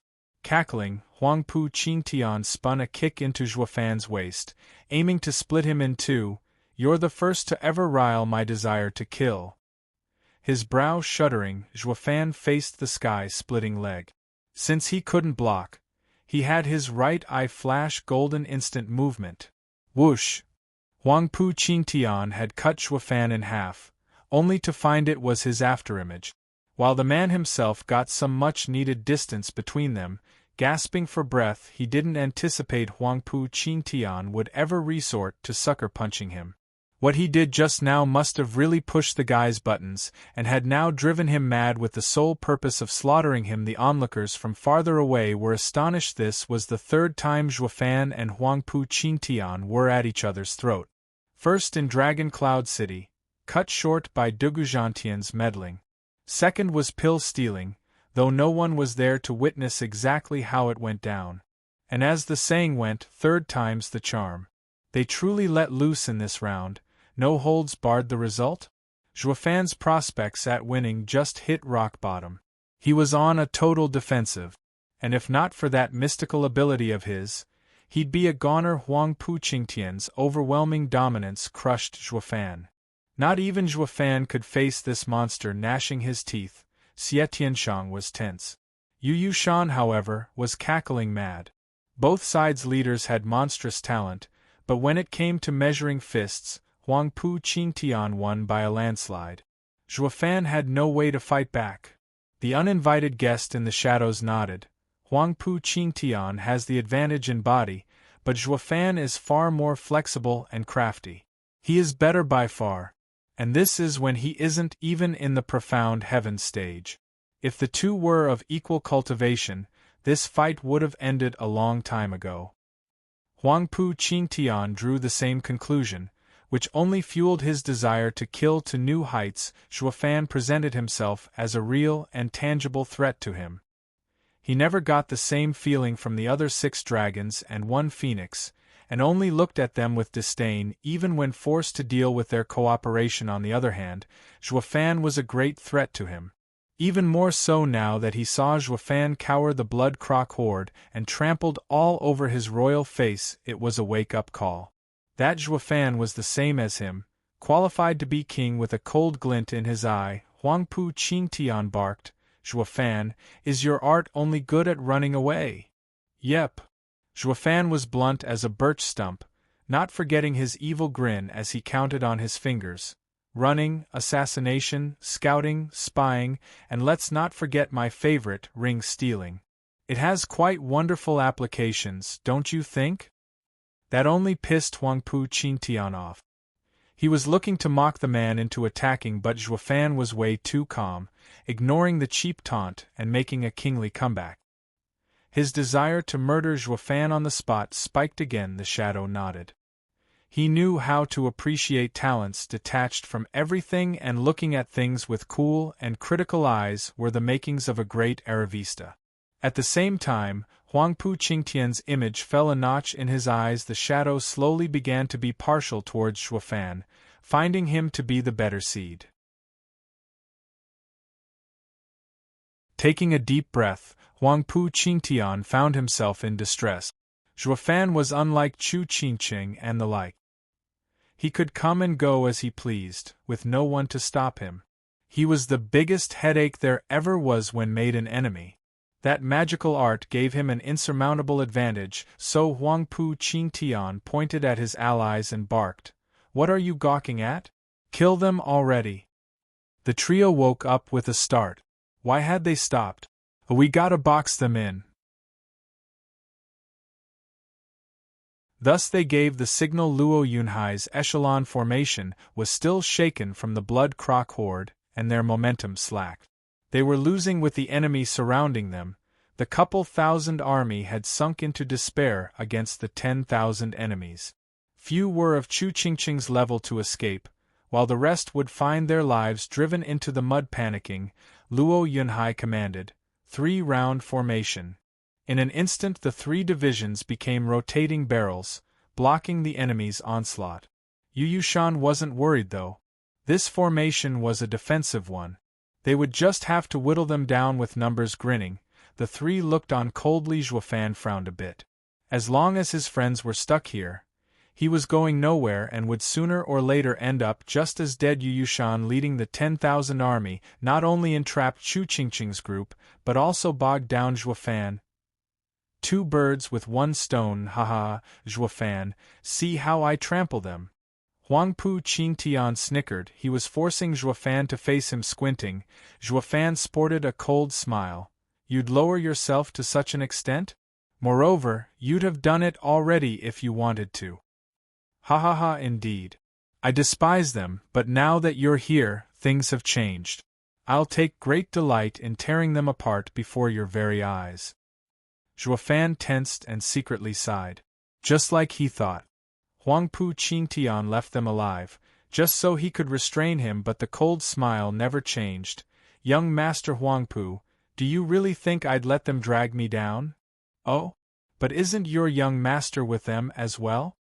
Huang Pu Qingtian's eyes glinted, having seen through him.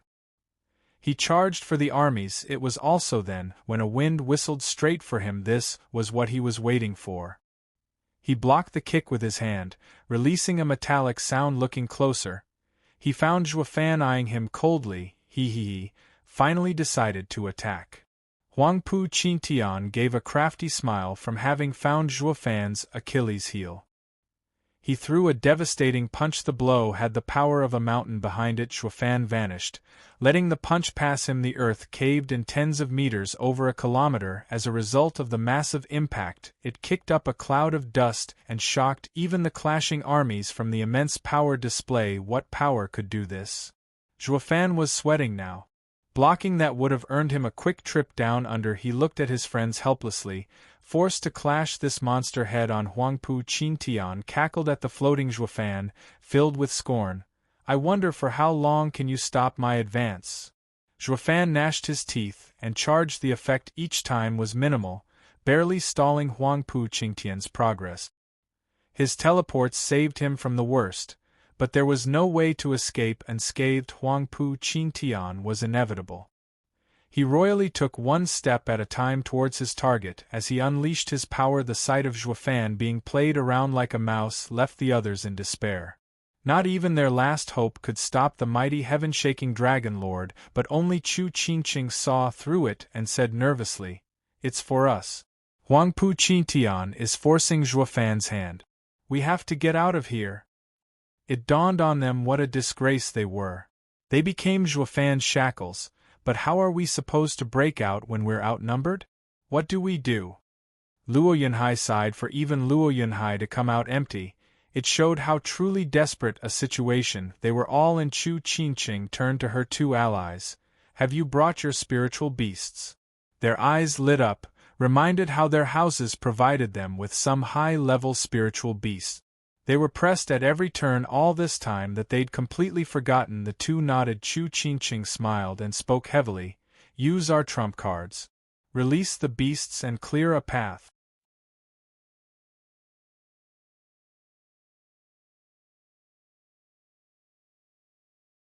Chapter 295 Qiao'er's Appearance. Chapter 295 Qiao'er's Appearance. Shriek. A bird cry pierced the sky, heralding the appearance of a snow-white beast and plunging the area into a freezer. To the shock of everyone, they found a 5-meter large white eagle looming overhead. It kicked up a snowstorm with each flap of its wings. Biting cold winds pierced the enemies in their charge, slowing them and freezing the hapless 5th-level spiritual beast, Nether Wind Falcon. Chu Qingqing shouted. Xie Tianshang and Long Xingyun weren't slow either. Roar. The reverberating roar drew one's attention to a 10-meter golden leopard. Its piercing eyes unnerved the staunchest of hearts, ready to pounce on them and maul their flesh. 5th-level spiritual beast, Golden Cloud Leopard. Xie Tianshang shouted. And mine, 5th-level spiritual beast, Heaven-Seething Lava Serpent. Long Xingyun pointed at a 50-meter-long python covered in rock. Its eyes shooting flames. The descent of 3 5th-level mighty beasts struck fear in the hearts of the enemy. Each one was equal to a Radiant stage expert. With 3 of them unleashed, the Tri-House Alliance's power was greatly boosted. Roar. Shriek. SSS. The only sensible reaction in the face of such a display was to shirk back. The 3 spiritual beasts started raining havoc within the enemy lines, darting to and fro unhinged. Not even profound heaven experts faced them as the cries of agony reached the sky. Chu Qingqing's team made a breach, even if that gap was now littered with corpses. Yunhai, use the path to get us out. Chu Qingqing pointed at the clearing. Luo Yunhai was about to do just that, but 3 cold laughs revealed Yushan and his 2 allies looking down on them. Still Yushan only mocked them. Chu Qingqing, aren't we all from the 7 houses? You think you're the only ones with pets? Don't take us lightly. Our reserves aren't the least bit weaker than yours. Yushan snapped his fingers and revealed a blazing falcon 30 meters long, 5th-level spiritual beast, Scorching Eagle. Mine as well, 5th-level spiritual beast, 100 Eyes Pestilence Spider. Yen Bongi revealed a 50-meter long, black as night tarantula. It spewed a thick miasma that cut off the path ahead. Chu Qingqing's group found themselves back at a standstill. Lin Xianfeng snickered at their grave faces. It's time for you to feast your eyes on my 5th-level spiritual beast, 9-clawed wind stoat. A sharp wind brushed by and revealed a short 1-meter-long skunk bearing its claws at them. The 6 spiritual beasts started fighting, with no clear winner in sight. The shock waves blew away any poor soul too slow to react. These were the ripples from 6 radiant stage experts' attack. Even a profound heaven expert would be sent to his death. The morale began to sink as fear set in. But the most feared were still the 7 houses. Only the likes of them could dish out 5th-level spiritual beasts that could fight a radiant stage expert to a standstill. The reveal of the 6 spiritual beasts only furthered the tug of war.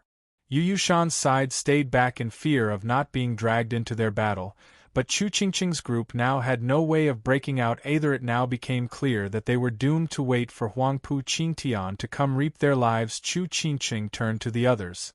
This stalemate is the worst outcome for us. Does anyone have a 5th-level spiritual beast that can help? All she got was eye rolls. What do you take us for? You think we're that well off to raise a 5th-level spiritual beast?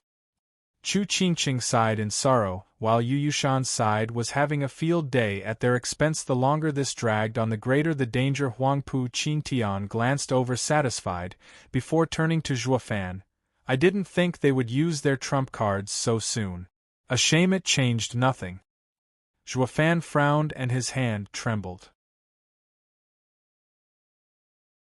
Ha ha ha, worried?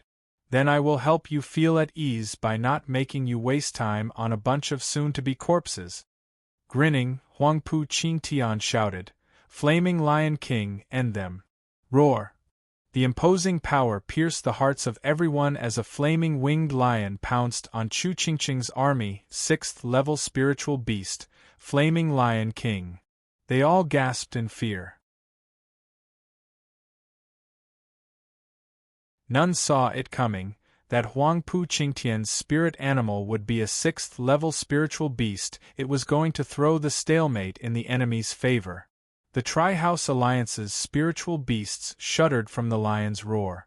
Their power cut down, they were pushed back by the other 3 spiritual beasts. We're finished. Chu Qingqing's army was filled with despair and frustration as the savage lion unleashed waves of flame in its path. Even though they'd die either way. Up till now they at least had the chance to take as many as they could down with them, with even some profound heaven experts cherishing the faint hope of survival. But now that the Lion King was here, all hope was lost. Their lives were now waiting for the flames of war to burn them to cinders. Yu Yushan's side laughed. Zhuofan kept on shuddering. He didn't get to act as a twisted and maniacally voice grated his ears. If you leave, who's to hold me back? Huangpu Qingtian cackled. He was having a blast seeing Zhuofan so conflicted. After suffering at his hand for so many times, he finally had vindication. It felt good taking a deep breath. Zhuofan found himself in a bind with 2 threats on a collision course with Chu Qingqing's group. He could only pick one. It was such a nerve-wrecking decision that he felt lost regardless of what he picked. But then, his thunder ring flickered. Zhuofan felt the impatience and hatred within Qiao'er. He was startled and perplexed at its impatience. But he soon knew why. Flaming Lion King was the same beast who had killed his mother. Although a different one, the thirst for revenge remained. Its hatred ran bone deep for what it had done to its mother. But how was the young Qiao'er going to fight against the Flaming Lion King? It was only a 4th-level spiritual beast. The answer was picked for him, as Qiao'er had reached its limit and the thunder ring flickered stronger. A sigh. It's not like it will change anything. Zhuofan gnashed his teeth, having made a decision. Young Master Huangpu, I may not be able to split myself, but what you have, well, so do I. With a snicker, Zhuofan flourished, Come, Qiao'er. In a flash of purple, a purple lightning shot for Flaming Lion King. Qiao'er only had one thing on its mind, revenge. What is that? Yu Yushan peered at the lightning glow. Yenbongi said, It appears to be a thunder skylark, a 6th-level spiritual beast. But why is it purple? What, 6th level spiritual beast? He has one too? Lin Xianfeng panicked. Won't this end up in a standstill again? Yanbongi took a closer look, before giving a deprecating shake of his head. Relax, that won't happen. This Thunder Skylark is only a chick, at the 4th level. It's no match for an adult Flaming Lion King. Besides, an adult Thunder Skylark would fare no better. Lin Xianfeng laughed. Ha ha ha, what's up with Zhuofan then? Is he so fed up with his useless spiritual beast that he wants to give it to the Lion King as a snack? That set the other two laughing, while on Chu Qingqing's side, they were hopeful a treacherous man like Zhuofan had to have an amazing spirit animal only to feel their hopes crumble at the sight of a young Thunder Skylark, a mere 4th level spiritual beast, and they resumed despairing. Even Zhuofan felt how hopeless it was to even let such a meager support out. With great hope came an equally great disappointment as they all sighed. Resigned to their fates, Huangpu Qingtian wasn't about to let this golden chance go and mock the chick as well. Zhuofan, are you that desperate to even send your useless spiritual beast to its death? What can I say? If it wants to die, I can't stop it. Shrugging, Zhuofan didn't seem to care, but the worry in his eyes was unmistakable. Even he didn't know of Qiao'er's power. Common sense dictated that a 4th level spiritual beast wouldn't be considered even a side dish to a 6th level spiritual beast. Qiao'er's chances were between nil and infinitesimal. Catching on to Zhuofan's worry, Huangpu Qingtian capitalized on it to put his own worries to rest. The punk has no overt scheme in play at all. He is on the rope. That last one made his day, and he smiled from ear to ear. In the meantime, Qiao'er was already behind the Flaming Lion King. It had everyone's full attention. Even their breath was caught in their throat at the imminent clash.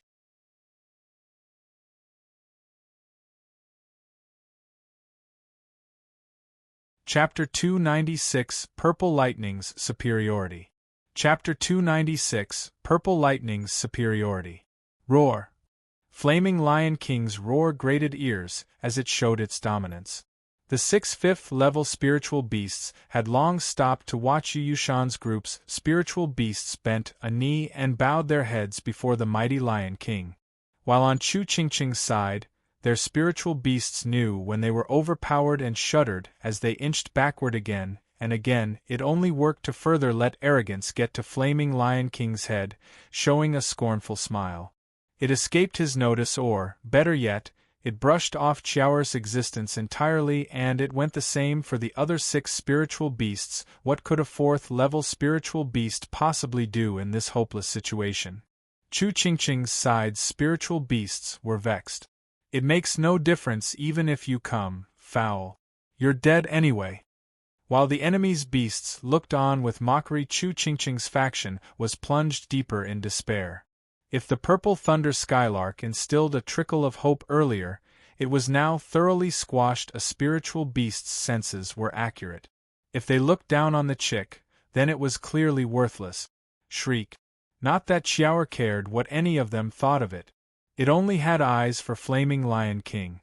It cried from behind to call out the Lion King with a gaze burning with hatred and thirst for battle. Flaming Lion King swished his head back, glaring at Qiao'er, itching to eat it and quench its anger. You dare challenge me? Qiao'er's plumes flickered and purple sparks traveled all over it. If that wasn't clear enough, then the thick bloodthirst made it abundantly obvious it wanted the Lion King's head on a platter. The Lion King was royally pissed when Qiao'er didn't stop its cries. You wretched and filthy whelp, no Thunder Skylark can match me, but you, a chick, thinks it can? For you to challenge my authority, the punishment is death. Roar! With another angry roar, Flaming Lion King started showing its violent side. The frightened 6 spiritual beasts were already meek, not even squawking. Qiao'er was the only exception. Its eyes were fixed on the bronze lion, and its screeches never stopped taunting it. The fully incensed Flaming Lion King opened its maw and spewed a 3-meter-big fireball. Not even a profound heaven expert could block such a blow. He'd be turned to ashes. Everyone watched on edge, worried for the Thunder Skylark's fate. Xuanxiang was panicking, turning to Xie Tianyang. Brother Tianyang, big brother Zhu's bird looks so pitiful. Please save it. Ugh! Cold sweat filled the silent Xie Tianyang. He turned to the unbearably naive Xuanxiang with an aggrieved look. Ninger, if the bird is pitiful, I am even more so. Have you forgotten our time in Allbeast Mountain Range, of the fight between Flaming Lion King and Thunder Skylark? Now you are asking me to save a 4th-level spiritual beast, when I am nowhere near as strong as a 6th-level spiritual beast? But it's just so pitiful. Xuanxiang was saddened. Xie Tianyang shook his head. Blame Zhuofan. He knows it too yet insists on sending it to its death. His words got nods from all around him. Puzzled as to why Zhuofan took this reckless course of action, Zhuofan himself tightened his fists from worry. Qiao'er, you are the embodiment of lightning and faster than Flaming Lion King. You must dodge. Huangpu Qingtian snickered. You must be thinking Flaming Lion King can't catch up to Thunder Skylark's speed, right? Ha ha ha, have you forgotten whose spirit animal the Lion King is? Huangpu Qingtian gave Flaming Lion King a look. Flaming Lion King nodded and flapped its wings. A blazing tornado engulfed tiny Qiao'er, sealing all means of escape. Just as the fireball approached with its biggest advantage sealed, its fate was without a doubt certain death. Zhuofan panicked inside. How is the brash and overbearing Flaming Lion King capable of such refined skill? Ha ha ha, you have a spirit animal and you don't know? Unlike spiritual beasts, a master can teach and train its pet martial arts according to their attribute. As I and Flaming Lion King are weak in speed, I devised this move to deal with quick enemies. Huangpu Qingtian snickered. Zhuofan's anger swelled. He had always been a lone wolf. And since he never raised spirit animals before, he was oblivious to its implications. Now he didn't even have the time to regret. This was Qiao'er's decision, and all he could do was support it. All consequences were for it to bear. This was the demonic path he treaded. He hatched Qiao'er from a mere egg and was practically kin. Of course it would walk the same path as him. Boom! The fireball exploded on Qiao'er. It combined with the fire tornado in a tremendous bang, releasing a torrent of flames. Xuanxiang clutched her ears, ducking behind Xie Tianyang in fear as she observed the flaming explosion in dismay. The others sighed. Here lie the bones of an overconfident creature.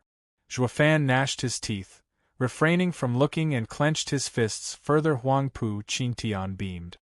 He wasn't in the habit of letting an opponent's weakness pass by, making sure to drive home as much hurt as he could muster through his condescending. Zhuofan, you truly are empty inside. To even send that young spirit animal to its death.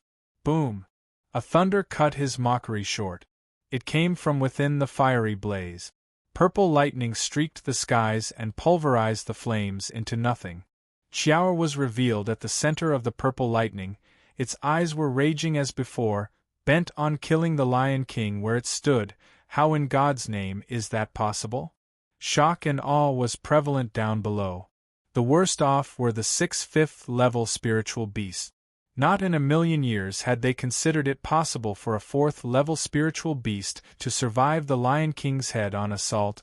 What skill is that? Huangpu Qingtian was no different. Since when did Thunder Skylark have such a skill?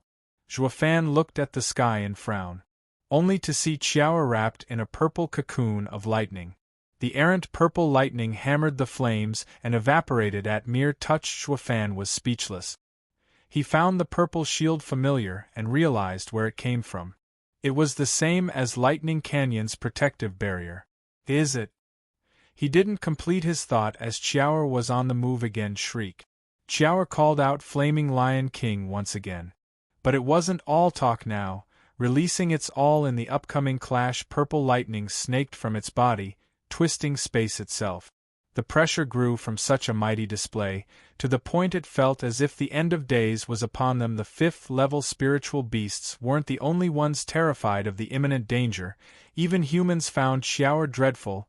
Why is a fourth-level spiritual beast far more dangerous than a sixth-level one? Even Flaming Lion King squinted, moving backward with a grave face. Who'd have thought the same Thunder Skylark he slighted would unleash such power? Long Xingyun's side was dumbfounded. They were more than a little familiar with Qiao'er's power. Little Kuei, little Jie, don't you find that lightning? Long Xingyun stared wide-eyed. Long Kuei nodded. Yes, it's Uncle Jio's purple lightning. But far stronger. Long Xingyun gasped, shocked to the extreme. He had never dreamed he'd ever see the might of God Eye Long Jio, the power he was famed for, purple lightning God Eye, being displayed here, and on a far greater scale and power. On a spiritual beast no less. Huangpu Qingtian was completely floored. Zhuofan, that's a Thunder Skylark? In the flesh. The one I reared myself.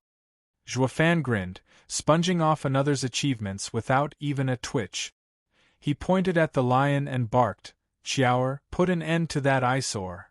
Ding! Its pair of eyes shone with bloodthirst as Qiao'er's sharp claws glinted. With a flap of its lightning wings, it zoomed for Flaming Lion King like a thunder god. All eyes were on Qiao'er the next moment.